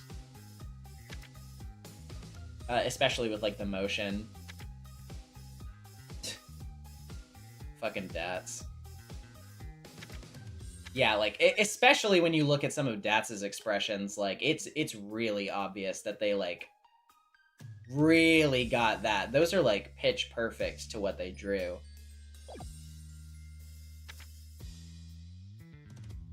Some interesting designs here. One of those definitely seems to evoke somebody.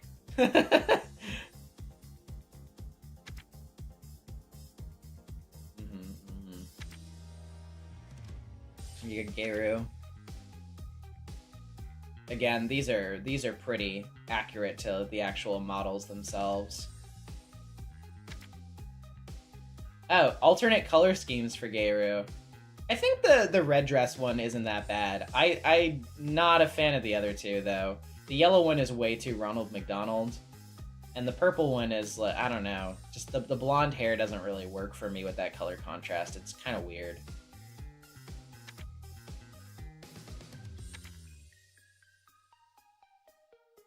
Very, very cool. Cool to see the different variances here with these poses and stuff. Sarge. Hey, how's it going? Oh, lots of designs for you. Almost kind of like, some of them don't even look very, like, Ace Attorney style in some ways. Like, this one over here in particular is very interesting in that regard. The giant coat is fun. Like, with the almost, like, weird VR helmet thing going on there, too. That's interesting. This fucking guy. Who cares? Hi, Dirk. Dirk with facial hair. Let's get a look at that. He doesn't look bad with it. It's very slight facial hair, though.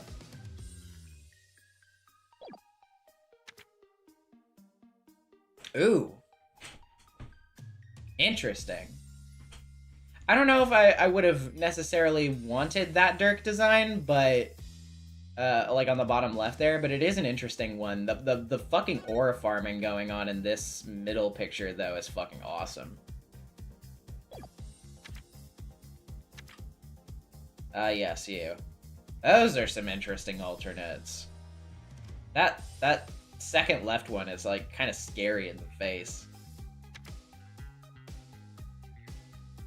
Yeah, I understand what you mean about Inga, actually, yeah, pretty. Oh man, these are fun. This is cute.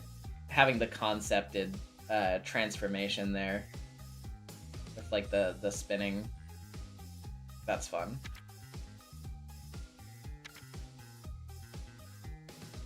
Yeah, the fucking, that sprite. Yeah, they definitely did a good job concepting that one. Ah, yes, my favorite, in quotes, cartoon villain. Larry. Oh, oh yeah, it's kind of like, now that I look at it here, it's like they have the sort of HD trilogy art that they're kind of like using as a base and then kind of like going out from as they try to figure out what he's gonna look like. That's interesting. That's funny. And the concepting for the little pig cartoon guy as well. Oh yeah, because they have like all the different variants on the jacket to see how it looks. Oh. Aw, these drawings are adorable. Ellen. Got Soren. The big stretch. Pierce. Oh wow. Oh yeah. You really got the butler looks going on here. Look at those hair vents. Look at those 80s ass anime hair vents.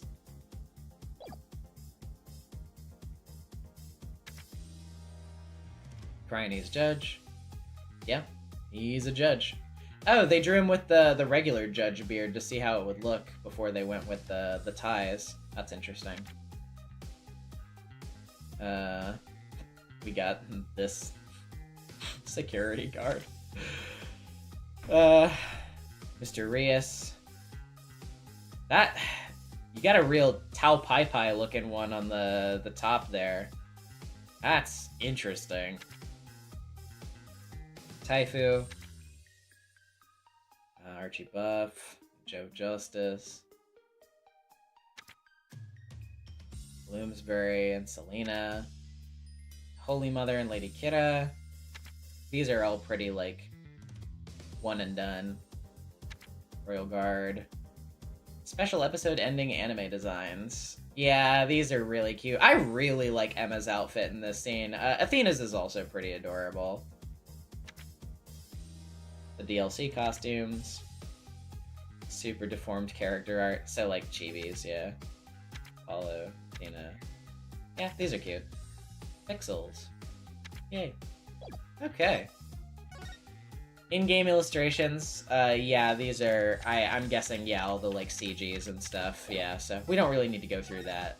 We don't, oh, well, okay, the backgrounds are a little bit more, wow, that's really beautiful concept work. Really, really, like, painterly quality to this. It's so detailed, too. You have to respect the, like, the craftsmanship on display here. Like, for as many complaints as I do have about some of these games, like, you can really tell in, like, the concepting and art that they really put a lot of thought and effort into a lot of these locales and, like, character designs and stuff. Really, really, like, stunning mood pieces here, too. The one on, like, the top of the head is actually a really interesting idea. I don't, like, I understand why they didn't go with it, but that would have been a really cool option as well. Oh, fuck. Hold on. The giant Shichishito. Damn, that would have been something. Man, that's fucking crazy. I almost kind of wish that we saw something like that in the game. Damn. Oh, the little illustrations of the propaganda story. That's fun. The evil demon Turk. He's so fucking Beavis and Butthead looking. It's so funny. The Retton's game show thing. The fucking dog with his wads of cash. He should be smoking a cigar. Like the is that a pickle down there? Pickle Rick? the Aladdin thing with Trucy's magic show? That's fun.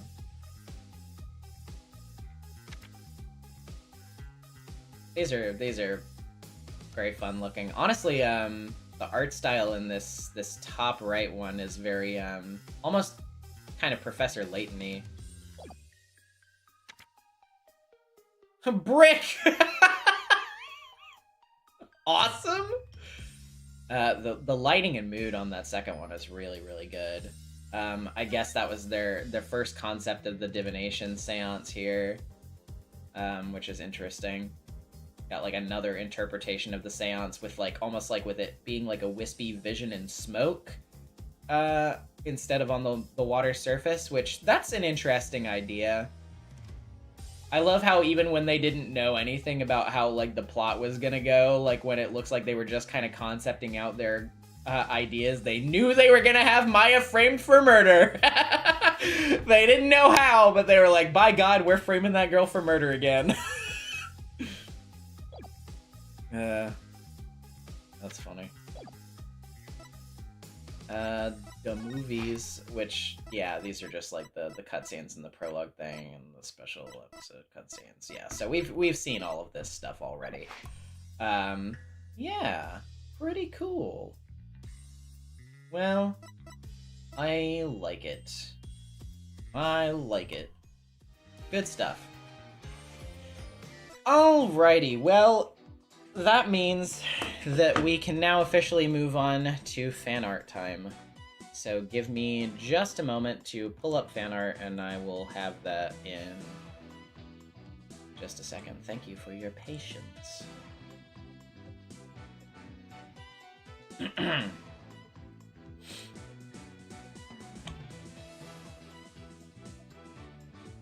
Okay, it doesn't look like there's anything on Blue Sky. So if anybody did post anything to Blue Sky and it didn't show up in the tag or whatever, just let me know. There are some things on Tumblr. So let me pull those up.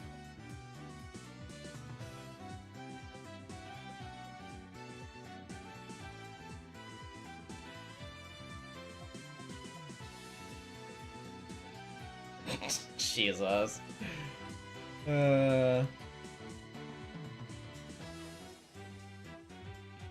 Okay, let's see.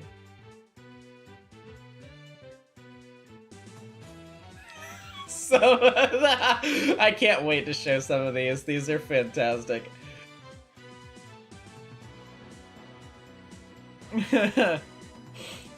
Okay, got that. Go to the Discord now.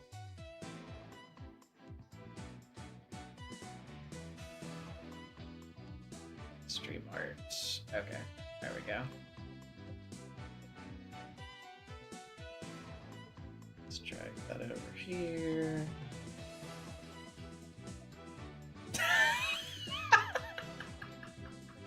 Oh my god. Okay, alright, I think that's everything. We go ahead and get it pulled up. Okay, so, starting off on Tumblr with this from I Am in Debt. This is the only things I could think of during this case, TBH. So first, we got Mr. Sissel Ghost Trick. We're going 4 minutes before your reception. Awesome. Then corporate needs you to find the difference between this picture and this picture. They're the same picture. fucking Pierce and Kristoff. We also got some of the journal memes. The "Dear sister, by the time you read this, I'll be dead. This is how I think it will happen." The "Ooh, what you say" meme. You have Mukuro Ikusaba, the 16th student hiding somewhere in the school. The fucking phone guy monologue. Very, very, very good. Next up, let me make sure okay, yeah. So, there's a few things on Tumblr from Drakonyan. That's DRAKKONYAN on Tumblr. They were some very Looney Tunes gags coded this. Very Looney Tunes gags coded this stream, not gonna lie. Plus Athena in some random Pinterest dress because it came out looking like your outfit from the animated part at the end of the case. So, yeah, we first have Athena in the DLC outfit getting dragged away by Trucy's cane. Poor fucking Athena. That's really good. The lighting on this is actually really, really good, too. Really good job with that. We have the fucking picture of Soren flipping up. I was really hoping somebody would draw this. This is awesome. Oh man, this is fucking excellent. Thank you. And then Athena in the cute dress. This is really good. I quite like the actual like sort of pixel coloring on this. It's very cool looking. Really, really good style. Made it last stream, I forgot to post it. I'm so glad you did. I'm so glad you did. And then lastly, the Phoenix with the ouch and the objection bubble style too. That's really good. I'm glad that joke landed. This one's really good. his face, he's so sad. Oh man. Very, very good. Okay, moving on over to the Discord, we have a couple of things. First, we have this from Monjour. A quick art put together of Maya and Emma and Maya together. One of many potential AA Yuri. Aren't we just fabulous? It's good to see them together. I'm glad that somebody picked up the slack on that when we were talking about it earlier. Very cute. And then last but not least, we have this edit from Luke, Cyberlink 420 on the server. This Phoenix and Athena, just get out of here, you stupid dumb animal.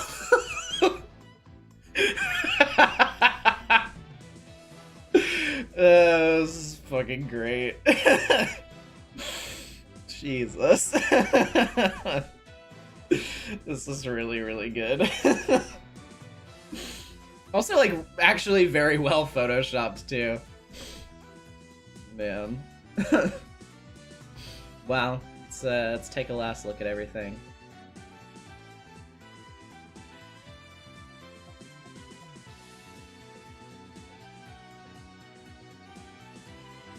Well, that was great, everybody. Had a very fun time streaming this game for you. I can't believe it's over. It's so weird. It's so surreal. We finished Spirit of Justice. What am I gonna do with my life now?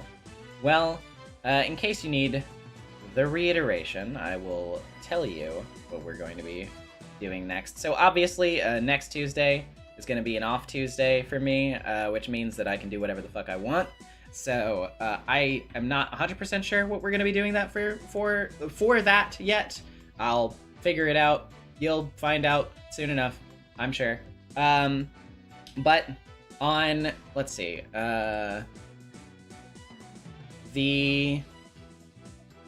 Oh, hold on, let me address this real quick. Kick Some Rocks said, will you rank the cases for AA6? I wanted to do that, but I forgot to pull up the thing for it ahead of time, and we've been going for a while, so I don't really want to, like, bother with doing that right this second. If you guys want me to later, then, like, let me know in the comments of this VOD, and I maybe can like squeeze in some time for it on the next AA stream.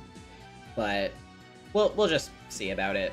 But that being said, so yeah, 27th of January is going to be an off Tuesday. We'll be doing some other shit that day. So that means on February 3rd, we will be starting the Great Ace Attorney. So mark your calendars for that. Obviously, you know, Fate will continue on Fridays like usual. Yeah, make it a channel post, worst case scenario. That's not a bad idea, actually. I could probably do that. Also, to answer this too, Michael Valdez, now that you finished the Apollo trilogy, which game in the collection did you enjoy the most? That's... I mean, like, honestly, I feel like kind of as a cop-out, like, you could say that I was kind of... well, I don't know. Would I say Apollo Justice? Would I say Apollo Justice? I have to think about that, because there are a lot of things I like about Apollo Justice that I'm sad they didn't really carry forward. But let's just, for the sake of, like, because at the end of the day, like, Apollo Justice is still a game that was made well in advance of Dual Destinies and Spirit of Justice, and it was written by Shu Takumi, so I think, like, it might be better to sort of answer that question focusing more on Dual Destinies and Spirit of Justice in particular, since those are the ones that were, like, new writers, new direction, you know, all that kind of shit. And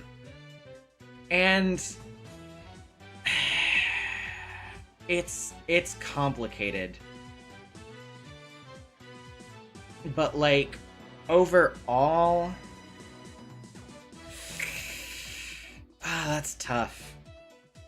Because honestly, like, there are things that I like and dislike about both Dual Destinies and Spirit of Justice, and I do ultimately think at, like, base, kind of, like, I do think that both of them are, like, kind of middling games overall. Not, like, terrible, just not fantastic. Yeah, I guess I wouldn't worry about making a solid line. I understand that, yeah. I don't know, it's like, if there's a preference between the two, I think it... This is gonna kind of sound like a bit of a cop-out too, I guess, but, like, I think there are things about each that I prefer over the other, and whether I'd prefer Dual Destinies or Spirit of Justice would kind of be one of those situations where, like, it just kind of depends on the day and what mood you catch me in, I guess. Because their differences in terms of quality to me are pretty marginal overall. Yeah, I guess that's kind of the answer. Yeah, you know, they all have good points. Yeah, I guess that's basically what I come down to at the end of this. But I'm sure I'll figure out more concrete feelings on it too when I eventually get around to making full videos about both of them. Which if you didn't see in my community tab in my social posts, no, the Discord notification, sorry. But yeah, if you didn't see in my social posts on my community tab, I am working on the Dual Destiny script actively right now. I don't know if it's necessarily the next video that's going to come out, per se, but I am working on it. So, like, in case you were wondering, like, you know, where are you in that weird void of progress in terms of, like, are you actively working on this or not? I am actively working on it, so there you go. So we'll get around to talking about it in more detail then.